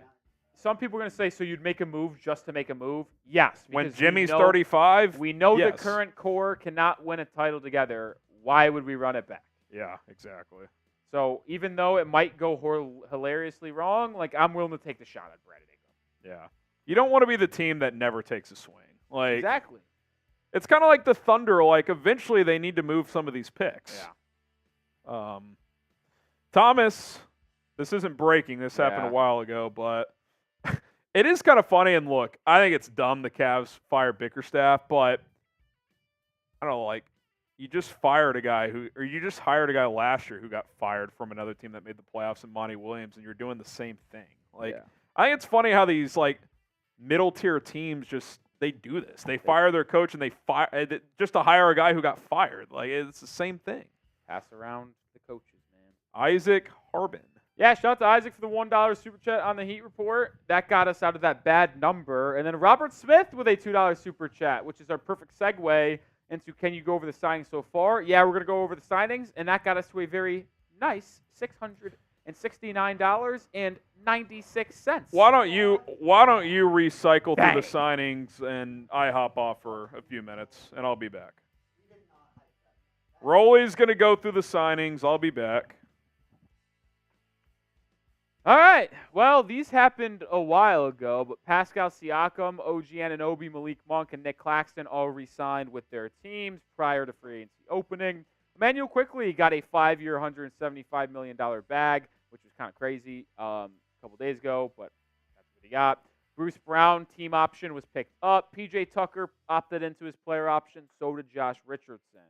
D'Angelo Russell and Jackson Hayes both opted in to their deals with the Lakers. Delano Banton opted, or I think it was a team option. They picked it up for $2 million, which he actually played decent for them down the stretch last season. Russell Westbrook, 1 year, $4 million. He opted in, but there's reports that he is going to be traded, and the Nuggets seem to be a team that is interested. Jayshawn Tate, 1 year, 7.6 with the Rockets. Royce O'Neal, 4 for 44 with the Suns, which is an intriguing one because that probably is the baseline for like that role player kind of level. Like Obi Toppin got 15 per year over 4 years. Royce O'Neal got 11 over 4 years. So I'd expect to see like Derrick Jones Jr., Caleb Martin, and those type of players get in between 11 and 15 mil over 3 to 4 seasons as well. Nothing else really notable there. DeAndre Jordan back to the Nuggets, Bol to the Suns, Rashawn Holmes 2-year deal, and Patrick Williams 5 for 90, intriguing contract there. And this is where everything started today. Alex Len back to the Kings to back up Domantas Sabonis. Toppin, we mentioned him already, back to the Pacers. Max Christie signed a 4-year, $32 million deal, which was a little odd to me because I'm not the biggest on him. Harden, 2 for 70 with the Clips, as the Clippers are also going to be moving on from Paul George. Intriguing there. See if they find a wing to fit next to Kawhi and James Harden. Luke Cornett and Neemias Queta return to the Celtics. Backup bigs there. Kevin Love returns to the Heat on a 2-year, $8 million deal. And then Andre Drummond really started the movement here. First free agent to ship and jump different teams. Andre Drummond, 2 for 10, the backup for Joel Embiid. The Clippers weirdly signed Kevin Porter Jr. Allegedly, after he goes through this program, he is going to be found not guilty, I suppose. That's how Shams worded it. He's back in the league. I don't love that, if we're going to be honest, but he is. Kentavious Caldwell-Pope is getting a 3-year deal, $66 million. It's a 2+1, though, player option for the final season. But like that move from Orlando, man, I do. Cade Cunningham got a massive 5-year extension. Eric Gordon signed a vet-min deal. Likely, I know it's TBA. I'd be willing to bet it's on the vet-min to go to Philly. And then the most recent signing and biggest one of them all, Chris Paul going to the Spurs, got waived by the Warriors early today. And then he is going to be the mentor, lead guard, facilitator for Victor Wembanyama, mentor Stephon Castle, run the pick and roll with Wemby. Chris Haynes had a report that said CP3 had a great talk with Spurs coach Greg Popovich and was sold on the culture and opportunity to help elevate the game of Victor Wembanyama. CP is eager and motivated to showcase he's still an elite guard in this league. Well, elite guard, that is a little bit of aggressive, but sure, he will be able to mentor Wembanyama, Stephon Castle, and Devin Vassell for sure. That is the tweet. For CP? Wow, that is a deal. Got the details on this Chris Paul signing. 1 year, $11 million for Chris Paul. Kind of a wild move, I'm not going to lie. Kind of a wild move to give him 1 year, $11 million. I know it's only 1 year, but this motherfucker getting $11 million is crazy. Can we be honest here? Oh, shit!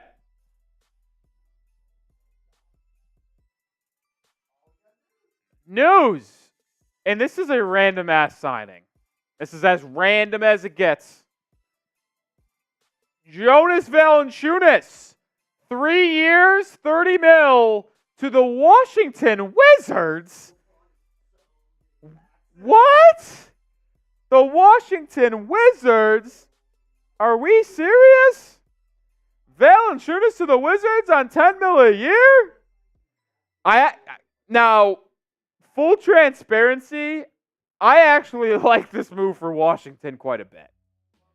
I do. I don't understand why Jonas would go there for $10 million, but in terms of Washington, they needed a center. You draft Alex Sarr, you put Valanciunas at the 5, you put Sarr at the 4, the number 2 overall pick, and then that's where you make the decision on Kyle Kuzma. Are you playing Kuzma at the 3, or are you trading him away? This might signal a trade, in my opinion, because I don't think Kuzma is a 3.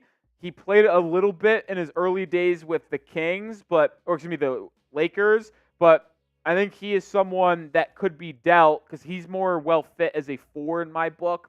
We'll see. He's got very good size, 6'9". He can play the 3, though. I just think he's better defensively as a 4. But Valanciunas, 3 years, $30 million with Washington, could make Kuzma available via trade. And now you're looking at a core in Washington that features Valanciunas, Alex Sarr, Bob Carrington, Keyshawn George, who they drafted. Intriguing in Washington. Intriguing.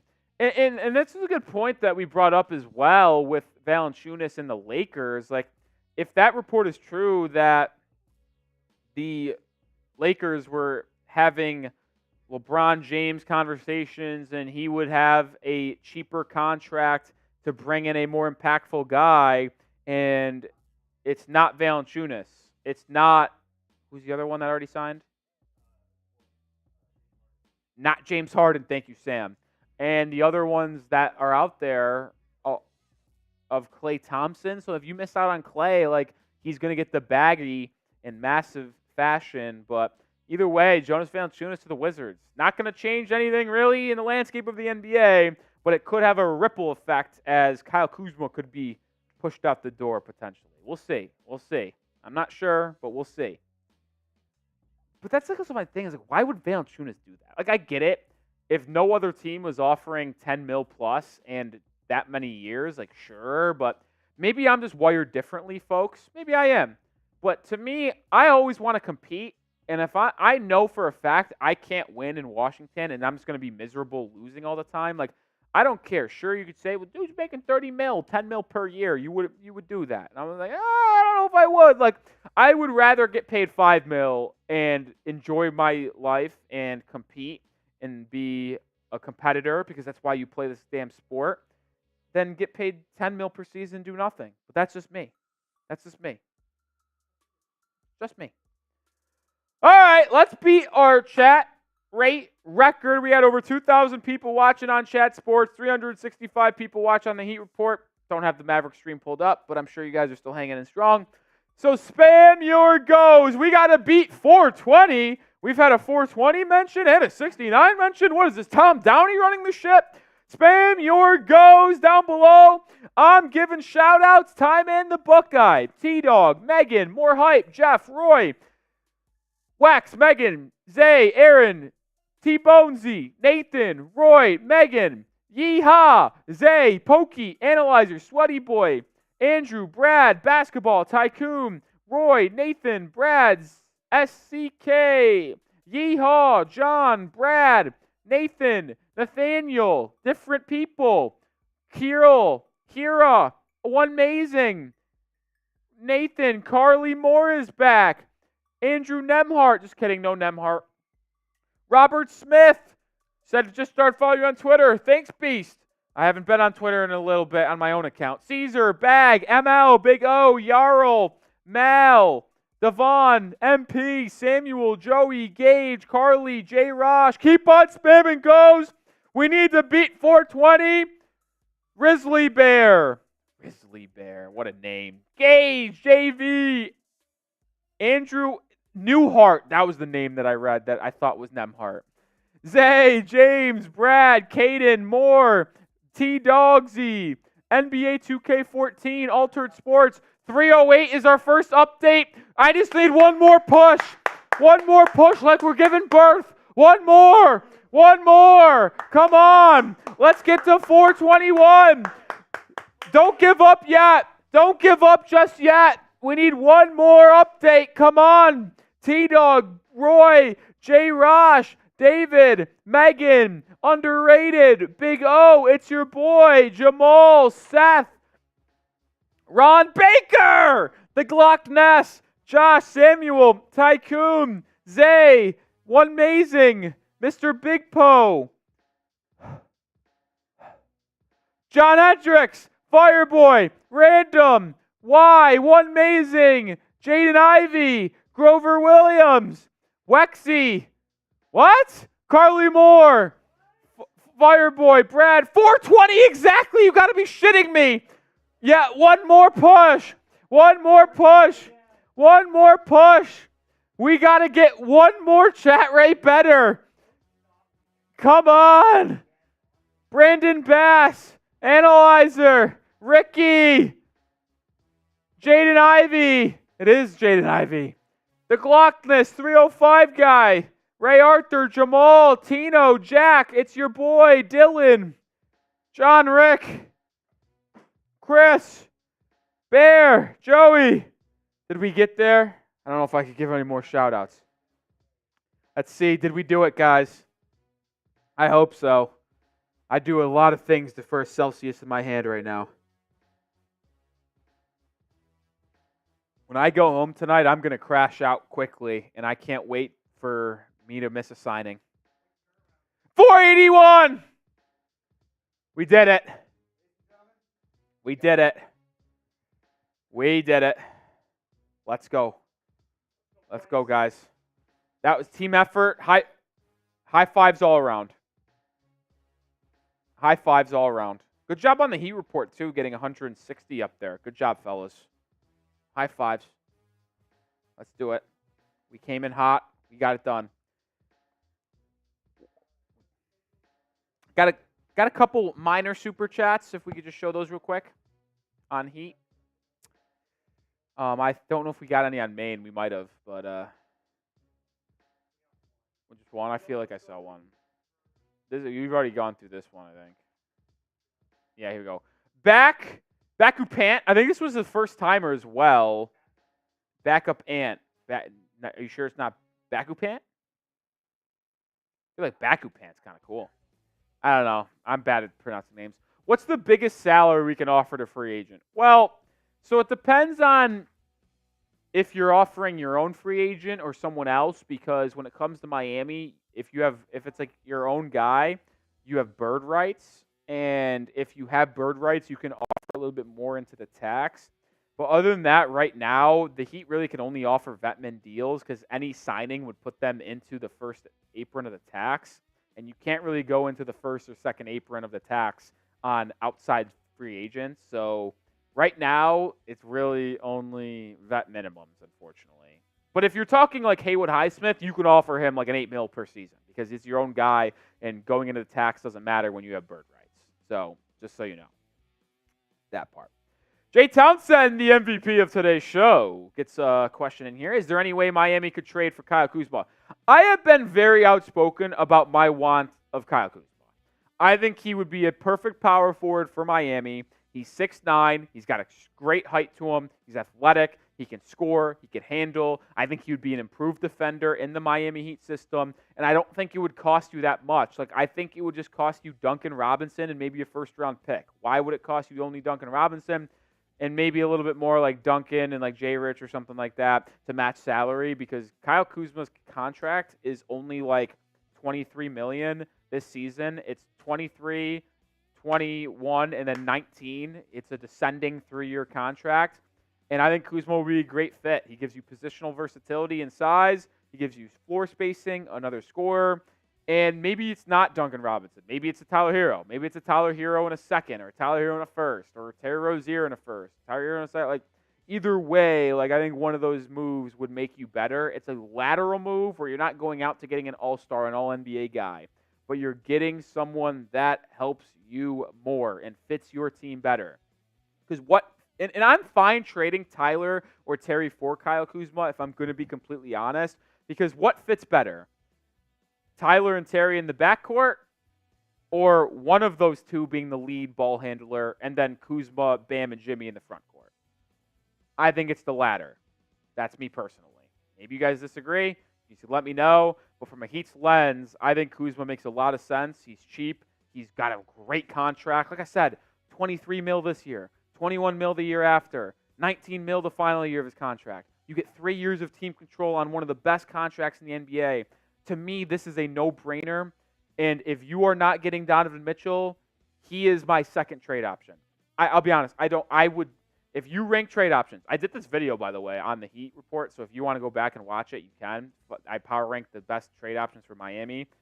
Mitchell's number one. He will always be number one. D-Mitch, please get him if possible. I put Kuzma 2. I put Trae Young 3. No, I think I put Lauri Markkanen 3. Trae Young 4. and then Brandon Ingram 5. So I still believe that pecking order. That pecking order has not changed. Even with the drafting of Kel'el Ware and adding some size, still doing that. Massive Matt with a $2 super chat in the Heat report. We're becoming pathetic in free agency. Just can't offer that much. Just can't.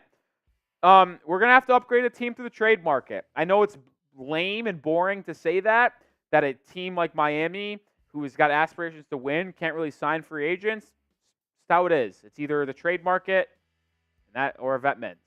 That's really all it is. Jameer CP is on Maine. Should Orlando Magic sign a big-name player? Jameer, I have been on the Paul George to the Magic train so much, and I know everyone's reporting that the 76ers are the favorites.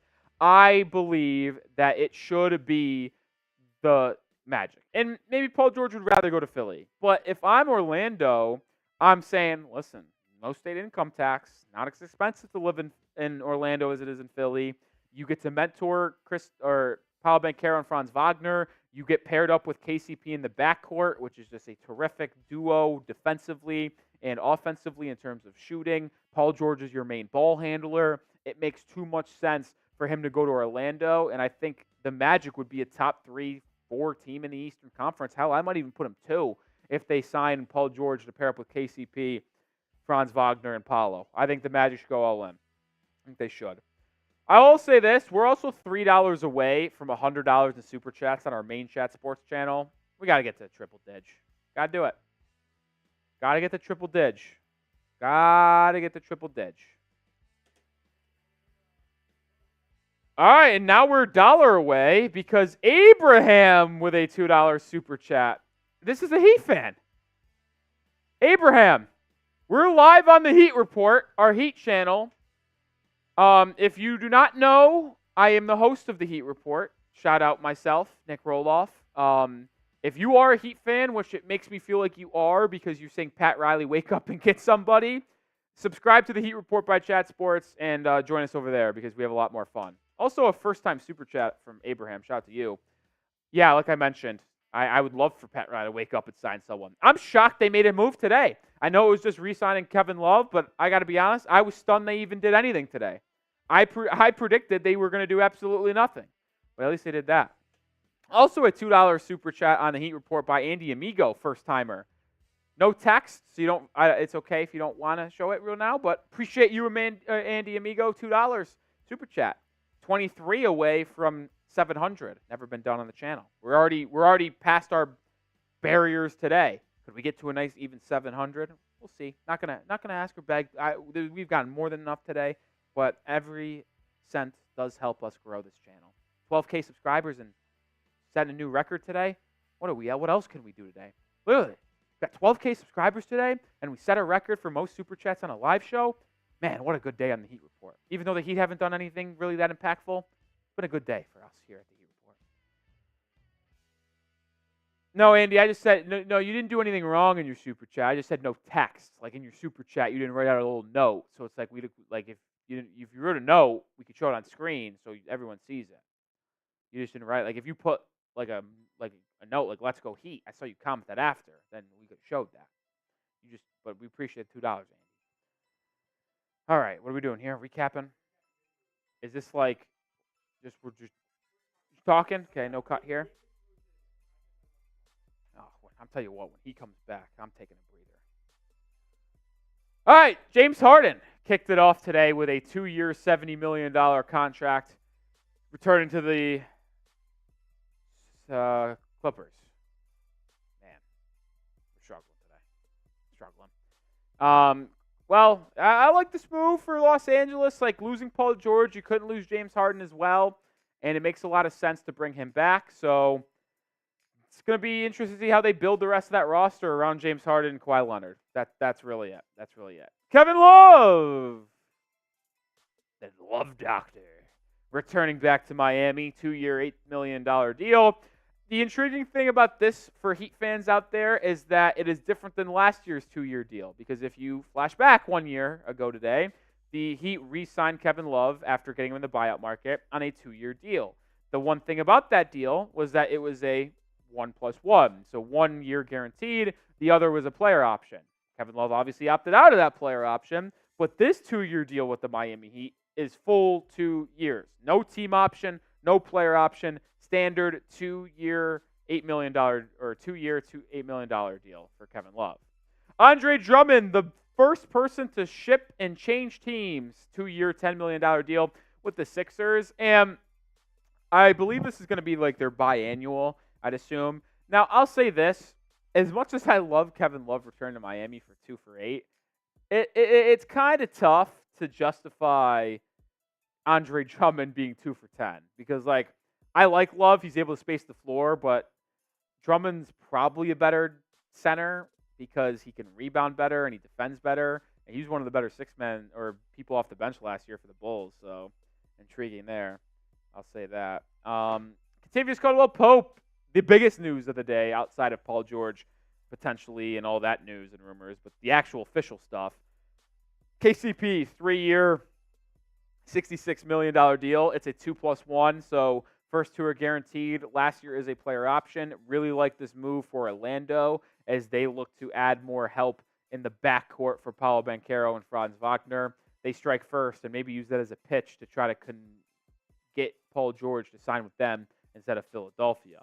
Eric Gordon signing with the 76ers. Details TBA. Is that to be announced, by the way? Okay, just curious. If you can't tell, I'm a very scatterbrained person at times. Like, I just randomly thought that, had to ask a question, even though we're in the middle of talking about Eric Gordon. He had a good year last year, though, for the Suns. Yeah, just hit the 5-hour mark. I mean, 5 hours live, and we have not had that much to talk about, folks. 11 points per game last season. Shot 38% from 3. Good ball player. I like his fit with the 76ers as the lead guy off the bench as the guard department with Jared McCain. Sure. Chris Paul, 1 year, $11 million deal. After getting waived by the Warriors, he signs with the Spurs to be the mentor to Victor Wembanyama, help run the offense. And you know what? Maybe the Spurs can fight and claw for a playing spot next year. I think it's possible. Wouldn't shock me if they were battling. Jonas Valanciunas, 3 for $30 million deal. Incredible that he signed with the Wizards. I just didn't think Washington, they wanted a center. They needed center after trading Daniel Gafford, that's for sure. But I didn't think they would have gone this direction. I don't think Valanciunas would have went this direction. But he ultimately gets his $10 million per, and he's gonna be a Wizard with Alex Sarr in the front court. That's for sure. That's for sure. All right.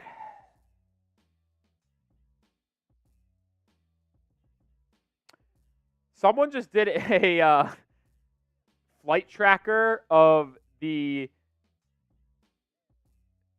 Thunder brass flying back from their meeting with Hartenstein in Eugene. Clearly not a signing yet. It's not been announced. So did that meeting not go that well? Did the meeting not go so well? That's what I want to know. I tell you what, these streams would be much easier to do if I was able to be sitting down. No, it's not like it's fine. I'm going to battle through. It's for the longevity. Standing for 5 hours while nothing's even happening is just brutal. It's just brutal. What are you doing here? Like this. Oh, I have a fun game we could play after. We did get a $5 super chat on Heat, and I think we got another super chat on Maine, too.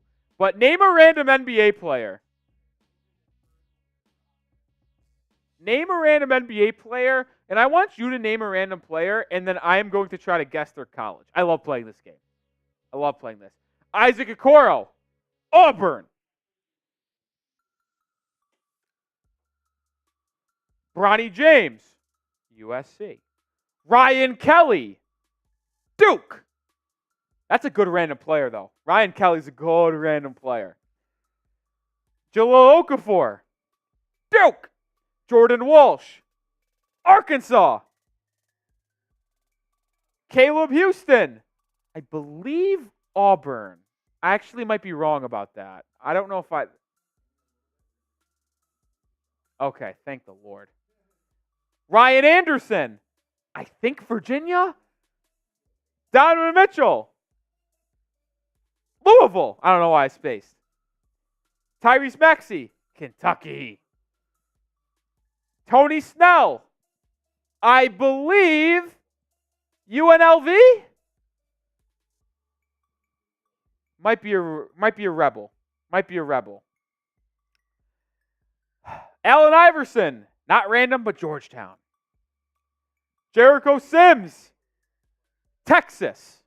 Eric Pascal, Villanova. Jordan Mickey, Tennessee. Dwayne Wade, Marquette. TJ McConnell, Arizona. Cody Zeller, Indiana. Scotty Barnes. Why am I spacing on Scotty? No. I know. Why'd you say it? I was going to get there. Florida State. Rex Chapman, Kentucky. Christian Brown, Kansas. Charles Barkley, Auburn. Nico Mannion, Arizona. Julian Phillips, Tennessee. Max Strus, DePaul. Herbert Jones, Alabama. Wow, you guys are humming with these players. This is electric. Yogi Ferrell, Indiana. Ray Allen, Georgetown. Oh, UConn. Jesus, that was bad. UConn. Who the fuck is Jared Rhoden? I think I do. I'm picturing the face. Big East school.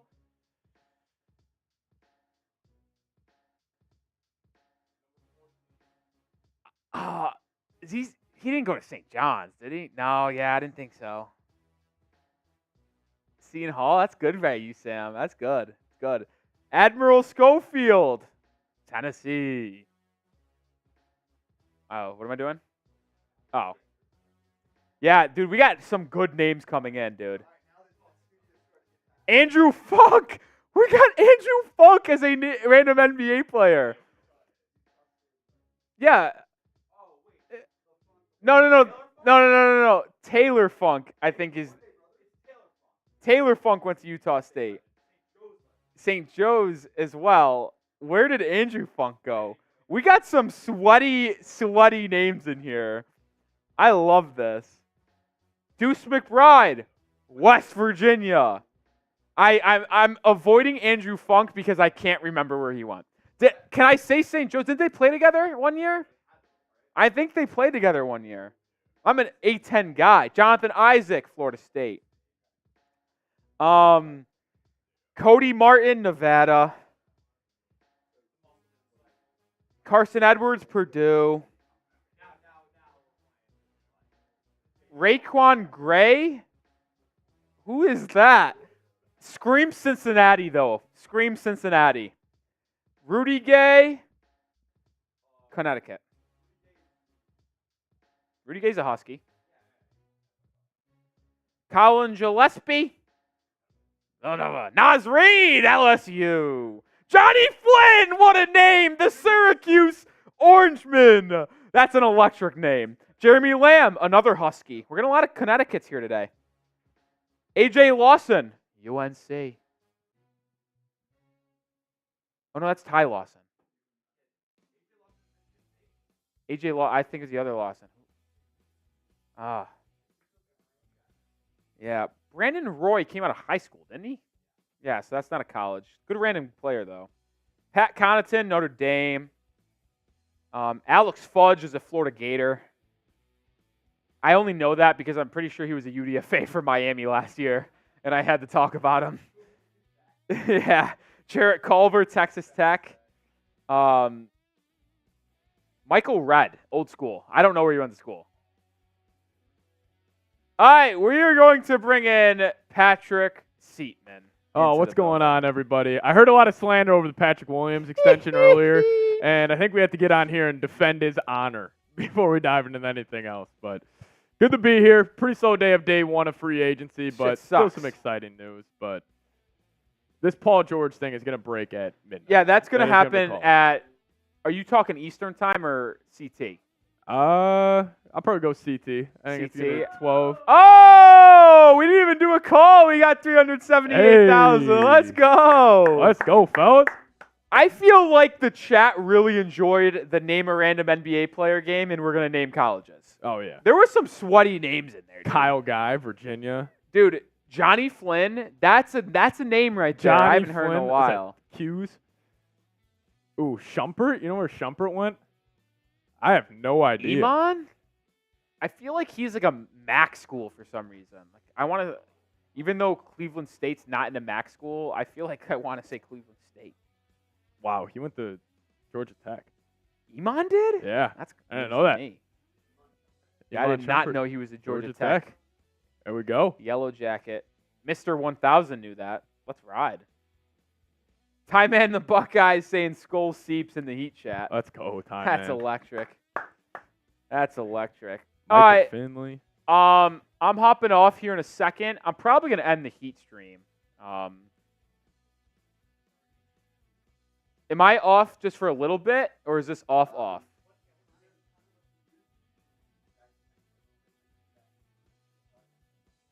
How close are we to the cuts, you think? 20 minutes? 20 Oh, minutes. then we'll stay live. I'll stay live on Heat. I'll probably only hop off. I'll hop off for like 10 minutes. 10. But A little 10-minute break. Yeah. So what's gonna happen? Can we show there's one more super chat on Heat that I gotta, and then I'm gonna hop off. Cristiano Felicio, Bulls legend in the chat from Oz. That's great. No, I'll stay live just in case something happens because I'm gonna be back. Yeah, shout out to Andy Amigo. We finally got it on screen here. First time super chat. And then we also got a first time super chat from Pedro Alonso, $5, saying, "What's up?" Appreciate you, Pedro. An electric first time super chat. And then Jameer with a first timer. Hornets, LaMelo Ball needs help. Brandon Miller is on the way. We will be soon saying that Brandon Miller is the best player in that team. My hot take. Thank you, Jameer. You got us over $100 super chats on Maine. All right, there's dwindling audience on Heat. 250 people watching. We've been going down. We're going to stay live just in case Miami somehow does something. I'm going to be back on the channel in about 10 minutes, but Patrick Seatman's going to hold it down for the rest of you for the next 10 or 12. So if you guys want to hang out still, cool. If not, you got to do you. But we're going to hand it over to Seats now. Yeah, we're going to start off by going over some of the top free agent targets still available. Obviously, biggest name being on here, LeBron James, but we all expect him to head back to Los Angeles. And I'm a little shocked Tyrese Maxey hasn't signed his deal yet, set up for a 5-year max. Paul George, assuming he's going to end up in Philly or Orlando, but it's looking like he would go to Philly. And then DeMar DeRozan, I think it's more likely than not that he is involved in some sort of deal heading to the Los Angeles Clippers, as they are still going to try to compete in the Western Conference. I think DeRozan would be a solid player. You know, I think he's an underrated playmaker at this point in his career. And then you got a guy like Klay Thompson, who, you know, I think people, you know, view him as a cooked product, and, you know, definitely is not the player he used to be, but I still think he could be incredibly effective, you know, for a team trying to look at a piece to get them over the top. But what about Isaiah Hartenstein? I mean, haven't heard any news on him as of lately. He was meeting with the Oklahoma City Thunder front office in Oregon, and they actually just went back on a plane to Oklahoma City. So that could be a deal that could break within the next couple of hours. Kelly Oubre, he's going to be an interesting piece. I wonder if the Paul George, you know, Sixers rumors are true. How does that impact him? But Tyus Jones, love Tyus Jones as a backup point guard, has one of the best assist-to-turnover ratios in actually NBA history. Caleb Martin, solid role player, really went off in the Eastern Conference Finals a couple of years ago. Miles Bridges, for some reason, Sixers fans, you know, would love to have him, but it seems like they're going to go the Paul George route. But former Sixer Tobias Harris, I could so see Toby signing a deal with the Detroit Pistons just to help them to get to that one cap number that they have to for signing or for meeting for the salary cap. So I could see him heading to Detroit. Derrick Jones Jr., I'm going to call he goes back to the Dallas Mavericks, as we saw, you know, the best ball of his career be played there in Dallas. Gary Trent Jr., very underrated player, great scorer at all 3 levels. Curious to see where he goes. But what about a guy like Buddy Hield? You know, good shooter. Same with Malik Beasley still on the board. Then you kick at the guys like Jalen Smith, who I love Jalen Smith, has stretch 5 ability, can protect the rim, can really, you know, do it all at the center position. And especially if you look at the modern day game right now, like Jalen Smith would be a great choice for a contending team. Gordon Hayward went to the Thunder, didn't work out there. He talked about it following the season that he felt like he wasn't really utilized correctly in Oklahoma City, and also Sam Presti did own that they could have done a better job there. But Saddiq Bey is a name I love and a player I love. 3-and-D guy, has probably the most random 50-piece in NBA history.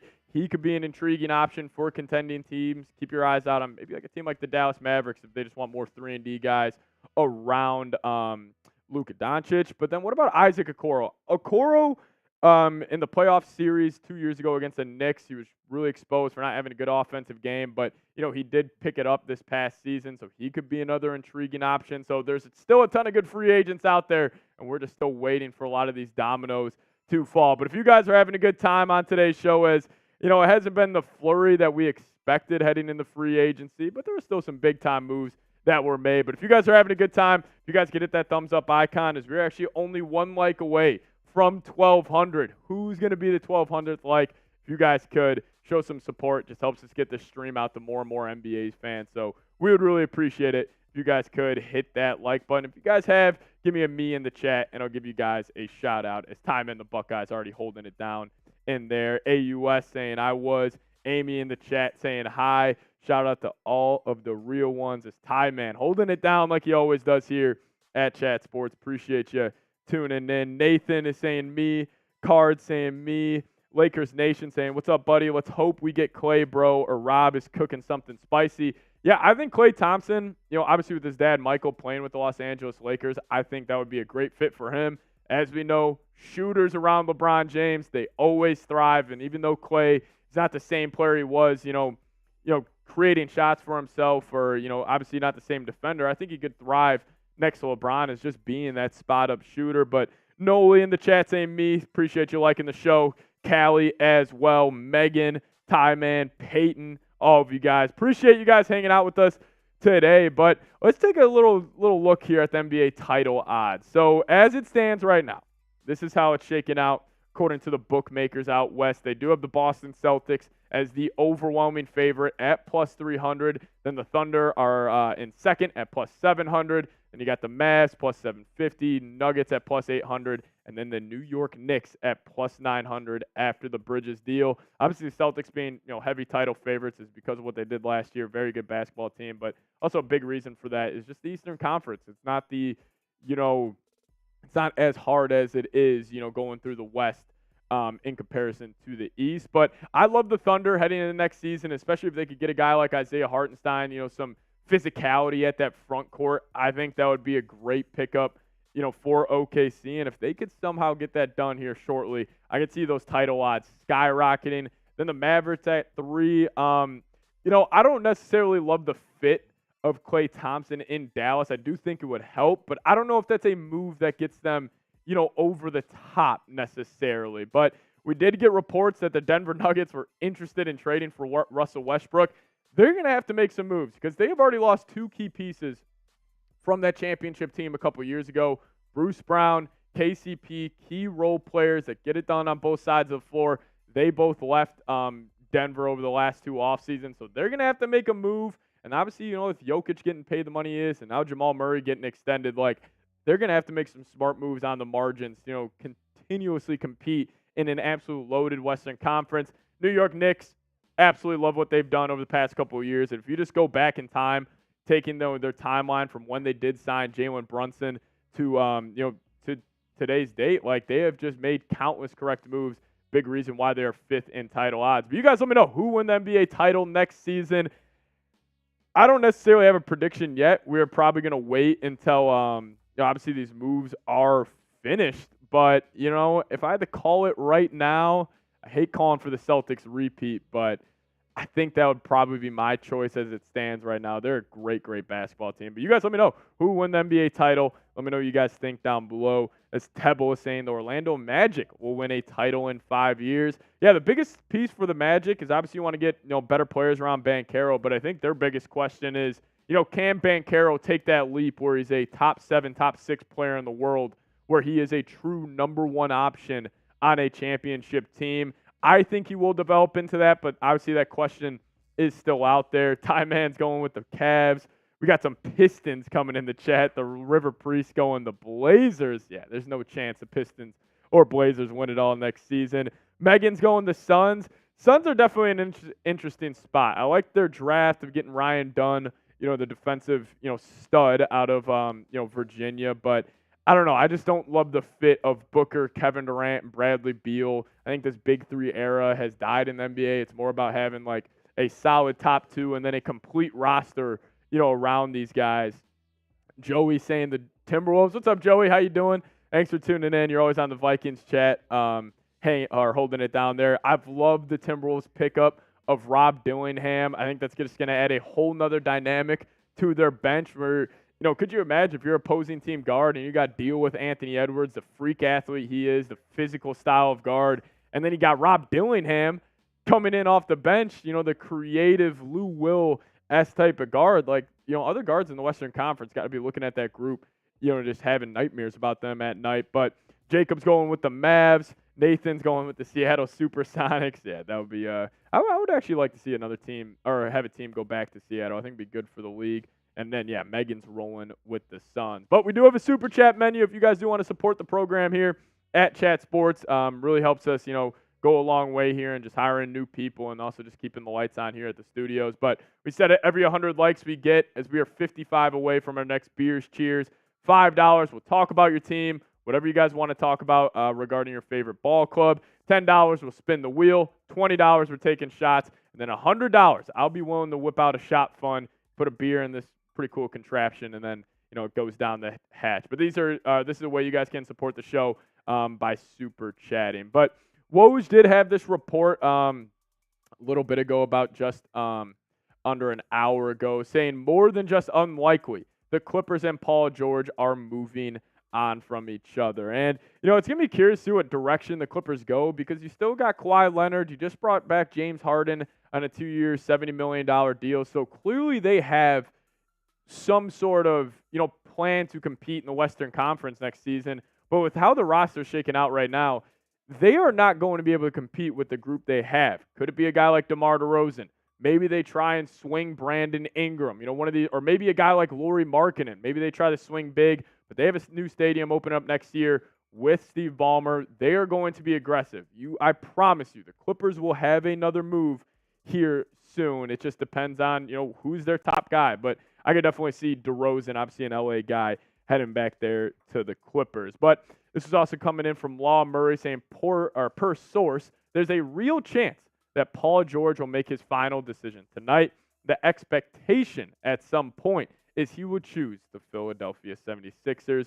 There are no other teams in the running at the moment. And I'll tell you what, if they are able to land Paul George, and I think it's 99.9% likely that that is the case, the real biggest concern for the Sixers would be health. Like, you would have a perfect trio. I think all their games would complement each other very well. You have the scoring guard in Tyrese Maxey, as we saw last season.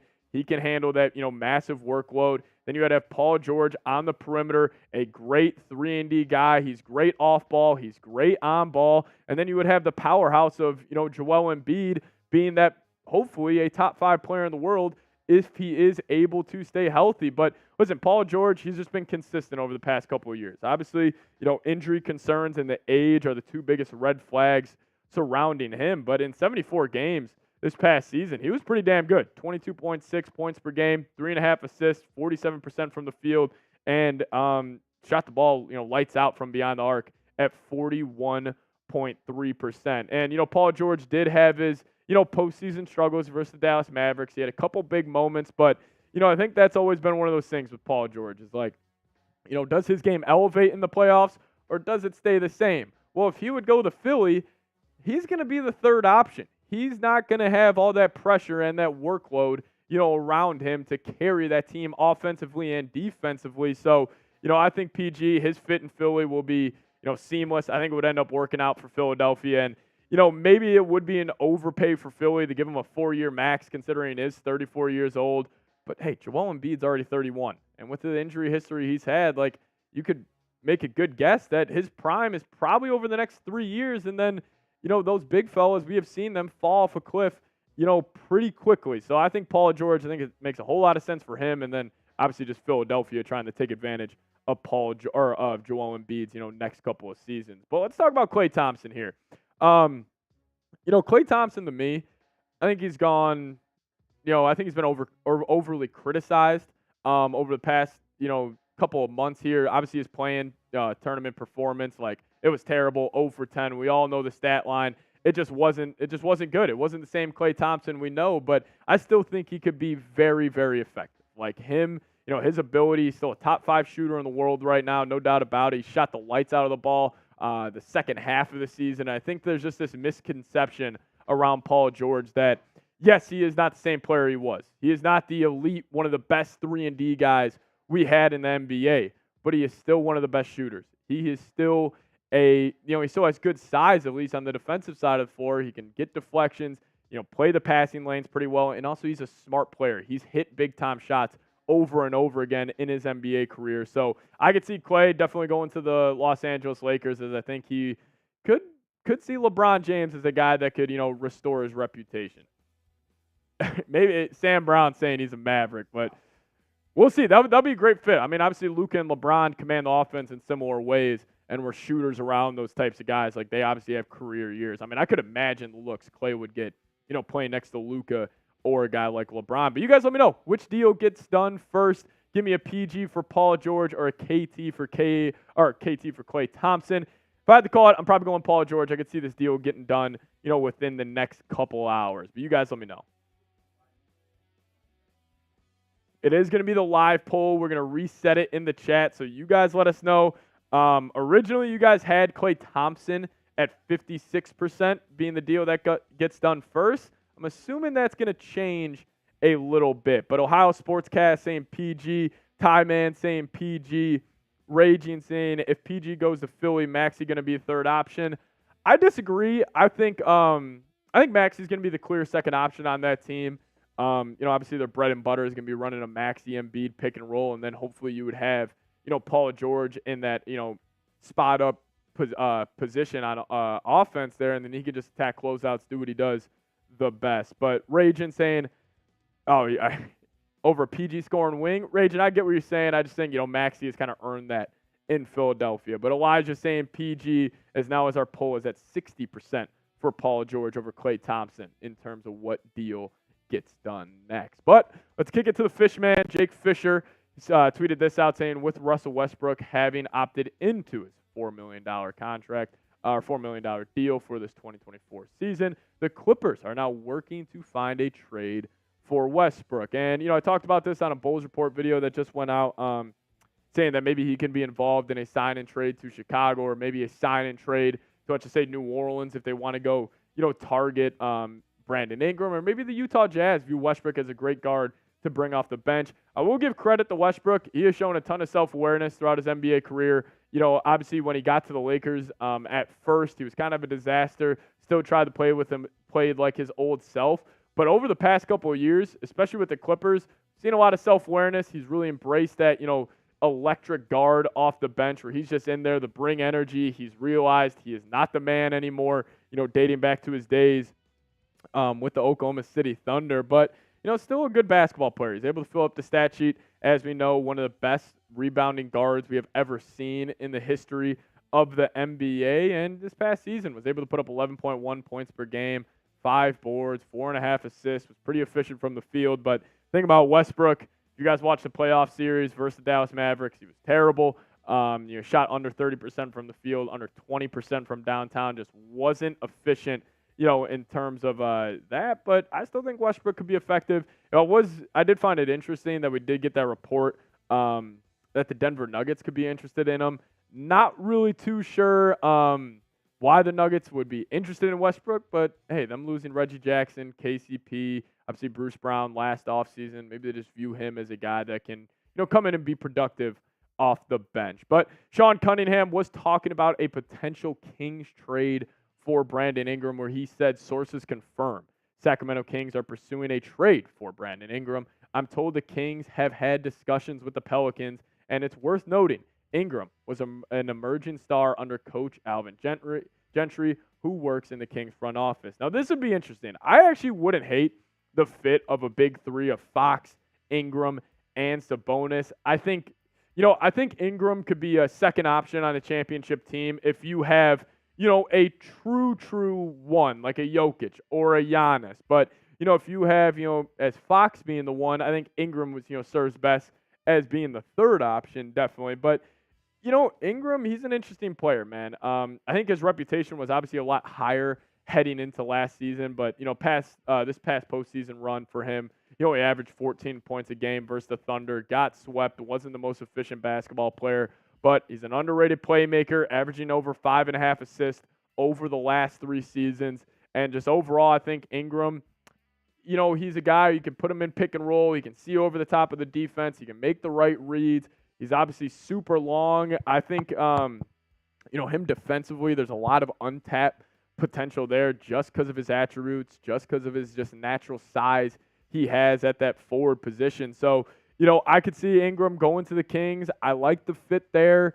Would New Orleans send him there? Not really too sure of what a deal could look like. But, man, if Ingram goes to the Kings, that's just another team in the Western Conference who you do not want to play once postseason time comes around. But you guys let me know, who is your favorite signing of free agency so far? As Timothy sent a super chat, we'll get to that here in just a second. Appreciate you, my man. But you guys let me know, what was your favorite signing so far during free agency? Honestly, if I had to pick mine, and people are going to call this an overpay, and I just disagree. I'm going to go Chris Paul going to the Spurs. I think that was a great move for San Antonio. I think the value he's going to have on the court for Victor Wembanyama is going to be great. And then also just a locker room guy. You just drafted Stephon Castle. If you want him to be that guard of the future in San Antonio, what better guy to learn from than point guard Chris Paul? So I'm going to go that one, a little underrated move that people are going to freak out because Chris Paul got $11 million.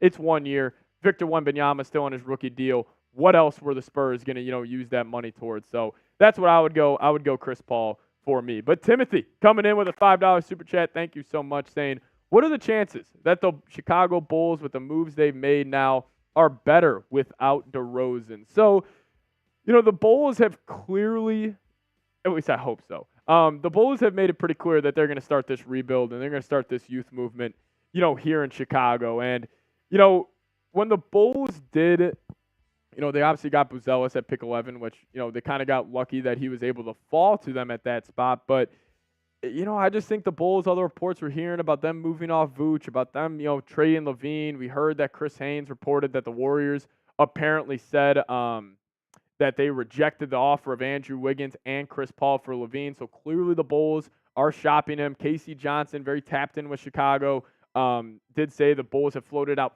15 different trade offers around Zach LaVine.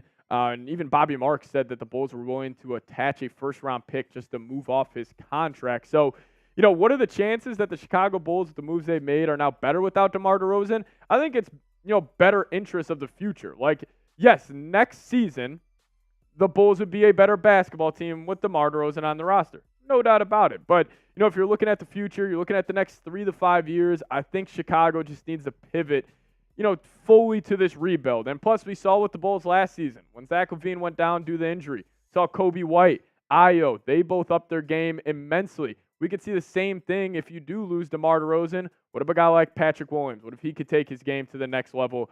I just think it makes too much sense for the Bulls to, fully start this rebuild because, hey, you're not going to compete in the East with the roster you have right now. But if you guys do want to support the show, I would really appreciate it. We're closing in on 1,300 likes. We just need 31 more of you guys, and we'll give you guys a beers cheers if you guys could do so. $5, we'll talk about your team. Alex Gold, appreciate you. We'll get to that here in a second. And then also $10 to spin the wheel, $20 at shot time, $100 will knock down a beer bong or shotgun. But Alex Gold coming in here. I just did. Yeah. Yeah, sure. Yeah, we could do that. Alex Gold coming in with a $2 super chat saying Gordon Hayward takes a min to reunite with the C's. That would be interesting. That'd be pretty cool for Gordon Hayward if he could go to Boston and potentially win a ring there. Not sure how much time he would get in that rotation, but he would be a solid choice off the bench. obviously still a very good shooter, can still beat guys off the dribble. And, I think it was unfair if you're going to view Hayward, off his performance last season with the Thunder. They didn't really use him too well. And even Sam Presti acknowledged that they kind of messed that situation up. But, hey, Gordon Hayward to the Celtics, I would love it for him. I think it would be a good move for the Celtics. But me as a Bulls fan, though, to kind of drive me crazy if Boston got, him back on their team. But, hey, you guys get down to the comment section. Shout out your favorite team for me, and we will talk about the first one we see. So get down to the comment section. Start spamming your favorite team. And the next time we look down in the chat, we will break it down. We back, baby. It looks like you did an okay job, Seep. You didn't lose any people. Still 280 people watching on Heat. 280. Oh, I didn't even realize we were live on Heat. They must have been okay with what you were spewing. And the Mavs. Shout out to the Heat and Mavs fans. The Mavs chat has gotten absolutely no love for a very long time. Shout out to you guys. Yeah. Oh, for real? All right, Let's go. All right. I see you. All right. Let's pick a team. Keep on spamming your teams, and in about 10 seconds, I'm going to look down and pick a new one. Come on.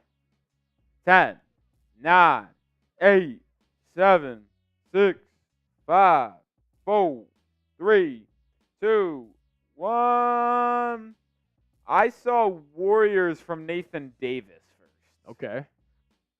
Break it Warriors down. are an interesting club, especially after Chris Paul got waived today. Yeah. They still got some time to go in terms of a way to go to shed the salary needed. Wiggins trade likely on the horizon, but Klay's gone. I just don't CP3's understand gone. what they're doing. They got to shed money, and I think they were. I don't think they'll improve. Like, I got to be honest, they would never, in a million years, get rid of Steph Curry. Yeah. But I don't know how they improve a team around him. It's almost like they should pick one way to go. If you're Steph Curry right now, obviously the Warriors organization has done wonders for you. They built their franchise around you for the last, 15 whatever years it is. But you're probably looking at it being like, I still got 2 to 3 more years of top 10 player in the world caliber basketball, and you're not doing anything. I don't know. I would if I was Curry. There was rumors out there that they floated out a package of Wiggins, Kuminga, and a first for Paul George, which honestly, I feel like that's almost too much. But if the Clippers actually turned that down, that is shocking. Well, I get the negative asset Wiggins thing, but Kuminga and a first for Paul George would have been terrific. Yeah. And look where you're at now. You're getting nothing back for him. So yeah. That was more of a Bulls tried. Yeah. Warriors shut that down. Maybe DeRozan, I don't know. Maybe a sign and trade. You're just not going to see a lot of activity from Golden State in the free agent market. It would have to be via trade. Maybe they're just banking on Kuminga taking that massive step, but I don't know. I just don't really understand what Golden State is doing. But get the chat going again. Shout out your favorite team, and the first one we see in about 10, 15 seconds, we will break it down. Nathan saying, I'd love a DeRozan or Jimmy deal. Yeah. Jimmy's, I don't think Jimmy's not going to anywhere. happen. I don't think DeRozan's going to happen either. Yeah, we'll see what DeRozan does. I'm sure he's just waiting on Paul George here. Then he'll decide where he's going. Yeah, if Paul George happens at midnight tonight, Seeps, do signings happen right after, or do you think it's a morning wave? I would probably call morning wave. Morning wave. Yeah, sleep on it. All right, 5 seconds, and then we're picking a new team to talk about. 5, 4, 3, 2, 1. Simulator Gladiator said who's a good fit for the Pacers, so we'll count the Pacers. All right. We haven't talked about Indiana today, so. Yeah, obviously you gave Siakam that bag this offseason. Gave Obi Toppin his money. There was Windy. He was on Pat McAfee. I think it was about a week ago when Halliburton was on. He was like, watch out for Indiana making another move. Who else are you going to do? Do they have another big-time move? I feel like Indiana has set themselves up to disappoint their fans for the next 10 years. Because they're going to be good enough to get to the second round, but they'll never be good enough to get over that hump. They are going to be a slightly better version of the 2021 Atlanta Hawks. Yeah, no, I like that. And the thing is, I've agreed with all the moves they've made. I just don't think they have I just don't think they have a true number one. I just option. don't buy Siakam as a number 2. Maybe they are hoping that Andrew Nembhard continues to play that well, and a Nembhard-Halliburton backcourt with Siakam as the front court piece does work. And also Mathurin being hurt. Like, Matherin's a stud. Yeah. I like him. Like, maybe they're hoping he develops. I like Miles Turner. See, like, I like a lot of their guys on their team. It's just like, this is such a star league. Like, Halliburton and Siakam as your 1-2 punch. Are you really going to compete with other teams? I just don't necessarily think so. And they're another team that I don't think is going to be that active in free agency. To me, they're going to be just focused on keeping their guys in house. Like, that's kind of where I'm at. Like, are they got to extend Nembhard? Now, I know this doesn't affect this year, but like, they got to extend TJ McConnell. Like, Yeah. they got to make sure those good pieces that help them get to the conference finals is ready to go. I didn't even know they got Newton at 49. Yeah, that's a good pick. they had a great for not having Yeah. a first-round pick. It's a good Getting pickup. Furphy, Tristan Newton, and Enrique Freeman was a terrific draft. They also, I could say, use their backup center. They Jalen let Smith. Jalen Smith. He's a free agent. Yeah. They don't really have a backup center to Miles Turner. That could be one spot where They they're could go looking to there. address. Get Batatse, one of those guys. He'll probably want a starting role, but And I know that that's not the style that they play at, but they do need to get better defensively. They need to add a defensive piece. yeah. Which they have some decent. They have Nesmith, Siakam, and Turner. You would assume they would be better on that side of the floor, but My guy, It's Your Boy, is asking me my thoughts on the Milwaukee Bucks draft. I'm sure you're saying that because I think it's a horrible draft. AJ Johnson. What a bad pick that was. Just Now, like- I'll give them credit. They bounced back with Tyler Smith at 33, which might have been, honestly, the best value of the entire draft. But So, do the Bucks have something up their sleeve? They've been an aggressive ownership clearly by the Damian Lillard trade. Are they just gonna be like, we're just gonna run it back with the squad and just hope, Giannis and Dame stay healthy and Dame is still, the Dame they saw in Portland? yeah, we talked about them earlier. They got to trade 2 of 3 people. They have to deal Middleton, Portis, Lopez. And it might be crazy to say that, but for them to get where they want to be and then get a little bit more younger, a little bit more athletic surrounding Giannis and Dame. Yeah. And Middleton's making 33. Lopez is making 23. Portis is making 12. Those are big-time contracts you can deal out to either get picks, to get younger players that better fit your system, because it sounds like Doc Rivers' front office want to just fully overhaul the surrounding pieces to Dame and Giannis. Yeah. So those 3, I think 2 of them might be dealt. We'll see. I would probably put money on Brook Lopez being one of them. Yeah. The other, is it Middleton? Is it Portis? I don't know, but I feel like Brook is definitely gone. Yeah. There was a crazy report that when Doc got on that podcast saying Dame wasn't working out all last offseason, could have impacted his slow start and all that, but Dame to Miami 2.0. maybe. Alrighty. Well, we're gonna dive into this tracker here. Is this a going out cut too, Jack?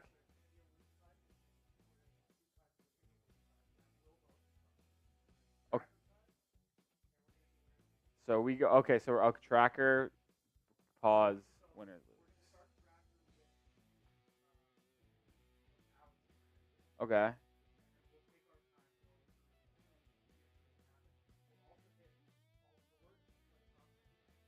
Okay. Okay.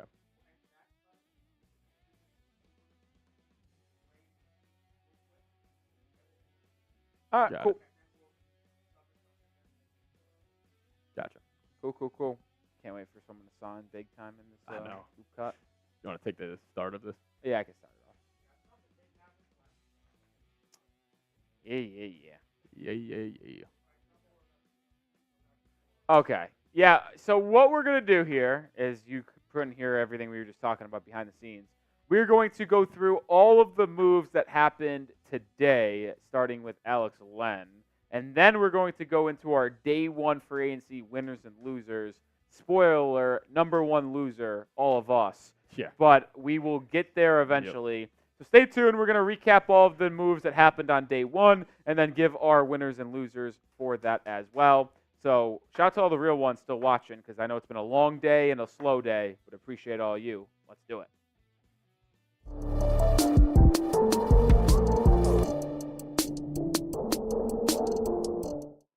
Welcome to NBA Now by Chat Sports, day one of free agency.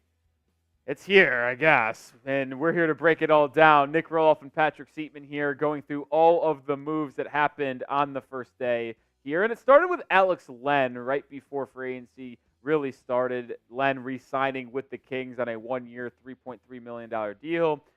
Nothing really crazy there. Is going to be a backup to Domantas Sabonis. An intriguing one, though, Seeps, is Obi Toppin signing back with the Pacers on a 4-year, $60 million deal. $15 million for Obi. Yeah, I mean, if this was a deal with any other team, I'd probably call it an overpay, but he's a great fit with Indiana. He's a perfect fit with what they like to do offensively. So, for Obi getting this type of money, I think it was a great call. Obviously being a key piece, to a team that made the Eastern Conference Finals last season and put up 10-plus points per game. Super efficient as well, and he actually shot 40+% from downtown this past season.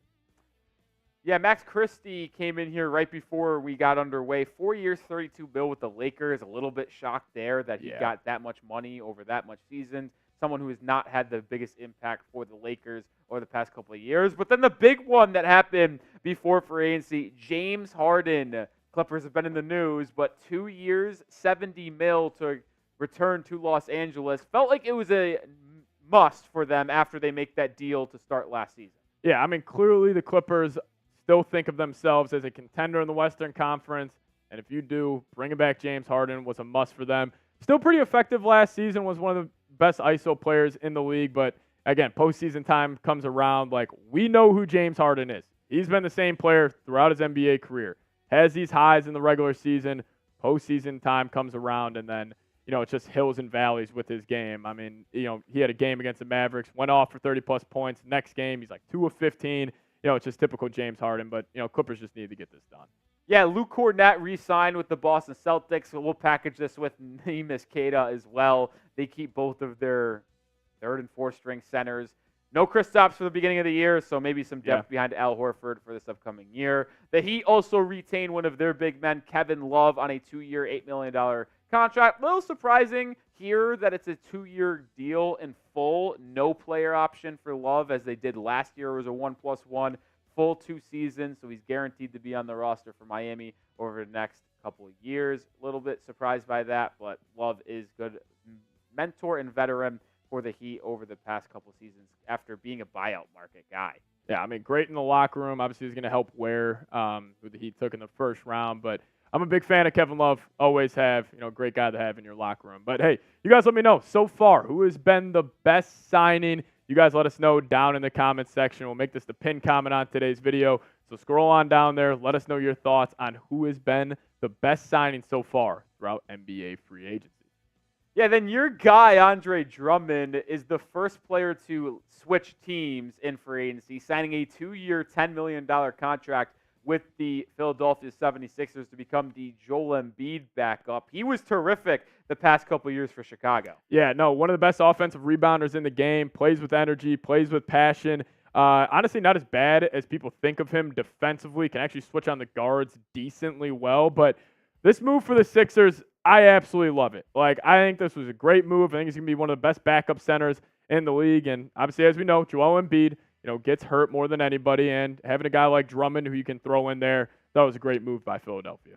Yeah, then Kevin Porter Jr. is back in the league. Don't really love that, but he is signing a 2-year deal with the Clippers, 1+1 for KPJ, the former highly touted pick out of USC, ultimately was in Greece last year and getting a second chance with the Clips here. But then the real big news of the day to this point is Kentavious Caldwell-Pope signing a 3-year deal with the Orlando Magic. It's a 2+1 player option in the final year, with the Magic, who needs some backcourt help with Franz Wagner and Paolo Banchero, hoping to take that next step, get a 3-and-D guard in KCP. Yeah, I love this move for Orlando, but thinking about it from Denver's perspective right here, you're losing 2 players over the last 2 off seasons that were key contributors to your championship team. I mean, you lost Bruce Brown to the Pacers last year, and now you're losing KCP.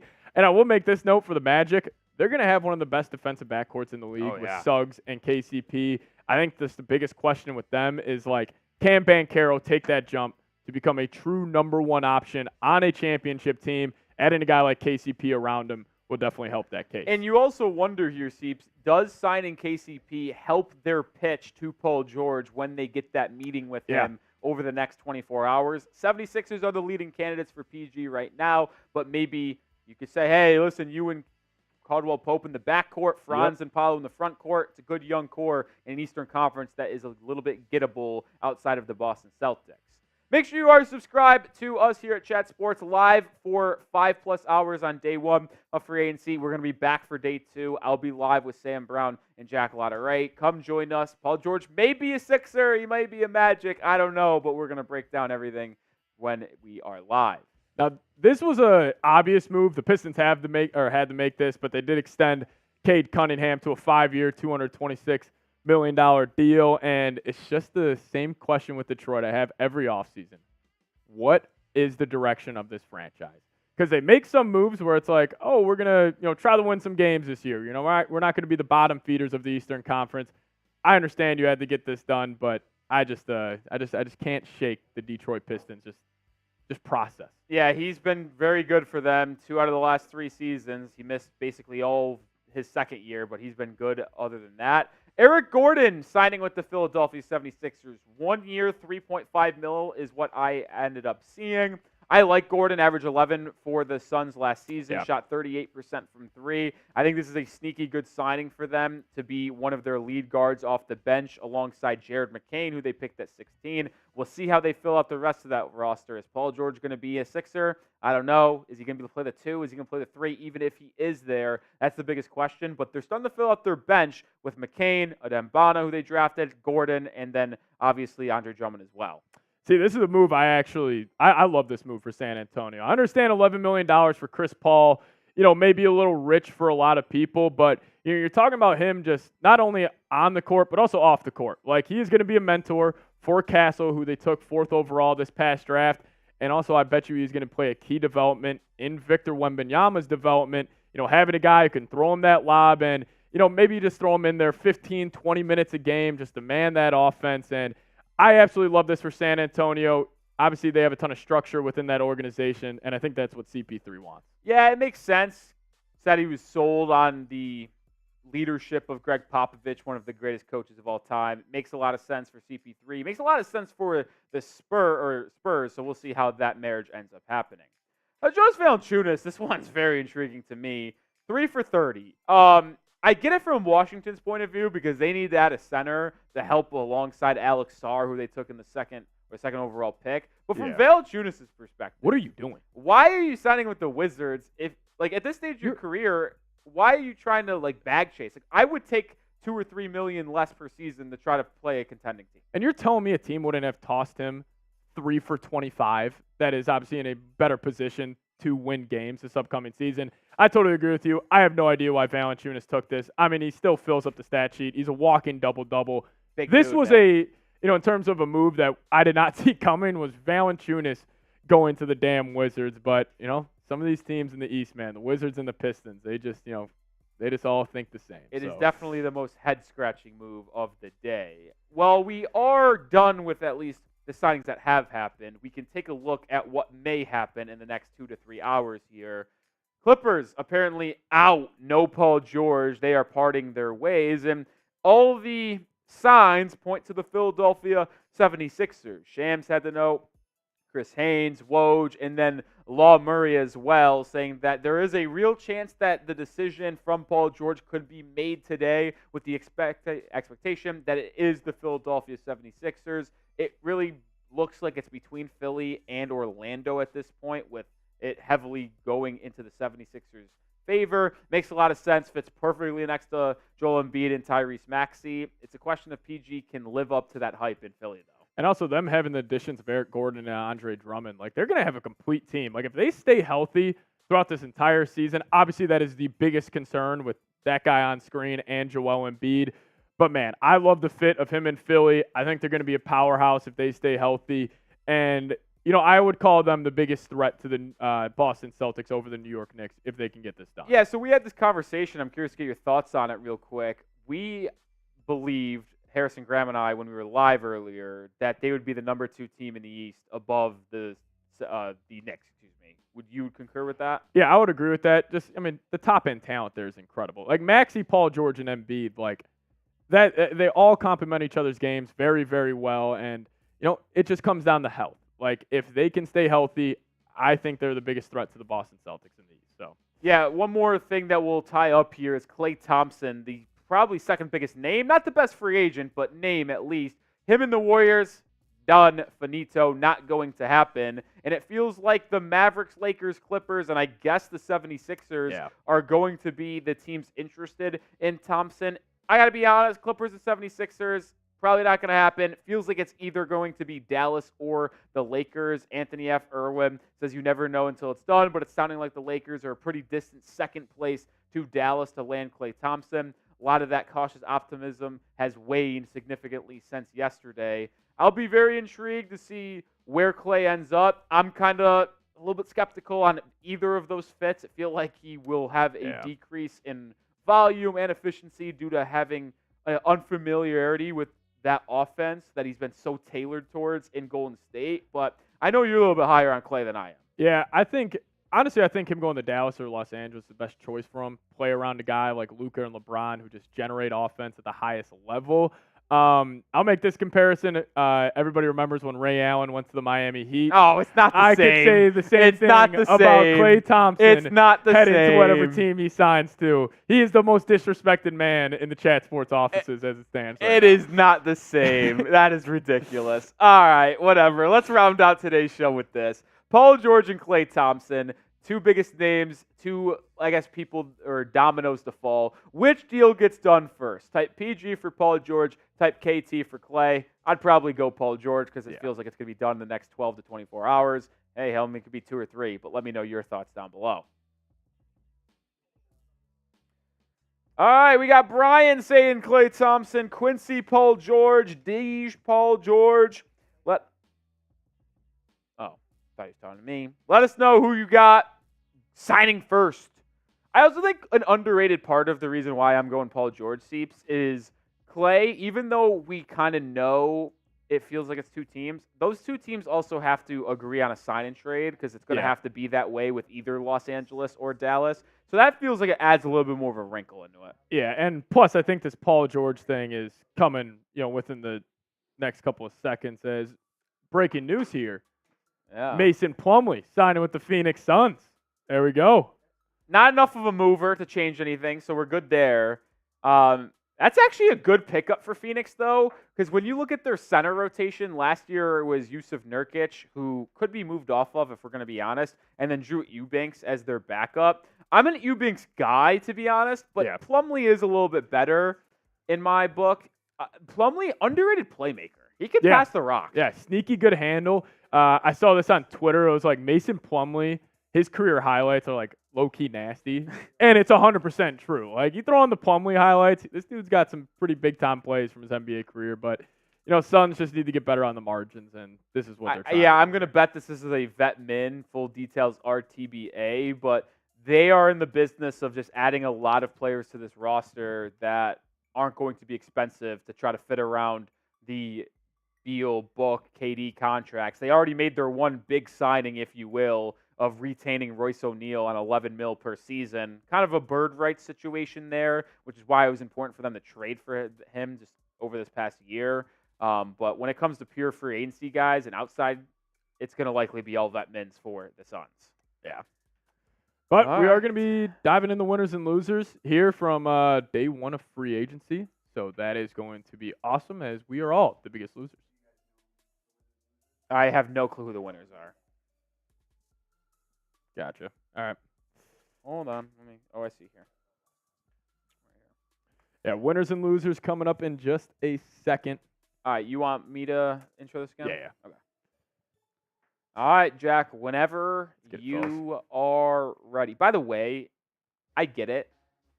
Take advantage of the breaking news, but breaking news from Adrian Wojnarowski and a Mason Plumlee photo. Yeah. 60 seconds. We got to push this fast. Yeah. As soon as you can. Get that cut. Get that cut, baby. All right, let's do it. Winners and losers coming this way. Oh.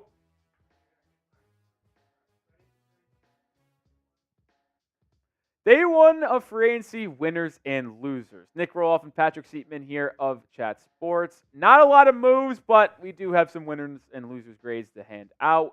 And we'll start with our first winner, which is the Philadelphia 76ers. Because at this point in time, all signs point towards Paul George joining the squad in the next 12 to 24 hours. Things can change. But even outside of the Paul George situation, Seeps, they still are getting Andre Drummond on a cheap deal to back up Joel Embiid. And they're also adding Eric Gordon to help bring some points scoring off the bench and alongside Jared McCain. So even if you take away Paul George, they've made two good signings there. Yeah, no, I have absolutely loved what Philadelphia has done. Obviously, with Joel Embiid's injury history, you want to have a solid backup center, and there may be none better than Andre Drummond. Then also Eric Gordon reuniting with Daryl Morey. Maybe you could tap into the youth there. But, I think these are both great options. And, again, it is more likely than not that Paul George will be signing with the Philadelphia 76ers tonight.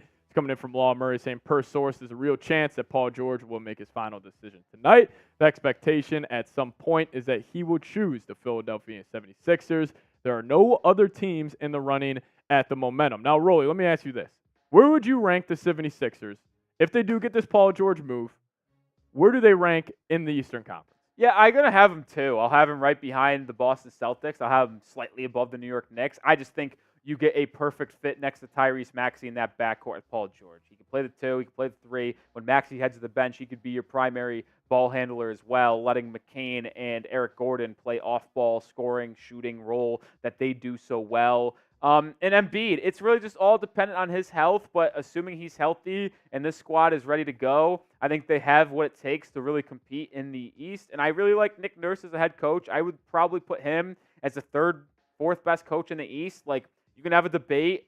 Eric Spoelstra's number 1 in Miami, but 2 through 4, Mazzulla, Nurse, Thibodeau, those are your top guys. I think Philly is primed to have a rebound season, and we don't want to get your hopes up, Sixers fans, but finally maybe pushing through that step and getting to the conference finals. Yeah, we'll see. But another winner for us here at Chat Sports is KCP, as he got the bag from the Orlando Magic, and I did not have the Magic on my, KCP destinations, but I think this was a great move for Orlando. A guy that's going to get it done on both sides of the floor. He's a winner, obviously, dating back to him winning a title with the Lakers and obviously recently with the Nuggets, but I love this move for Orlando. Yeah, 22 mil per on a 2+1 makes a lot of sense.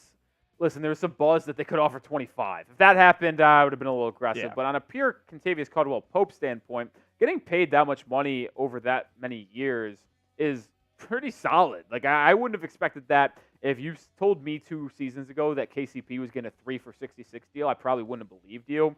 But he's just been a winner, man. 2-time champion in the last 4 years in that bubble season with the Lakers, and then last year with the Nuggets. We'll probably talk about Denver here in just a second as a loser potentially, but Caldwell-Pope forming a really good defensive backcourt in Orlando. And if I'm the Magic, I'm trying to get a deal done with Paul George if possible, because that would create a really good backcourt. Yeah, plus they're going to have one of the best defensive backcourts in the league now with Jalen Suggs and KCP. And plus, I'll make this note, if you're a role player, go play with Jokic because you will go get paid. I mean, we saw it Bruce Brown. He went and got the bag from Indiana. Now we're seeing KCP get the bag from the Magic. But hey, you guys let us know who is the biggest free agency winner from day one. Let me know your thoughts down in the comments section. As we are getting news as this is breaking right now, Naji Marshall just went to the Dallas Mavericks. Big pickup for them. Yeah, I'm not going to say they're the winner, but that is a big-time move for them, getting some wing or defense, and that is a good move to help shore up Luka Doncic and the crew. All right, moving up here, Chris Paul is a day one winner.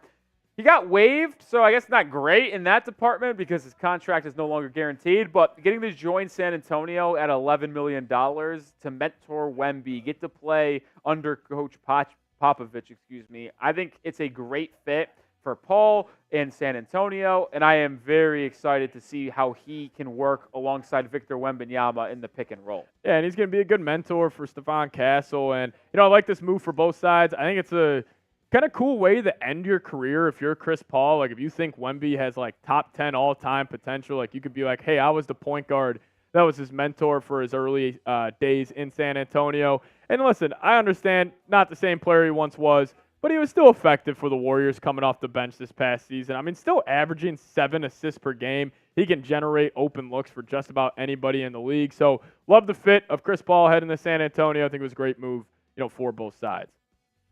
Another winner here, the Washington Wizards. And we talked about it in our cut of our free agency tracker of Jonas Valanciunas going to Washington. And we didn't really understand it from Valanciunas' perspective. But from Washington's side, it is a good move. You're able to get him to be your starting center to help pair up with Alex Sarr, who I guess they had this in mind quite a bit because Alex Sarr didn't want to play center, and that was the reason why he was trying to steer away from Atlanta with the first overall selection.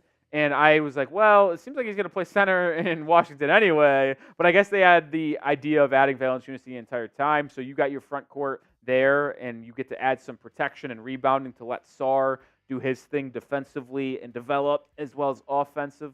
So I get it from the Wizards' perspective. Don't understand it from Valanciunas, but Washington is a winner in this deal. And I think it speaks to day one of NBA free agency that we have the Washington Wizards as a winner for signing Jonas Valanciunas. And I think it's a perfect segue to get us to our losers of day one of NBA free agency. Us, everybody in the studio here at Chat Sports, we got bamboozled. I'll say that. Bring back tampering. Yeah, I'll also say this. Adam Silver stinks. And it's really his fault for making this a Sunday 6 p.m. Eastern time 100%. anyway. But if we look deeper at the CBA, CJ McCollum, that freaking loser wanted to make small market teams have a better chance. No, let's just have what we have. No. We don't rock the boat. Famous saying. Shouldn't have rocked the boat. Yep. Make sure you are subscribed because we're going to tell it how it is. We have the latest news, the latest rumors around free agency, trade rumors. Hell, we had the NBA draft. We were live for both of those days as well. Make sure you are subscribed to the channel because we're going to break down everything that you need around the NBA. And we've had the Los Angeles Clippers covered all day long, and they are a day one loser. Even though I like the signing of James Harden and keeping him here for the next 2 years, you're losing Paul George. That's an automatic loser. And then you also have PJ Tucker and Russell Westbrook opting in, which means you now have to trade them. And it is rumored that they are looking for a trade. Russ has been linked to the Denver Nuggets. Tucker, who the hell knows? But either way, you make one good move in Harden, 2 tough moves in having those 2 guys opt in, and then Paul George leaving you. That's going to make you a loser. I mean, I like the move of Harden, but you're losing Paul George. You're banking on Kawhi being healthy now for all 82 games and an entire postseason run. Clippers, I can almost guarantee they will make the playoffs in the Western Conference as a 7th or 8th seed, and they will lose in round 1. That's just where I think it stands right now with them. Yeah, and then you obviously got this note, as we mentioned, Paul George leaving. If you don't believe us, believe Adrian Wojnarowski, who said more than just unlikely Clippers and Paul George are moving on from each other. Sources tell ESPN. Not going to try to harp on this for too much longer, but it is pretty clear that that marriage is over.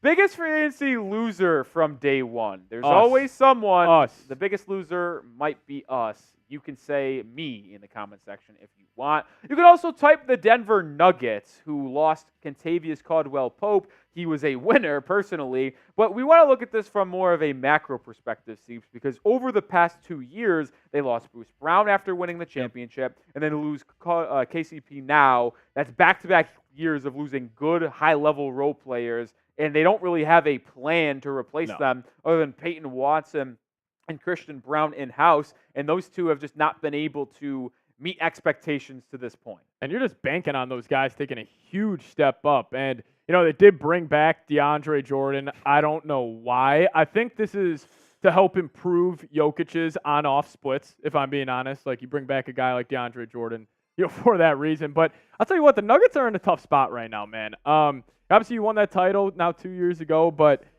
I just can't see a move that's going to get them back to the, favorite in the Western Conference. Yeah, I don't see it either. And their team they're going to need to replace someone on that perimeter in terms of defense and three-point shooting. They found their backup center when they took Duran Holmes, but the Nuggets are going to need to find a backup ball handler after Reggie Jackson is no longer with the squad. Yep. Rumored to be the Russell Westbrook team. I don't think that's that good of a replacement, and they're going to need some three-point shooting. You obviously hope Michael Porter Jr. can have a better playoff run because he kind of struggled down the stretch, but they're going to miss KCP in that backcourt defensively, as well as hitting his three-point shots, working so well off of Nikola Jokic and Jamal Murray. So they're going to be in a tough spot. They definitely have not improved since their last season. That's going to do it for day one, winners and losers. Make sure you are subscribed to the channel because we will be back tomorrow live for day 2 of NBA free agency. So hit that sub button and join us. We'll see you then. Alrighty, so big news broke during that. Naji Marshall. Shout out to the Xavier Musketeers. Oh, yeah. Plumlee, he did go to a one-year deal to the Phoenix Suns. Just a depth piece for them. They just need more guys like that as they're so, top heavy on that roster. Like the move for them. Good player to have next to Nurkic as a backup center. So, like that move. But, big move here for the Dallas Mavericks. Having another 3-and-D guy around Luka. Honestly, a great deal as well. 3 for 27. Shout out to the Xavier Musketeers. Naji Marshall getting paid. Yeah, and there's some interesting note here. What this means for Dallas is Derrick Jones Jr. is likely gone. So that doesn't seem like that's going to happen, but it does not take them out of the Klay Thompson sweepstakes. Wow. Naji Marshall, really underrated ball player, Seeps. Yeah. Getting him for $9 million per year is extremely good. He's an excellent defender. He's improved his three-point shot to make him more reliable and playable in crunch time down the stretch. I think he is going to find a good home Definitely in Dallas. You see it from McMahon here, saying using a significant chunk of their MLE. DJJ's decision to switch agents this week complicated the hopes of signing him due to the guideline of a 15-day wait, and then they're still interested in a sign-in trade for Klay Thompson as well. I'll be intrigued if they sign and trade for Klay. Obviously, who starts at the 3? Is it going to be Naji or is it going to be Probably. Klay? That's a good question. Because DJJ started for them at the 3, PJ at the 4, Gaffer/Lively at the 5. I'd assume Naji. If you're paying that much money to Klay, though, are you paying him to True. be your sixth man, or are you paying him to start? I don't know. That's I would interesting. start Naji because he's a better fit and a connecting piece between your Yeah. front court and back court there. Because a backcourt that needs defensive help for sure. Just have Klay be that flamethrower off the bench. Yeah, that's But interesting. does that turn Klay away from wanting to go from to Dallas? Yeah. It's a good question. I do love this pickup, though, for the Mavs. I mean, Naji's a hell of an athlete. Sneaky good handle as well. I think he's going to be a great pickup for Dallas, man. It's going to work out. Plus, playing next to Luka, you're going to play some of the best ball of your career. Elijah with a $5 super chat in the Heat Report. Appreciate you. With KCP out, is Caleb Martin a cheaper option for Denver? Great idea. I mean, I'll say this. He is a cheaper option. You could get Caleb for $13-14 mil per year. Obviously, $8 million less than what KCP got. I just don't think the fit is as good because they're going to be looking for a 2-guard to play alongside Jamal Murray in that starting lineup unless they're starting Christian Brown or Peyton Watson, which I don't see being the case. Caleb is not a 2. He's not as good as a three-point shooter to be that. But if you're looking for just a pure defender and an athlete, sure. Yeah. But I don't think the fit there at the 2 is good. Yeah. Caleb Martin could be an interesting choice for Denver, though. I mean, they got It would honestly kill me as a Heat fan to see him go to Denver. Yeah. But it's also like Gabe Vincent heading to Los Angeles, to be honest. So. But make sure you guys are subscribed here to the Chat Sports. We're going to have you guys covered. Yeah, we're about to go on a loop. Yep. Okay. Yeah. We're going to sign off on our Mavs and Heat channels. If you guys are watching on the main Chat Sports YouTube page right now, we're going to go on a loop, go back over the tracker and the winners and losers from day one. So appreciate y'all for tuning in. Yeah, I'll say bye to my Heat fans here and let them know we'll probably be live tomorrow as well because I'm going to be live on main. So, hell, might as well be live on Heat too and simulcast it. So, we'll see you tomorrow on the Heat channel. Appreciate everyone for coming today. Record-breaking stream, by the way, which is just ridiculous. $687 in Super Chats. Didn't see that one coming, Look at folks. the Heat fans. I mean, just unbelievable. Shout out to Jay Townsend. Shout out to, let me pull out the name because there's a name that I didn't see before that I wanted to make sure. It's that Miami money. Oh, yeah, I guess so. It's your boy said, what was the Heat numbers for the battle? Yeah, we just absolutely dominated them. It was close for a split second, but that's about it. Appreciate it. We'll see y'all tomorrow with another watch or another live show. Are you good, Jack? Because, okay. Alrighty. All right. Peace out, Heat fans. Peace out, Mavs fans. NBA fans. Get caught up with the latest in the NBA. We're staying here live. See you then.